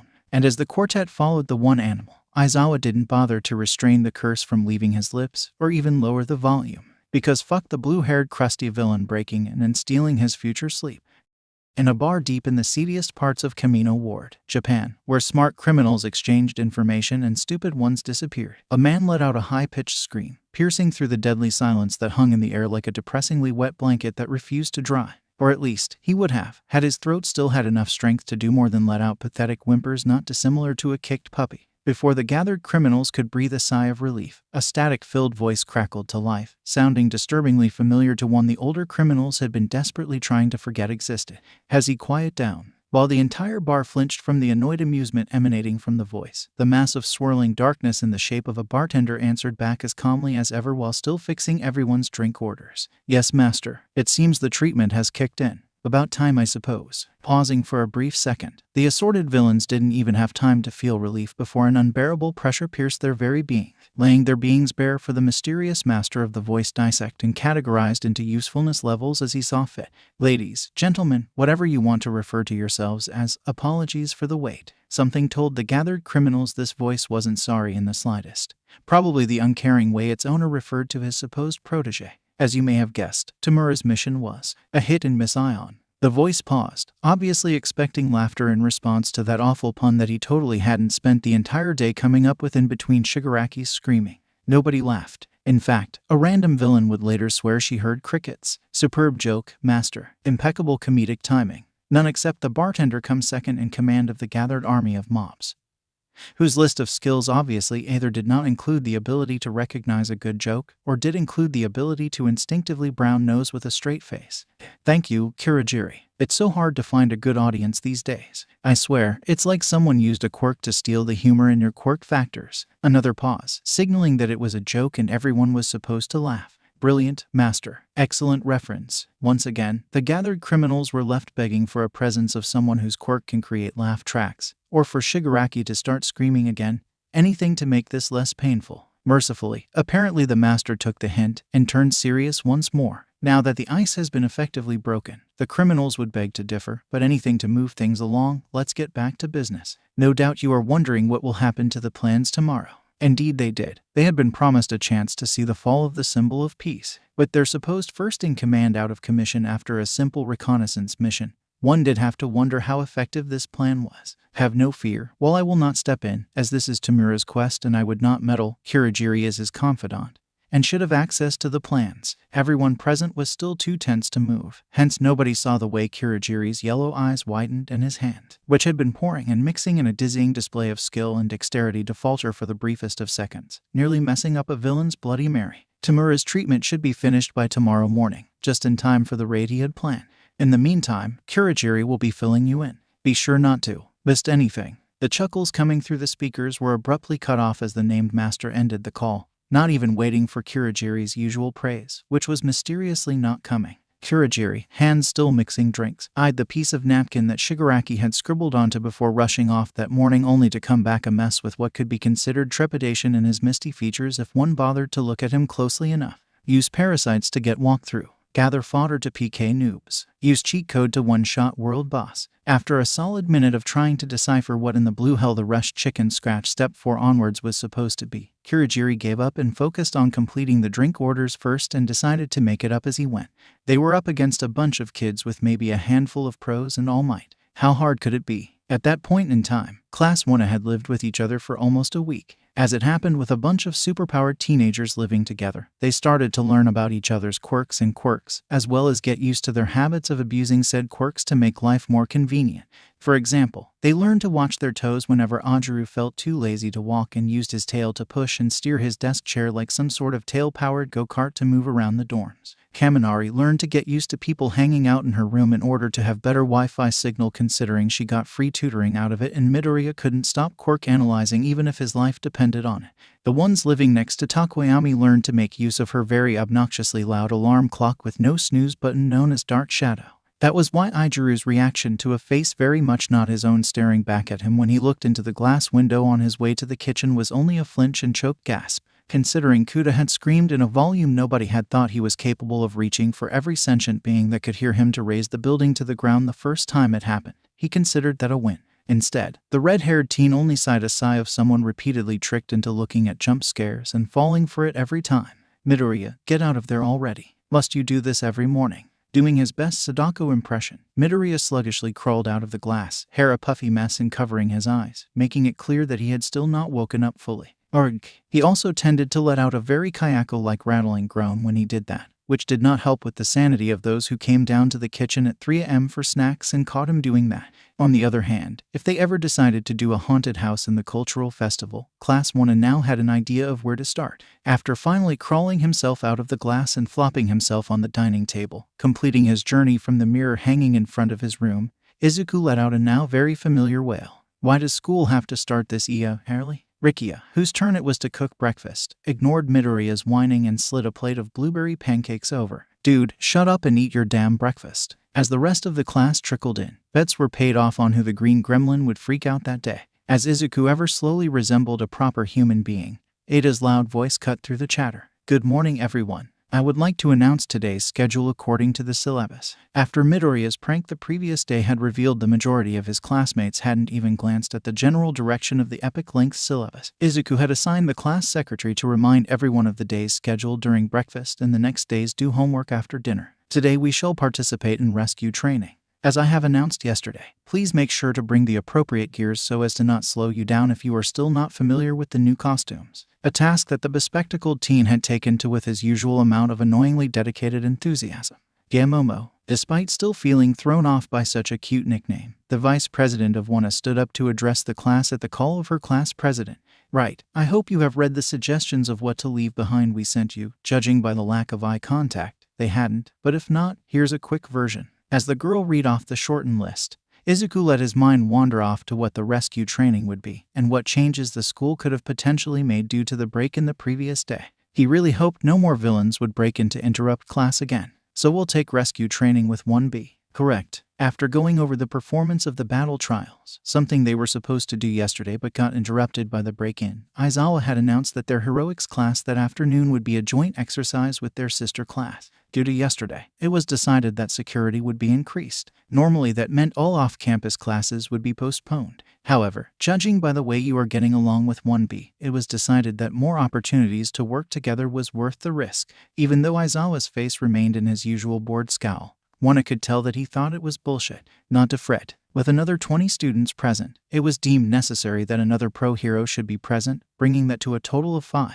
Me, Vlad King, All Might, your rescue teacher, and another. Despite going to school for almost a week now, Class 1 had yet to meet all the pro heroes teaching at the school, so the news of yet another pro hero teaching the class was always exciting. Before long, any lingering apprehension was swallowed up whispers of speculation on who the mystery hero would be. That's all for the announcement. After lunch, change into your hero costumes and head straight for the bus stop at entrance Epsilon.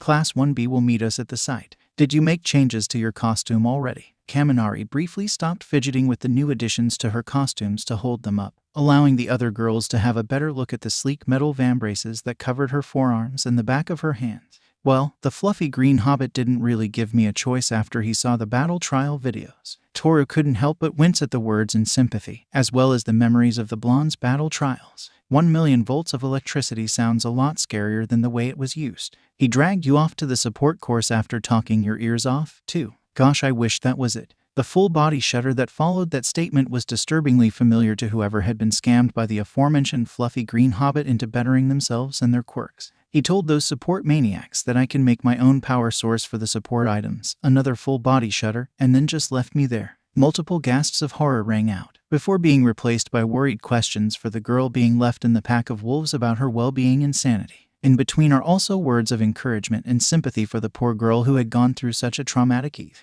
You guys are being freaking ridiculous. A bored voice belonging to Class 1A's resident rocker girl and self-proclaimed only sane one piped up. They're a bunch of nerds. How scary can they be? Ah, an uninitiated I see. A voice somewhere around her waist that accompanied a very patronizing pat on her thighs interrupted Gyro from making further comments. You'll see when it's your turn to be Daddy Smurf's next victim. Once you're penetrated into your deepest part by that gaze, you'll be ruined for any other. Once you go green, you can't get enough of his. Monami, I know what you're trying to do, but please, vuelas ni pasatresi grosser. I don't know what that means, but you said it. Jesus, oh mercy, Monami. But please, call me Yum. Yum winked and twinkled a little as she said that. Considering she always did that, the girls collectively decided not to dwell on whether she was kidding and move on. All but one. No transformation is completed with the absence of pain, just as no caterpillar. Fumi, they're leaving us behind. If you make us late, I swear to Jonathan Joestar I will find a way to turn your costume into a bright pink wedding dress. So the mighty Class 1 is here. Did you finally realize you will never reach our level and came crawling to Mr. Vlad? Mr. Vlad, help. Tsunotori, no concussing your classmates before class. Yes, sir. Wait until after class to teach the whiny bitch a lesson. Yes, wait until after. Wait, no. Who taught you that? Monoma. It's not me this time, I swear. This time, I am here, just in time for class. All Might Landing interrupted Vlad King's lecture on what was and was not the way to represent their country. That was definitely resuming the instant class was over if Vlad's glare was anything to go by. I never doubted for a second that you would be on time, All Might. 13 piped up as they waved at the number 1 hero. Their patented cheerfulness infectious to the kids who had revealed themselves to be their fans as soon as the space hero showed up. That was until that same arm lowered towards the other teachers. Palm up. So pay up if you would, please. Chop chop. Class is starting soon. As the kids were reminded of the rude reality that their teachers are human beings and not perfect idols, the Western hero Snipe stepped forward to take charge. Seeing as 13 was busy counting the stack of cash and their homeroom teachers were busy glaring at the sheepish-looking All Might. Right-o. Howdy and welcome to today's Foundational Heroics. I'm sure you all knew about the security measures being implemented, but I'ma say it again anyway. Stick together and obey us at all times. Only use your quirks when appropriate. Troublemakers will be punished accordingly. As the assembled group shuffled their way into the massive dome-like structure before them following the speech, 13's professionalism also made a triumphant return as they pocketed the cash onto their person. The hero made to introduce their masterpiece, that they sold their soul to the devil to ensure the new generation would be best equipped to deal with any situation that would come up in their career. With that out of the way, welcome to Rescue Training, the class where you'll learn that there are more to your quirks than combat. The class where you'll learn to use them to help others in need. As 13 swept their arms across the landscape featuring the many scenarios that would serve as practice for the day's rescue practice, the hero's voice grew louder and louder in their enthusiasm, exciting the gathered student for what was to come, just like a masterful auctioneer advertising the crown jewel in the auction. Floods, storms, fires, avalanches, and many, many more. This is my pride and joy. The USJ, or Ultimate Space Jam. All Might continued, just as rehearsed, unknowingly not allowing any of the students to dwell on that name. Or at least, he would have, had something black, purple, and incredibly big not slammed into his side, right where his old debilitating injury was. So focused was he on trying to hold onto his muscle form and break out of the grip of the thing pushing him away from the main plaza. He never noticed the wave of black mist spreading over the two classes, making many of the students disappear and replace them with menacing figures dead set on bringing down the symbol of peace. I'm back online, you fucking cheater. The irritatingly familiar screech would make Eraserhead curse, had he not been confident in his colleagues. As it was, he spun away from the villain's decay tackle to focus his glare on the most troublesome one of all these trash, the teleporting villain that had sent his brats to who knows where. Get back here, COWA, Don't worry about him. I'm more than enough for you. Careful to keep his distance from the villain he knocked down. The gauntlets on Vlad's arms started gushing out blood, before coagulating into a knife attached to a chain, both made entirely of his blood. With the analysis Eraserhead had provided the previous day, this was the strategy Vlad had come up with to keep a distance while attacking. Once the blood was outside his body, the blood hero was entirely free to control it any way he saw fit, making this Kyoketsu Shoge a versatile weapon, allowing him to shorten and lengthen the chain at will for space control. That can transform into anything else he needed, as well as to discard in case it decayed, and still minimize blood loss. Confident the decay villain was being dealt with, the Erasure hero activated his quirk just in time to deactivate the portal opening right behind 13, who was doing a fantastic job at preventing any more kids from being teleported away by sucking up the mist. Whipping the capture weapon forward, aiming for the misty villain's neck brace, Eraserhead tagged in for 13, determined to capture the warper and deny the enemy a way out. 13 got it, knowing they would only get in the way. What with their quirk being completely indiscriminate in its destruction, as well as their general lack of combat experience, the space hero moved back towards the entrance to prevent any more students from being teleported away. As all this was happening, Snipe was busy, sniping. With each crack of his gun barrel, another bullet bent and curved its way into another non-lethal but debilitating spot in the villain's body, either putting them out of the fight for good or making them flinch just enough for the students they were ambushing to notice and put the villains down themselves. Speaking of the kids, somewhere in Snipe's subconscious, the part not focusing on controlling the bullets into that precise spot that it was needed, the Western hero felt immense pride in this year's batch of students. Immediately after they realized they were under attack, the class president of One had immediately barked out orders for the remaining hero students before wrapping his cape around himself and disappearing, leaving his classmates to quickly split off into groups best suited for defending themselves. The class president of 1B, not to be outdone, had immediately followed suit, bringing the disorderly panic to barely manageable chaos and barking out orders for her class to team up with 1A. It was rough. It was chaotic. There was barely a sense of strategy involved. They got into each other's way more often than not. Friendly fire is everywhere. It was working. They really needed to combine classes more often if this was the result. Despite only knowing each other for barely a week, The class president of 1B seemed to already have a decent grasp on her yearmates' chemistry, constantly directing members of both classes into teaming up with people they would work well together. She was doing her level best to keep the infighting to a minimum while ever so slowly streamlining the teams. Big sister of 1B indeed. Class 1A, in contrast, did not yet have the sense of unity that 1B seemed to have yet. In compensation, however, they showed an understanding of their own quirks and their classmates that was, frankly, better than some of the second years. This led to them having better knowledge about what their role should be in a fight and quickly got into the spot that could maximize their quirk's potential and minimize the friendly fire. Apparently someone had been doing extra homework. That was not to mention the combination moves. They weren't supposed to cover that for a few more months yet. That tiny contemplative part of Snipe's brain shut off as one villain who looked like an unholy mix between a big dog and a little girl came too close to biting one of the students for his liking. That part of his brain was ruthlessly killed and its parts Frankensteined into the rest in order to put his all in directing his bullets into said villain's kneecaps. Plus Ultra, Snipe. Nothing else mattered at the moment. UA is secured. Backup is on the way. The squeaky voice crackled to life on the loudspeakers, and the communicator was just what All Might needed. It was like a devil-sent gift straight from the principal's office, a lighthouse in the dark that gave him something to focus on rather than the blinding storm of pain and agony assaulting his senses.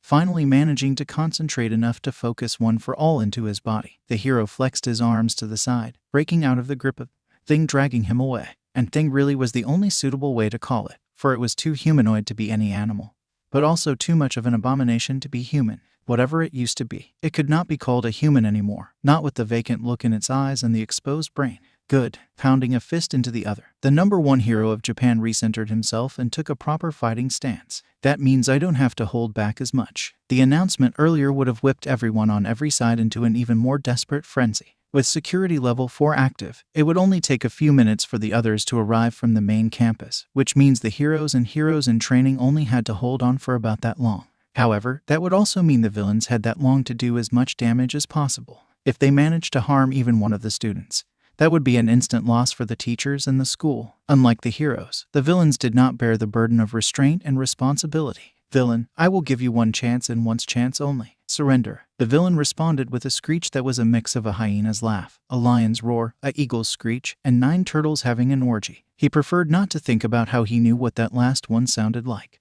That's what I thought. Thanks to Nezu's wide variety of tactics this morning to keep him from wasting his time. All Might knew he still had decent time on his daily limit. The question now being, can he defeat this thing on time to help the others before backup arrived, without overexerting himself and shrinking the time he could be a hero even further? As the thing practically flew forward with speeds that he was more used to seeing on only himself, All Might discarded every thought not relevant to this fight. His colleagues were all pro-heroes. He would have to trust that they can take care of the children and focus on doing his own part. And if he ended up having to go over the limit, go beyond. Plus Ultra. 6 o'clock. Go big. Following the disembodied voice from the fishbowl guy that had appeared on the freshly hardened glue around the restrained villain, Kojiro turned around to spray as much of his glue as he could produce at once behind him, managing to hit the giant naked mole rat-looking thing that was chasing the screaming Minta from 1A. Normally, that would have been the end of it. No one had ever managed to move after being hit by 17. However, fear gripped his heart as the giant mutant-looking thing was only barely slowed down and kept lumbering forward, angrily trying to swipe at the students even with what was practically a blanket of glue holding him back and dozens of sticky balls restricting his joints. Shut the fuck up, Deku.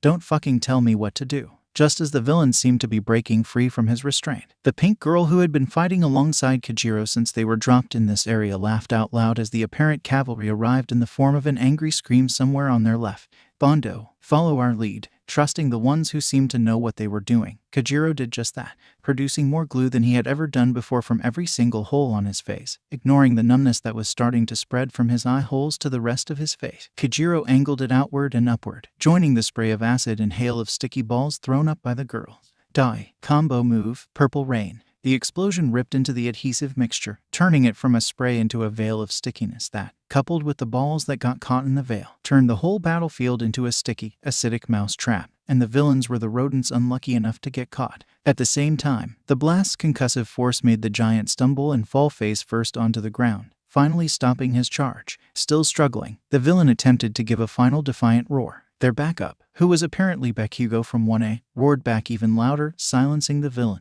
Sneering, the explosive blonde stalked off, no doubt to find more villains to beat up. Heavy. Girl, I fucking swear. Imagine the hate sex with him though, with Ashido and Minta bickering. Kojiro finally felt safe enough to allow himself to sag in relief. That was so freaking scary. What the hell, what the hell, what the hell? His family had been assured that this was the safest place on Earth. It was even on the brochure. It was why they even allowed him to attend in the first place. And now not only had the school been infiltrated by a freaking villain less than 2 weeks into the year, but now they were actually attacked during class and he had to face actual hardened criminals that wanted to kill him and how are wanted joking around right. Bondo.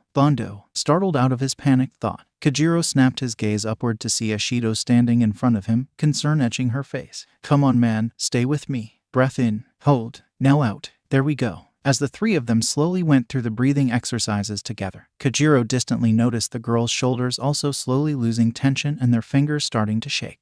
Before he could feel shame, Minta interrupted his inner monologue. Feel better? If not, I know a few techniques that can. Oh, stop that. You can join too. Why? Oh, quit it. Despite the apprehension still permeating his very being, Kojiro couldn't help but smile as they started their trek to the USJ's main entrance. Something wicked this way comes. Prepare yourself and your prayers. Hiroshimiaki could feel her headache building as her accomplice's cryptic mutterings started to sync with the rattling of the shifting debris and the pouring rain in the hurricane zone. Don't get her wrong, Tsukigami Kishia was as good a teammate a villain could get. He was quiet, didn't ask many questions, knew how to fight, and was also decent eye candy. Khonshu speaks to me. He advises caution. Really, if it wasn't for such a weird drawback as being convinced he was possessed by an Egyptian god of the moon, Tsukigami could have been one of the bigger villains instead of being stuck doing grunt work with her. Then she wouldn't have to pretend to care about his rant, while creeping about a simulated disaster zone in the middle of an artificial storm, trying to kill some kids she didn't even care enough to know, all the while trying to not jump at every rat or insect moving in the corners of their eyes. My god has warned you about this horrendous scheme. The measly coins are not something worth bearing an eternal grudge for adolescent fatality. What about this not very eternal but still very potent grudge that she was having right now, forever agreeing to use the huge favor she got to get him to come?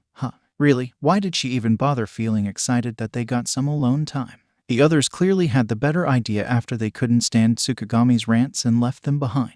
Comparing the screams coming from the other parts of the zone and the muttered rants that were still going on, it was quite obvious which crew was having more fun. Tsukigami Kishia, don't get me wrong, I like you. But I fucking swear if you crack. Artificial thunder interrupted their conversation just after artificial lighting split the dome ceiling, illuminating a robed figure standing deathly still in an alleyway next to them. Like the professionals they liked to think they were, Aki and Tsukigami immediately switched to battle mode. The black blots on Aki's skin shifted and joined together to form ebony claws on her fingertips as Rorschach's blots activated just as Tsukigami finally shut the hell up and shifted to a fighting stance. Together, they moved into the alley to kill the student, who was no doubt locked up in fear, and get it over with so they could go home to dry off. Khonshu abhors pointless killing. Surrender and we shall make it a quick death.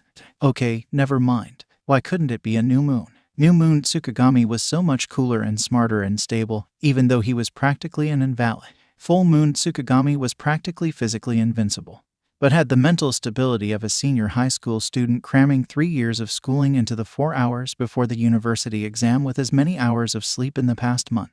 Just as Iki shifted forward to get it over with, the figure spoke up. Youwouldkillme, Tsukigami. Shivers crawled down Aki's spine as the voice drifted through her ears. It was feminine, yet also masculine.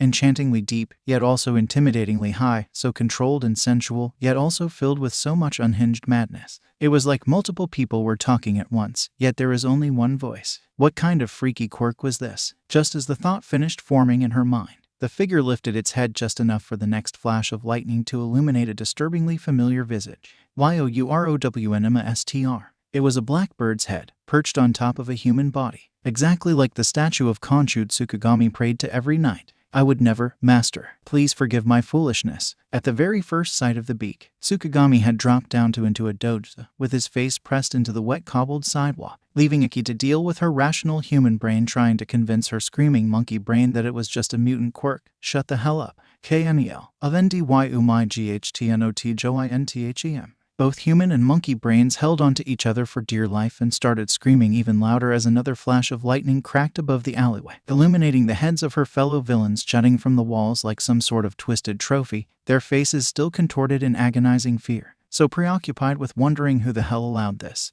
thing into UA was she, Aki didn't kneel. SOBEIT. With a too smooth to be human motion, The apparently real god of the moon flung the dark cloak they were wearing outwards, revealing a female figure beneath. Not that Iki was able to take note of that, as a colossal mass of darkness, as black as the night sky and as terrifying as the void, exploded out of Khonshu's body and headed towards her, its shrieks promising only pain and terror. Iki tried to run. She really did. Whether an undignified sprint away from the monster or a tactical retreat to fight back, she didn't know. What she did know was the rats that were simply contending to run away before had now surrounded her and tripped her up and were now climbing up her body. Oh shit, get it off, get it, OOFFF. Before she could remember she had a quirk to defend herself with, the ground disappeared from beneath her body, and the hands of the souls of the damned pulled her down to the underworld to be judged, plunging her beneath the tidal wave of chittering and biting and clawing rodents. The last thing she remembered before horrifying darkness claimed her consciousness was ominous glowing red eyes and her own screams. Kishiya dared not lift his head. Even as Kirishimi's scream got abruptly cut off, even as the noisy alleyway was suddenly plunged back into a deafening silence, only interrupted by the steady sizzle of the artificial rain. Not even when a pair of boots appeared in his vision. Now, T.S. Ukigami Kiss Haya. As one of the boots slowly, tantalizingly, slid under his chin and lifted up his head, Kishiya finally dared to open his eyes. Iwa and T-H. What H-yo or own mu th, what excuse S-yo you havi for bay and G here and no T and steedy doing y are do ties Tiomi. New Moon Tsukigami would later realize that the mind of Full Moon Tsukigami was simply too broken by the influences of his quirk to think clearly in that situation. However, right at that moment, Kishiya's mind, unstable from the constant breaking and repairing each month, cobbled together enough of a semblance of logic to replace the whisperings of the god in his mind to the purring of her vessel peering imperiously at him from above. And Tsukigami talked. At the entrance of the alleyway, Kamakiri Tagaru retracted the blades back into his body and released the detached head of Takage Satsuna, which floated back to her headless body next to Kota Koji. I can't believe it was that easy, the taller teen muttered, steadfastly ignoring the way Takoyami was channeling Midnight like some sort of goth dominatrix role player to prevent it from awakening anything weird inside him. I didn't even have to play the executioner this time. I'm sure the next guy won't be a simp and you can go back to your hard-practiced serial decapitator performance. Takage, on the other hand, made no effort in hiding the fact that she was blatantly staring at the spectacle and taking notes. Kota made a series of hand gestures at Takage. That's all of them. Dang, should have gone for this guy first. Either way, Honzuki Juzo emerged from within the wall, having just finished adding the female villain to what would come to be known as the Alley of Nightmare. We should be good now. We'll meet you at the entrance. The ghostly visage of Midoriya on the wet wall, barely visible with the low lighting and running water, gave a thumbs up and disappeared. We need to convince Yanagi to join us for something like this for the cultural festival. We red heart. You fiend. How dare you taint a maiden's purity with your wicked ways? Ibara yelled as she emerged from behind a corner to witness Kaminari Denka, kneeling between two very uncomfortable-looking villains, roll up her eyes, stick out her tongue, and raise her hands in a double victory sign to form a pose that, due to the intended audience of this story, should not be described further. The girl had evidently used up all of her electricity as a last kamikaze. Judging by the crisply fried villains strewn about the clearing of the earthquake zone they had been teleported to, and had been taken hostage by the pair of villains who probably possessed some kind of electricity-resistant quirks to prevent Tsuburaba Kosai and Awase Yosu from fighting back. Boy, watch what you're saying. Villain on the right yelled right back. Not our fault she discharged herself, silly. Hey, the other villain yelled, slapping the other in the back of a head. Phrasing, yeah man, that was kinda gross. The first villain looked at Tsuburaba in betrayal for accusing him of perversion. I mean, she's barely 16. She did that on her own. We didn't even touch her. The second villain shouted, horrified at the PR nightmare this could bring if it ever got out. The kind of jobs a villain got offered depended on their reputation, and he did not want this on his resume. I dunno man, looks kinda sus to me. Awase had by now pulled out a phone and started recording, eyes narrowing. This is going on YouTube Live. Boy, I might be cool with teenage murder, but I draw the line at child molestation. Panicking over the kind of reputation this would leave them and the people that would come after them due to it. The pair of villains abandoned the hostage to go for the phone, forgetting that it was they themselves who jammed the signal and thus nothing was getting out. And also Kaminari, whose facial features morphed to a smirk more commonly known to appear on Midoriya's. Flexing her arms downward, spikes, 2 on each gauntlet, erupted from the part covering the back of her hands, not giving them any chance to react. Kaminari jumped forward from her sitting position. You fell for it, fools, and shanked them in the back. THUNDERCROSS split attack. Several thousand volts of concentrated lightning ran directly through their nervous system, accomplishing what a few scattered million couldn't before and brought the villains to their knees, just as it looked like they might stand up to retaliate. A way slid between the two after Tsuburaba dispelled the air barrier between the two sides and welded them to the ground in the most bizarre pose possible. Ibara, having witnessed all this happening, felt her jaws go slack and her vines, who had been burrowing underground in an attempt of rescue, froze in their tracks, not knowing what to do in the face of such immorality. Please never make that face again.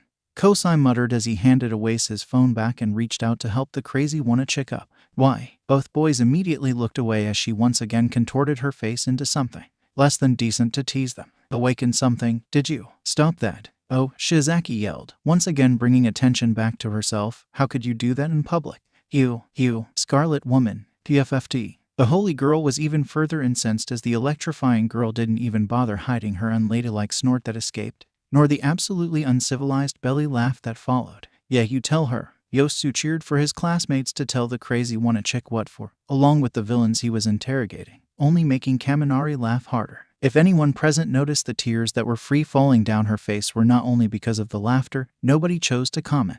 Where are you little bitch? Show yourself. Keijoshi Futari was thoroughly annoyed. For the better part of the whole fucking morning, she had been wandering this desolate wasteland with not a single brat in sight. She was promised commission for each of the hero wannabes she killed or tortured. Damn it. How could she afford that vacation to Hokkaido without any dead kids? It was like they knew where she and every other villain was and were avoiding them accordingly while picking off the impatient idiots that split off one by one. Luckily, thanks to her doppelganger, she was finally able to get a drop on them by sending out the clone as bait, tricking the pest that had been warning the brats about their movements as well as distracting and interfering whenever a fight broke out into revealing themselves and capturing one of the others. A really mouthy one. Huh. You actually expect Classa to actually be heroic enough to, HRRK? Nodding at one of her associates, the one that just backhanded the brat to get him to shut up, Futari decided enough was enough and it was time for some drastic measures. She wanted that trip to Hokkaido, and no snot-nosed hero wannabe was going to stand in the way of that.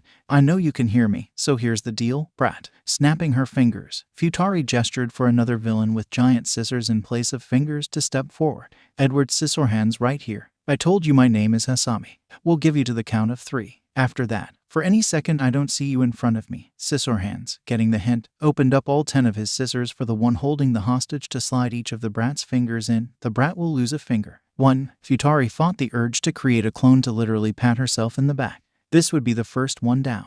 This brat should cover the ticket there. 4 more, and she should have the whole trip covered. 2. And she was confident she would get 4 more. This wasn't the first time a wannabe hero believed a villain would spare the precious hostage if they sacrificed themselves. Made it all the funnier when she killed the hostage first. 3. Wait, just as she expected, a headless female figure clad in a black and white jumpsuit materialized in front of them, arms raised in the air in surrender. Ah, invisibility. How quaint. Now, walk forwards, slowly, and we will make it a quick death. After they are appropriately tortured, of course. What could she say? Futari needed that commission. Before that, can I ask you something? Hell no. Time was money and they had wasted enough of both. Just as Futari opened her mouth to say exactly that, the girl plowed on like everyone had agreed. Do you? Ugh, one of those. Questioning her morals, asking if she regretted her path, and there are still options and, like pie. Okay, she hadn't expected that. What? Futari asked quite verbosely, showing her great wit. You know, pies, cherry pies, apple pies, shepherd's pies. Do you like them? Which is your favorite? Mine is key lime pie, though I'm also partial to blueberry. Okay, this little bitch had gone crazy from the stress. Killing her at this point would even be mercy killing. Pie ho. To Futari's consternation, Scissorhands lifted one of his, Scissorhands from the hostage's hands to scratch under his chin, apparently seriously thinking about the answer. Pecan pie. What? Screams of outrage were heard as the actual psychopath openly admitted to liking the baby food and pastry dough. Hey, don't knock it until you try it. Besides, it's way better than the horseshit you call cherry apple pie. A very dramatic collective gasp. How dare you? Your feeble mind can't contain the sweet and sour greatness that is. Oh please, we all know chicken and mushroom is the shit. Sacrilegious. How dare you call that soggy mess a pie? The best pie is obviously calzones. Calzones are not pie, you cauliflower-brained. Enough. Children, the lot of them. After this was over, Futari would make sure to demand an extra babysitting fee. For now, however, nice try. But now I would make sure to kill you extra pie, irk. The assembled villains were startled out of their own embarrassment when their self-elected leader was flipped upside down, slamming her head on the ground and knocking her out instantly like someone had just suplexed her. A pity. A shiver ran up the weaker-willed as the invisible high schooler they were supposed to kill spoke up. voice now eerily calm and filled with condescending malice, arms raised towards the now out-cold villain. I was going to spare you. Before they could be angry, the teenager flicked his fingers towards one who was preparing to charge. The man doubled over with a high-pitched scream, clutching his crotch like someone just punched him in the nuts, and fell unconscious. Ah yes, much better. The villains, now thoroughly freaked out, prepared to activate their quirks, yet not moving an inch lest they join their comrades on the ground. You see, I am a very powerful telepath. I've been doing my best to spare you by erasing my presence from your mind and avoid any trouble. Now that you've pissed me off, however, the villains tensed as the teenage freak's hand curled into the shape of handguns. Taste my super move, psychic pistol. The villains were prepared for anything. They weren't prepared for every single blade acting as Scissorhands' fingers to suddenly shatter almost simultaneously, the sound ringing across the empty zone like thunder across the clear sky. The mind is a curious thing, is it not? If I do a good enough job convincing it you were injured, your body would believe it as well. Bam! Another shot hit the one holding the hostage, opening 2 holes on his shoulders and making him release the student he was holding hostage, allowing the brat to escape. Now, ladies, gentlemen, whatever you are supposed to be. Tension gave way to horror as they saw the wounds were actually bleeding, which meant this kid's freaky quirk had overpowered or found a way around his enhanced skin. Surrender and get down on the ground, or for my next trick. Another jerk of her hands. Another villain attempting to activate her quirk went down screaming and bleeding. I will make your kneecaps disappear. The villains decided not to take their chances. As one by one they started to lie down on the ground, Toru finally remembered to breathe, desperately fighting off her body's instinct to run. Run, run and don't look back. Toru turned towards the USJ entrance and waved. At the main plaza of the USJ, Snipe used the brief pause when reloading to nod his head back at the girl, shooting off another spray of bullets towards the villains trying to make their way up the stairs to the USJ entrance. The cowboy hero cursed as his mental count revealed that this clip would be his last one, while homing ensured he would never miss as long as he could see his target, the bullet being able to go around or even through obstacles as needed, thus minimizing bullet waste. The fact of the matter was that there were too many of them for his finite amount of bullets. Just as Snipe was about to switch his gun to gunchuck mode, a voice he recognized as belonging to Class 1A's vice president rang out behind him. Finished. Finally, Snipe muttered before slowly backing off, taking care not to give up an inch on the advancing mob of bulletproof villains. The girl had asked him to cover her for a few minutes as she had come up with an idea. It seemed whatever it was she was trying to create was done. Now, what do you have, th? Is that a minigun? Indeed, what was laying on the ground in front of Yaoyorozu, in the middle of a generous pile of bullet belts, was an M134 minigun in all its 6-barreled illegal glory, already being secured into the ground with the help of Kaibara-sen, using his spiral as makeshift drills. Indeed, sir, the apparently not-so-straight-laced girl replied, all the while getting to work hooking up the metal monstrosity with a car battery in expert precision. This will eat up ammunition very rapidly, but you can create as many as we need. Snipe interrupted in an almost reverent whisper, making the girl, no, Yaoyorozu, suddenly appear flustered. Her deft hands suddenly started fumbling and her confident manners faltered. I thought it was a good idea, sir. Your current weapons are lacking in rate of fire and firepower. Plus, with your quirk, it isn't like you're likely to miss. Not that I meant you'll miss unless using your quirk, but Yaoyorozu, gently interrupting the rambling girl, Snipe started checking his dream gun. I don't usually say this, but weight, good, grip, just right, balance, perfect. You are now my favorite student.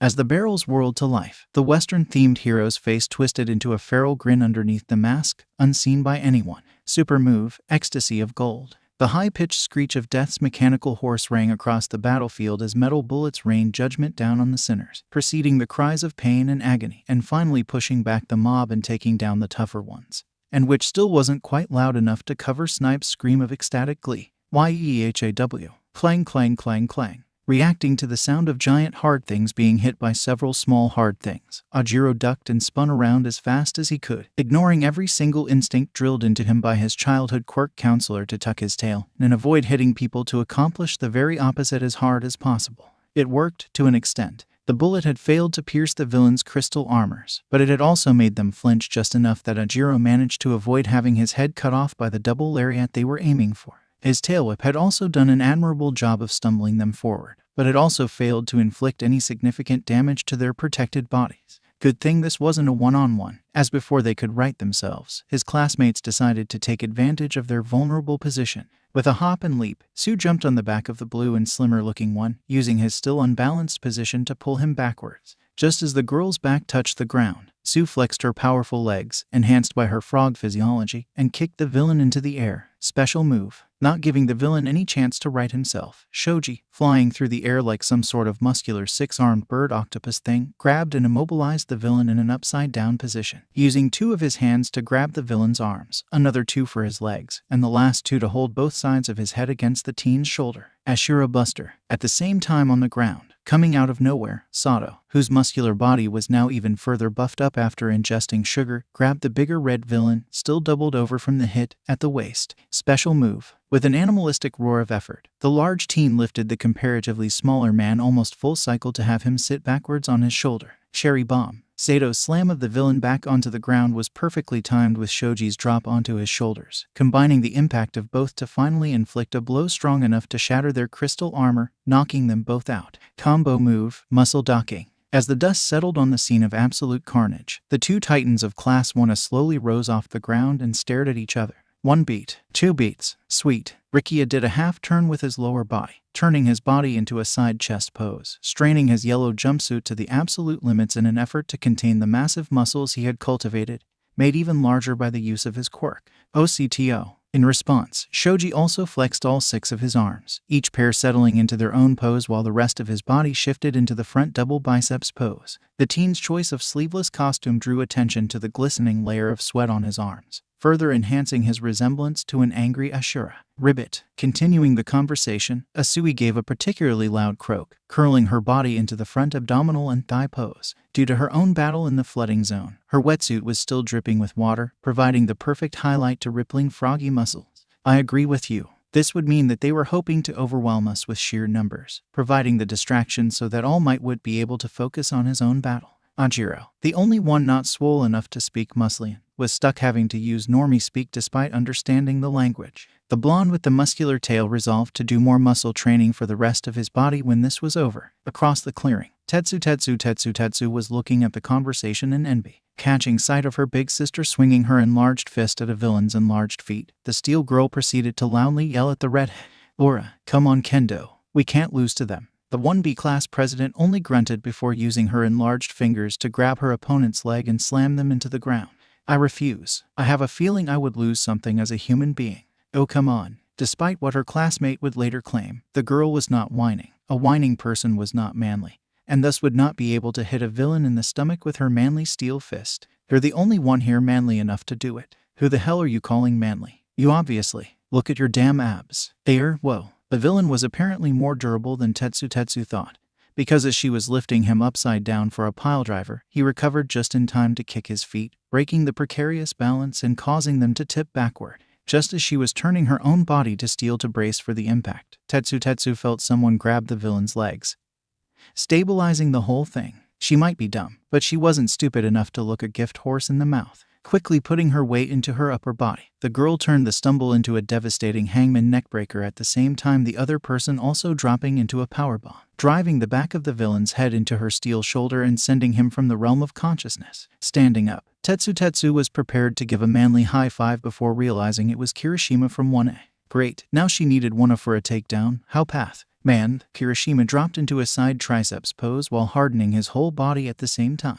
His whole body, already hard from the rippling muscles, turned rocky and full of hard edges, resembling an unyielding cliff face. Tetsu stared for a solid 5 seconds. Man, before also dropping into a quarter-turn pose, turning her own body into shiny unbreakable steel in answer, accentuating her hard muscles tempered by feminine curves. As the two started conversing back and forth, taking down enemies in perfect tag team fashion, Kendo Itsuka wondered if it had been a mistake accepting UAS offer letter. In another world, Midoriya Izuku's DNA never gave him a quirk. Therefore, seeking solace in the repetitive motions and the aches of screaming muscles, he would throw himself into bodybuilding just to have something in common with his idol. This would lead him to go to UA as a general studies student, and, having been influenced by the gym community's positive support, he would retain his sunny, helpful personality, which would lead him to establish the Body Improvement Club, seeking to help in any way he could despite his quirklessness. This would further lead him to successfully recruit the Namu to the group as spotter and manager, resolving the USJ in the most peaceful way possible. Alas, in this universe, Izuku had been granted a quirk suited for mobility while surrounded by toxic schoolmates, and thus had approached the USJ incident as a coordinator for his new schoolmates, full of spite and desire to help achieve victory. And thus, with no Body Improvement Club to save him, the Namu was getting pummeled into the ground by All Might. who, without Sunny Izuku as a mediator, was far more concerned in defeating the monstrosity trying to kill him and his students than to recruit him for anything. And pummeled was a correct word to use, as All Might, not having to worry as much about his time limit, was putting his many years of hero experience in good use by utilizing a cautious approach and taking his time to find the best strategy against the seemingly unstoppable and invulnerable opponent. Ducking, weaving, parrying, jabbing, the fight between the number one hero and the dark-skinned abomination looked more like a professional boxer humoring a drunk man flailing his arms around hoping to hit something. So he is super strong, super fast, and super durable. The symbol of peace's scowl of anger, having long since replaced his signature smile, deepened further as the wounds inflicted on the Namu by his Milwaukee smash knitted itself together, erasing any signs of damage from existence. And he can also regenerate. Just fantastic. Some quirks are versatile, yes, but this was multiple quirks woven together to form a monstrosity designed to go toe for toe with All Might. Despite the usual lack of finesse, this stank to high heavens of all for one's doing. Evidently, the supervillain was not as dead as All Might had hoped him to be, forcing his mind to stay focused on the task at hand. The hero settled on his next strategy and bent out of the way of a sloppy swipe by the black monstrosity, and then promptly started coughing blood as the Namu's knee flew up straight into his old wounds, displaying a feat of technique, agility, and strategy that it hadn't shown any indication of in the whole fight. This thing was still sentient. Apparently it was not as much of a brainless puppet as I thought. The Toshinori Yagi part of All Might's brain supplied, while the All Might part was busy swimming through the sea of pain and confused panic, made worse by the fact that, taking advantage of his opposition's vulnerable spot, the Namu had started wailing on him, reversing their previous roles. Eventually, All Might managed to focus enough to separate from the monster to regain his bearings. No sooner had he put up a sloppy guard did the Namu pounce on him again, aiming for his left side. Road roller da, and was promptly crushed by a massive pile of wood and metal dropped from the sky, and was then frozen solid along with it. That was actually a boat, Uraraka.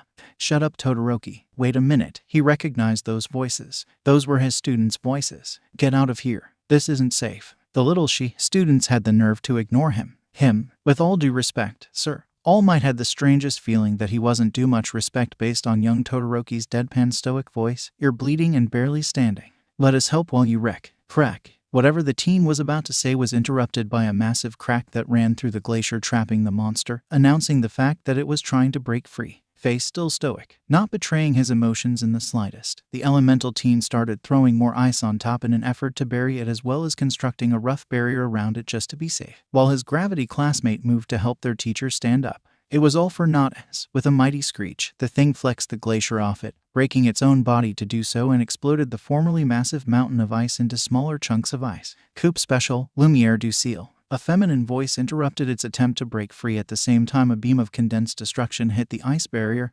reflecting, splitting, and bouncing off the many other broken chunks to finally find their mark on the Namu, burning holes into its body, cauterizing the wounds, and turning its skin from a deep purple into a charred black. The wrath of heaven's light then appeared in the form of Aoyama Yumena, scuffed up, dirty, and wet, yet still radiated an aura of royal smugness to make the act of flipping one of her blonde drills over her shoulders look like a warrior princess after a hard-won battle. Focus, Miss Amy's. I doubt the Connard is down yet. True to her words, the monstrosity still struggled to stand up, regenerating its broken and bloody body to somehow continue fighting.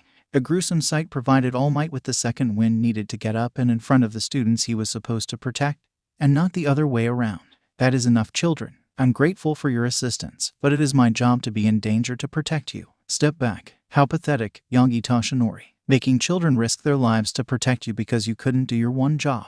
As the Namu's muscle knitted together and it gave a particularly menacing screech, All Might hardened his resolve to do what he should have done since the beginning.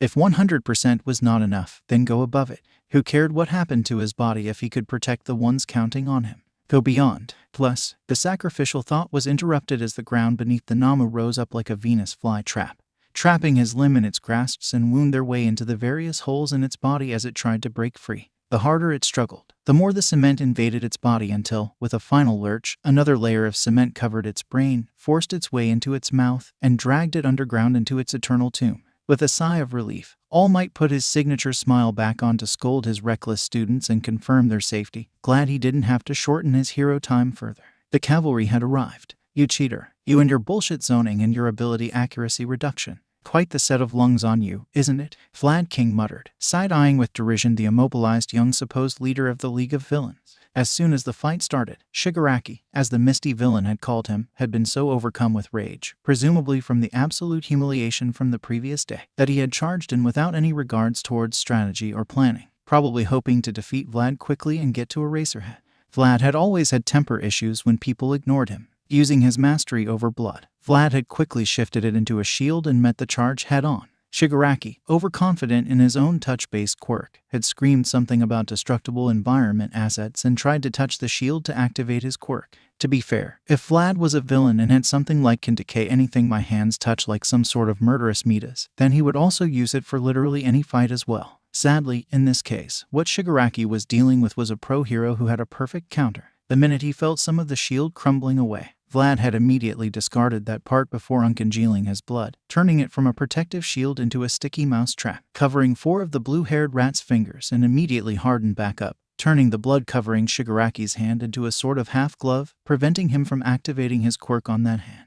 To give the villain some credit, he had some quick reflexes to go with his quick thinking, as he had immediately jerked his covered hand back and tried to use his other to decay the blood glove. It was just too bad that his opponent was Vlad King, as with a quick motion of his hands, the rope of blood still connected to the crimson glove had whipped around and covered 2 fingers of the other hand as well, leaving him functionally quirkless. Worse, as the 2 hands were effectively frozen together, acting as makeshift handcuffs, Shigaraki was powerless to resist as Vlad had rushed in and delivered a devastating combo with his blood-covered limbs, easily using his much larger build to prevent Shigaraki from creating distance to run away and liberally coat the rest of his body in blood by wrapping the rope all over his body in a rough hogtie. From there, it was a simple matter of congealing the blood in strategic places that would leave the young villain immobile in a crimson bodysuit, hardened to be almost unbreakable. Which led to the current situation with Shigaraki face down on the ground throwing a tantrum and Vlad wondering if it was worth it to zip his mouth shut as well. How the hell is it fair that your SIG ability is a rip-off of my faction, but you get to be tagged #hero and we get doxed?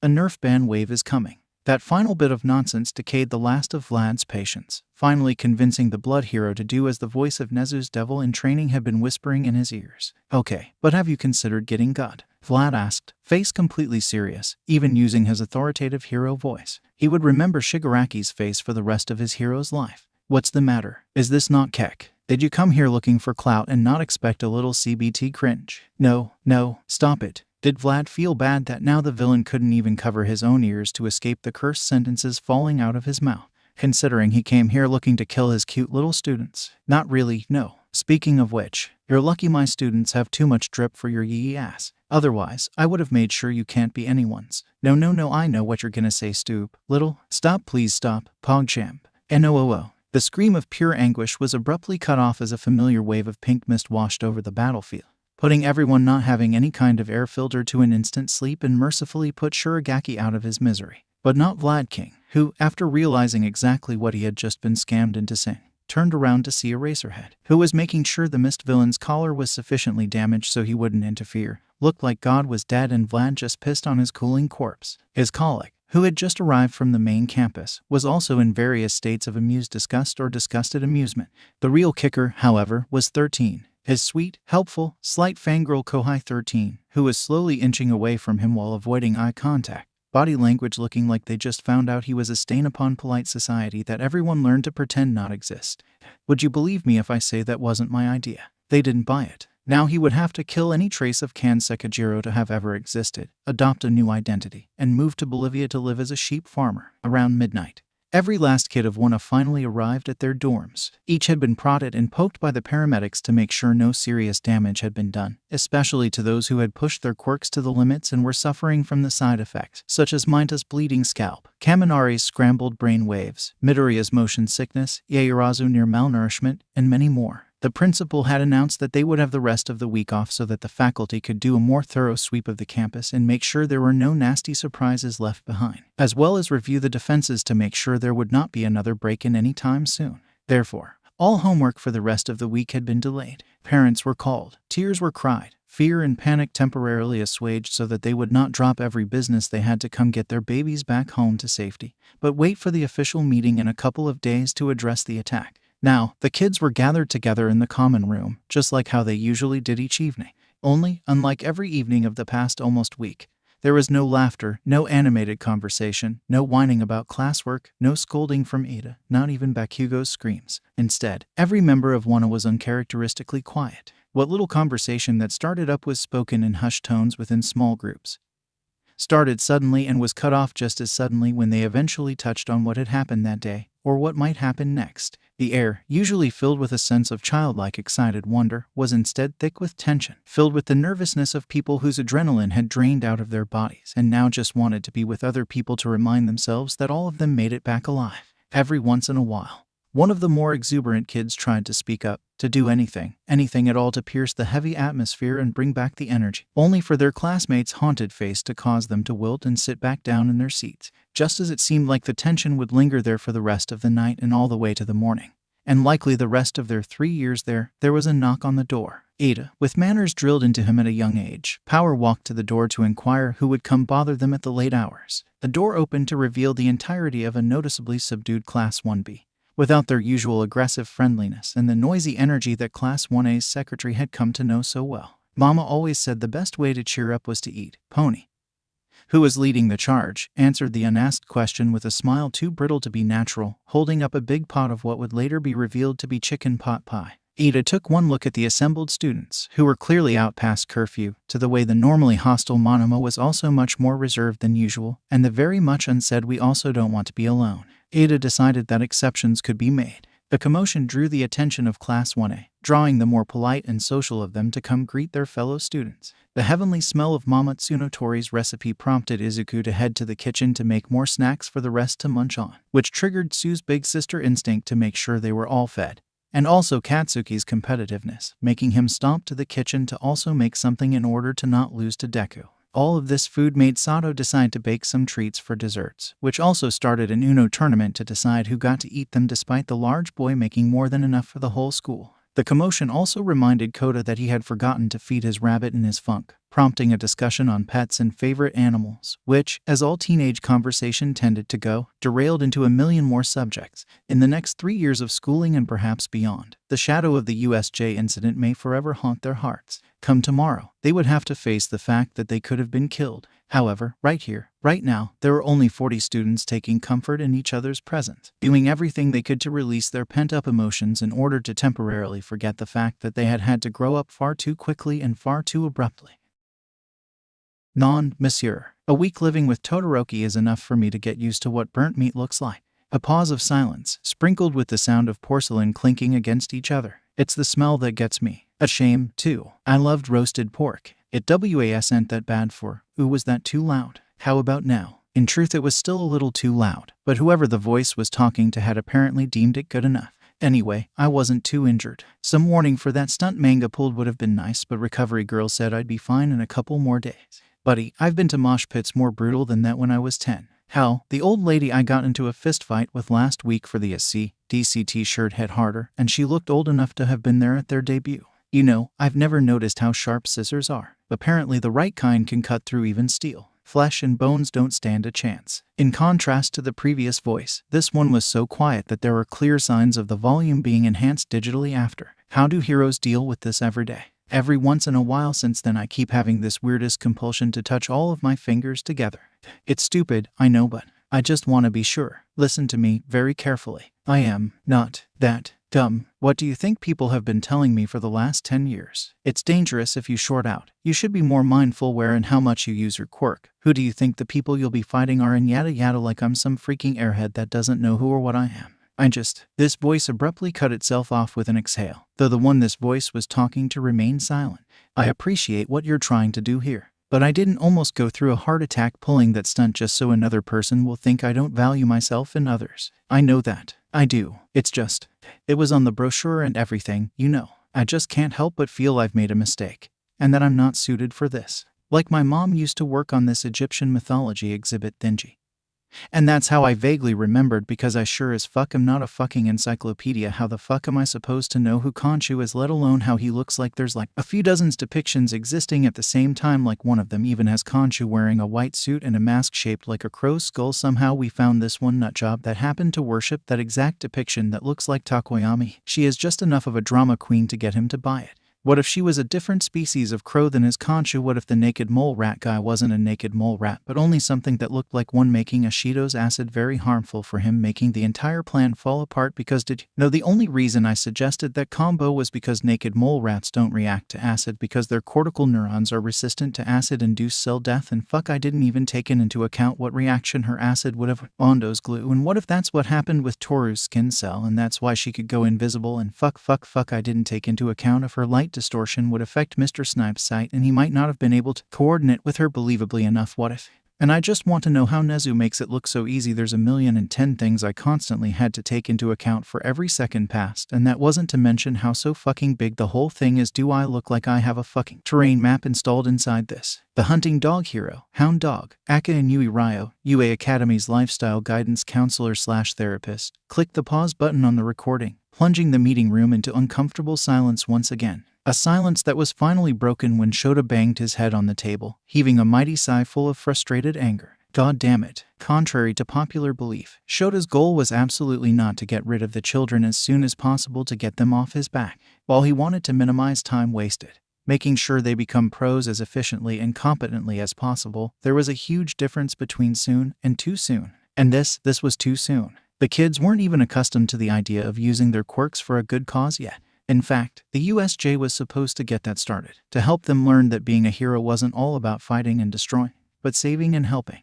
And then what happened? Barely a week into school, and they had to use their quirks to fight for their lives, with trauma afterwards as a 2-for-1 special. This wasn't supposed to happen until at least their second year. Hell, their first taste of villainy wasn't supposed to happen for a few more months yet. And that was supposed to only be chasing purse snatchers or reprimanding people showing off their quirks in public, at most under the watchful eyes of pros they would be interning under. Not for the first time in the week since he caught Shigaraki walking into the teacher's lounge, Shota truly regretted not personally making sure the villain knew exactly how deep his displeasure against him was. At least none of them were seriously injured. Ectoplasm spoke up next, voice calm to avoid aggravating the others, but only achieving the exact opposite, because all the damages being inside their head where they should be is better, right? Unlike usual, when Hound Dog's speech would get impaired when he was emotional, this time the calm fury in his animalistic snarl was perfectly intelligible. Unlike this school's oh so precious reputation, this will take years to be worked through, if it can even be worked through.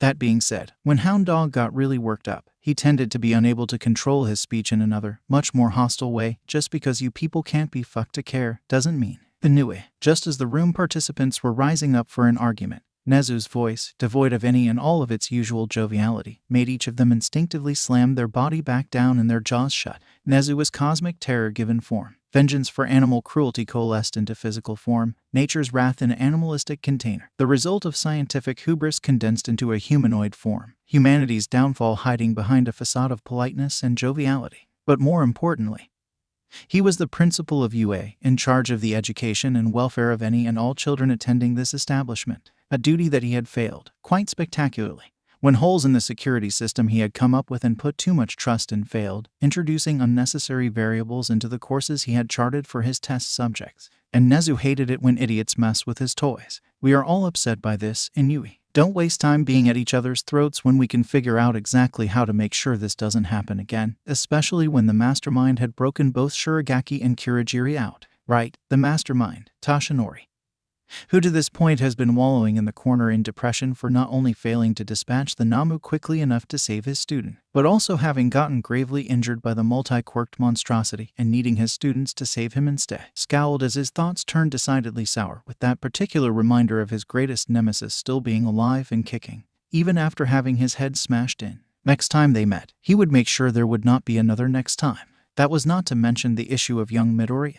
The recordings revealed he had practically run himself ragged trying to support the other 39 members of the two classes, which was as heroic as it could have gotten. No amount of suspicion would allow him to deny that. And yet, every time the wound at his torso flared up, his traitorous mind would once again be bombarded with paranoia. And he hated this. Toshinori hated this part of him that became so jaded ever since his debut that his first thought in seeing a young man risking his life to help his friends was he looks like an enemy. Perhaps a talk with someone more level-headed was required for an unbiased view. This was shaping up to be a battle he couldn't win on his own. Plus, there is still the parent-teacher conference tomorrow to explain the events behind the attack. Toshinori briefly considered breaking the Namu out of prison to fight it again. Now that battle he could probably survive. He just hoped they would at least make an effort to be calm adults. The good news was Endeavor was being a calm adult. The flame hero had not, in fact, raised his voice once throughout the entire presentation in Q&A, only asked clarifying questions in a manner befitting the second-ranked hero getting an post-operation briefing. One would think that that was a great thing. Every faculty member was a pro hero, with plenty of experience working with, or even around, the foul-tempered number 2, and thus should have a much easier time handling the mostly civilian crowd of parents, with the most troublesome of them not making a ruckus. Especially since the school had pulled out all the stops possible before the USJ incident to ensure the kids' safety, short of canceling all classes altogether and locking the kids in a safe house and throwing away the key. The zero casualty and significant injury count was great in keeping the parents calm. Sadly, there was also bad news. 1. Instead of being calm and civil, Endeavor started sneering about how they were weak compared to his son, which, in the strictest sense of the word, was true, as the kid had managed to solo his entire zone without help in literal seconds, but he still shouldn't have said it. Normally, the civilians were used to his abrasive comments, and being civilians themselves, couldn't really retaliate. This time, however, his audience is a crowd of high-strung, very protective parents, consisting of only mostly civilians. Oh my. Which brought about the second bad news. Would you mind repeating that, Mr. Endeavor? With Pepesha Andrinov, aka the drunk hero spirits, aka former number 1 pro hero of Russia, aka protector of the motherland, aka Yaoyorozu Momo's mother, standing up to her full considerable height to bear down on Endeavor, who for once was having to crane his neck up to look a woman in the eyes. I could have sworn you were saying something about my daughter. Now, contrary to popular belief, NG was always very careful when using his quirk. Being careless with a quirk called Hellfire was a great way to make a case that went from in progress to dead end. Plus, having to take care of regular paperwork was a waste of time. Why would he waste even more having to take care of collateral damage reports when he could be solving more cases? Mother, no. Hush, Momo dear. We're just having a friendly chat about our children. That was why, the second he sensed the air changed, quite literally seeing how the gas she started creating with her quirk, liquor store blues, were slowly and surely creating a possibly flammable and explosive cloud of mist around her, preventing him from just burning it. Endeavor immediately started coming up with countermeasures that didn't rely on his quirk, including and not limited to using the other civilians and heroes. Never waste an asset and all that. Well, Endeavor, seeing the gentle smile on Spirit's face starting to turn into something sharp and dangerous, Endeavor decided on a course of action and lifted his upper lips into a sneer to provoke her into attacking first, only for it to be forcibly pulled down, almost slamming his mouth shut. Before his brain could process the attack, a stinging somewhere in his nostrils pulled his attention downwards, to a much shorter green-haired woman, who was smiling a smile he readily recognized as one better suited on a supervillain than a civilian woman, and to the strands of hair she was flicking away with her fingers. Please sit down, both of you. All those who have ever gotten to know NG for more than 30 seconds would be shocked that he was allowing such a tiny, insignificant civvy get away with humiliating him like this. Those people had evidently never gotten so utterly baffled by getting their nose hair pulled out as a sneak attack that they couldn't even decide if it had been a sneak attack or not. Otherwise I'd be tempted to talk as well. And no one wants to know about the burned-down mountain that Mr. Yamazaki told Mr. Fedorov during their weekly drinking session, do we? Okay, 500 yen per person. Go, retired hero. Seems experienced in peacekeeping. I would instead say she used to be a vigilante. Had she been a hero, I would have remembered my family mentioning her once or twice. Nah, Yakuza. I can't hear what they're saying, but I recognize a threat when I see one. No one else would have the balls to do that to Endeavor. Yakuza's been a non-entity for decades. Secret services. Japanese Secret Service wouldn't worry Spirits in the slightest. Russian spy. You're delusional if you think the Russians would dare to publicly do that to their national symbol. Former villain. I second that. There's gotta be a reason why her son turned out like that. Or, this is gonna sound crazy but hear me out. What if she is just a housewife, you motherfucking troglodytes? 38 pairs of eyes turned to stare at Bakugo as if he just told them Jesus Christ was a short, hairy Canadian man with an overpowered stand that allowed him to heal from any injuries. So anyway, Mr. Midoriya has been famous for too long with a far too public rise to fame to reliably be a villain's secret identity. I think Mrs. Midoriya was some sort of super-secret emperor of shadows that got her humanity reawakened after falling in love with him and retired to return back to the normal life she was robbed of when she was a child. Not that I know anything about that, of course. As cheesy as that is, that actually kind of makes sense. Similar things have happened before. Remember Catwoman and Red Death? Red Death was very much still a villain, but I do see what you mean. Izuku decided to ignore his bickering yearmates as well as his childhood friend, who he had to admit was doing a fairly good job restraining himself from yelling on an almost metaphysical level. Katsuki had been doing very well on that front, and funny as it would have been to poke the bear, Izuku didn't want to actually sabotage his efforts to better himself. Instead, he moved to get Todoroki's attention. "Todoroki, I have an idea." Just as any other time he was engaged in a conversation, his most stoic classmates simply stared back blankly with a gaze that would remind anyone watching of a minimum wage waiter preparing themselves for a stupid joke order and yet was too dead inside to care. It involved endeavor. The look had been upgraded to higher-end family restaurant waiter who thought what came next was going to dumb, but it was just the start of their shift, so was more willing to entertain the stupidity in vain hopes of a decent tip.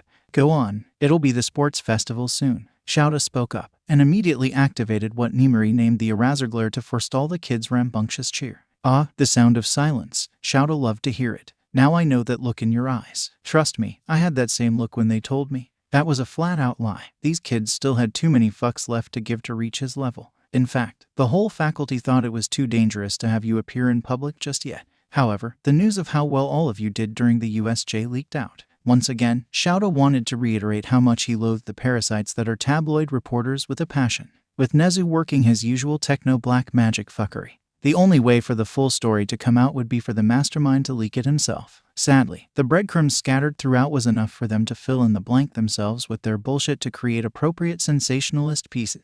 Now Japan wanted us to show them the class of prodigies, while the HPSC demanded we give the audience an image of unshakable stability and strength of the new generation. Which was bullshit in Shouta's not-so-humble opinion. The entire thing stank to high heavens of a publicity stunt, even more than the usual. After such an incident in the supposed safest place in Japan, the bigwigs in the Hero Public Safety Commission were clearly scrambling to save face, fully at the expense of these kids' safety and mental health. And judging by his students' eyes, they already understood some aspects of it, painfully too early, before their career even started. So congratulations, boys and girls. Your next assignment is to be show monkeys to the great nation of Japan. While this kind of attention is undoubtedly unwanted from your part, you're already getting a head start on getting your names out there. Seize this opportunity with both hands and feet, and try to look entertaining doing so. Resolve. Good. As All Might's smile in true form, as well as a conspicuous absence in his circle of friends remind him every day, being a hero was a sad, dangerous, yet glamorous career. Sometimes the best thing one could do was roll with the punches and keep going with a grin. Now, here came the part he looked forward to the least. Midoriya. The little hellion had the decency to look surprised as his name was called. Kayama really was a bad influence. Shouta could only barely tell if it was fake or not. As the first place holder of the entrance exam, you are to give a short speech at the start to hype up the crowd. Therefore, I've been suggested. Every single word out of his mouth was causing physical pain and filling him with dread. But like a true hero, he soldiered on to tell you that you are to give a speech and behave in such a way befitting of your station. As the monster grinned the same animalistic toothy grin that Shouta's boss gave him before pretty much ordering him to relay that request to Midoriya. Shouta sent a quick curse to the HPSC stooge who clearly did not know what evil they just unleashed upon the world by trying to tell Nezu and his favorite student what to do. Whatever, he did as he was told to do. If the HPSC wanted so badly to poke the hornet's nest, they could deal with the teenager-sized machine gun-wielding, laser-eyed, full-plate armor-wearing hornet flying out of the nest to dab on them on their own. Oh, Mr. Aizawa, you wounded me. The way the little green devils purred made Shouta swear then and there to never introduce him to joke, at least not until he became a second-year student and hopefully not his problem anymore. Who was he kidding? Even after graduation, this thing would probably still come back to make a nuisance of Shouta's nightmares. I happen to be the class president of this class, Mr. Aizawa. Of course I'd behave in a manner expected of me. Not to mention the other officers would definitely make sure to rein me in. Point. And would have made Shouta feel better except for the fact that this weasel would undoubtedly find a way around it. Have some faith in me. What do you think I am? Somebody once told me the world is gonna roll me. Class 1 had by now become familiar with how Bakugo Katsuki worked. He got pissed at something, someone would scold him, he would yell some more, and then physically wrestled himself back into relative calmness. Therefore, Bakugo's rage had almost faded into the background amidst the class cacophony of colorful personalities. I ain't the sharpest tool in the shed. That was why, when Bakugo was not only silent, but radiated an almost visible aura of weary disappointment, made everyone instinctually inch away from the blonde, most of them feeling an almost primal level of shame. So let me get this straight. She was looking kinda dumb with a finger and her thumb in a shape of an L on her forehead. You morons managed to corner him, which, might I say, was no small feat. By this time, the crowd on the stands have largely got over their initial confusion of the impromptu concert that came out of nowhere and decided to treat it as part of the event. Some even commented on UAS's brilliant decision to make it even more of an entertainment to dispel any lingering anxiety from the attack, and wondered if there would be another halftime show. Well, the years start coming and they don't stop coming. Fed to the rules and I hit the ground running. And then, against all odds, the fucker promised to behave and not make a clown of himself and us on this extremely important event. As the singing got louder and louder due to the audience joining in, more and more students who were just moments ago yelling in outrage gave up and treated it as if this was always planned. Encouraged by midnight, when she noticed the audience reactions and no attempt to stop it from Nezu, Shota, or even Yamada, especially after she noticed some of her favorite students' friends already joining in. When you can't beat them, join them, as they said. It makes sense not to live for fun. Your brain gets smart but your head gets dumb. And you retards just took his word for it, like some kind of smooth-brained imbecile. In direct contrast to the rising volume of the crowd due to more and more people joining in, Bakugo's own volume had been steadily dropping to a more familiar growl, fueled by shimmering rage. Yet Kirishima, who minutes before was bragging about how they were finally getting Midoriya to behave, heard every word as clearly as if it were shouted to him in a silent room. So much to do, so much to see. So what's wrong with taking the back streets? Despite his track record, you didn't take any kind of insurance whatsoever. Didn't get it in writing. Didn't threaten to tell his mom. Didn't promise painful retribution in return. Didn't even hold his genderbink gal might body pillow, the ultra-rare Chicago Smash, Godmother Edition hostage. His wah. You'll never know if you don't go. You'll never shine if you don't glow. Up in the commentator's deck, Aizawa Shouta paused in his ignoring present Mike's frantic attempts to regain control of the hijacked loudspeaker systems to perk up in sudden, mysterious pride. As down below, Kirishima was scared shitless as a terrifyingly familiar red-eyed glare from Bakugo burned holes into him. Hey now, you're an all-star. Get your game on. Go play. Hey now, you're a rock star. Get the show on. Get paid. I take it back, all of it. Give me back every fucking morsel of respect I've just developed for you gullible pillocks. Give me back the precious seconds I spent to contemplate changing my opinion of you. Give it back. And all that glitter is gold. Only shooting stars break the mold. Okay, sadly the chapter is over. And if you enjoyed the video, just leave a like and subscribe with post notification. So when the next chapter is ready, you will be notified. Okay, see you in the next video. Bye.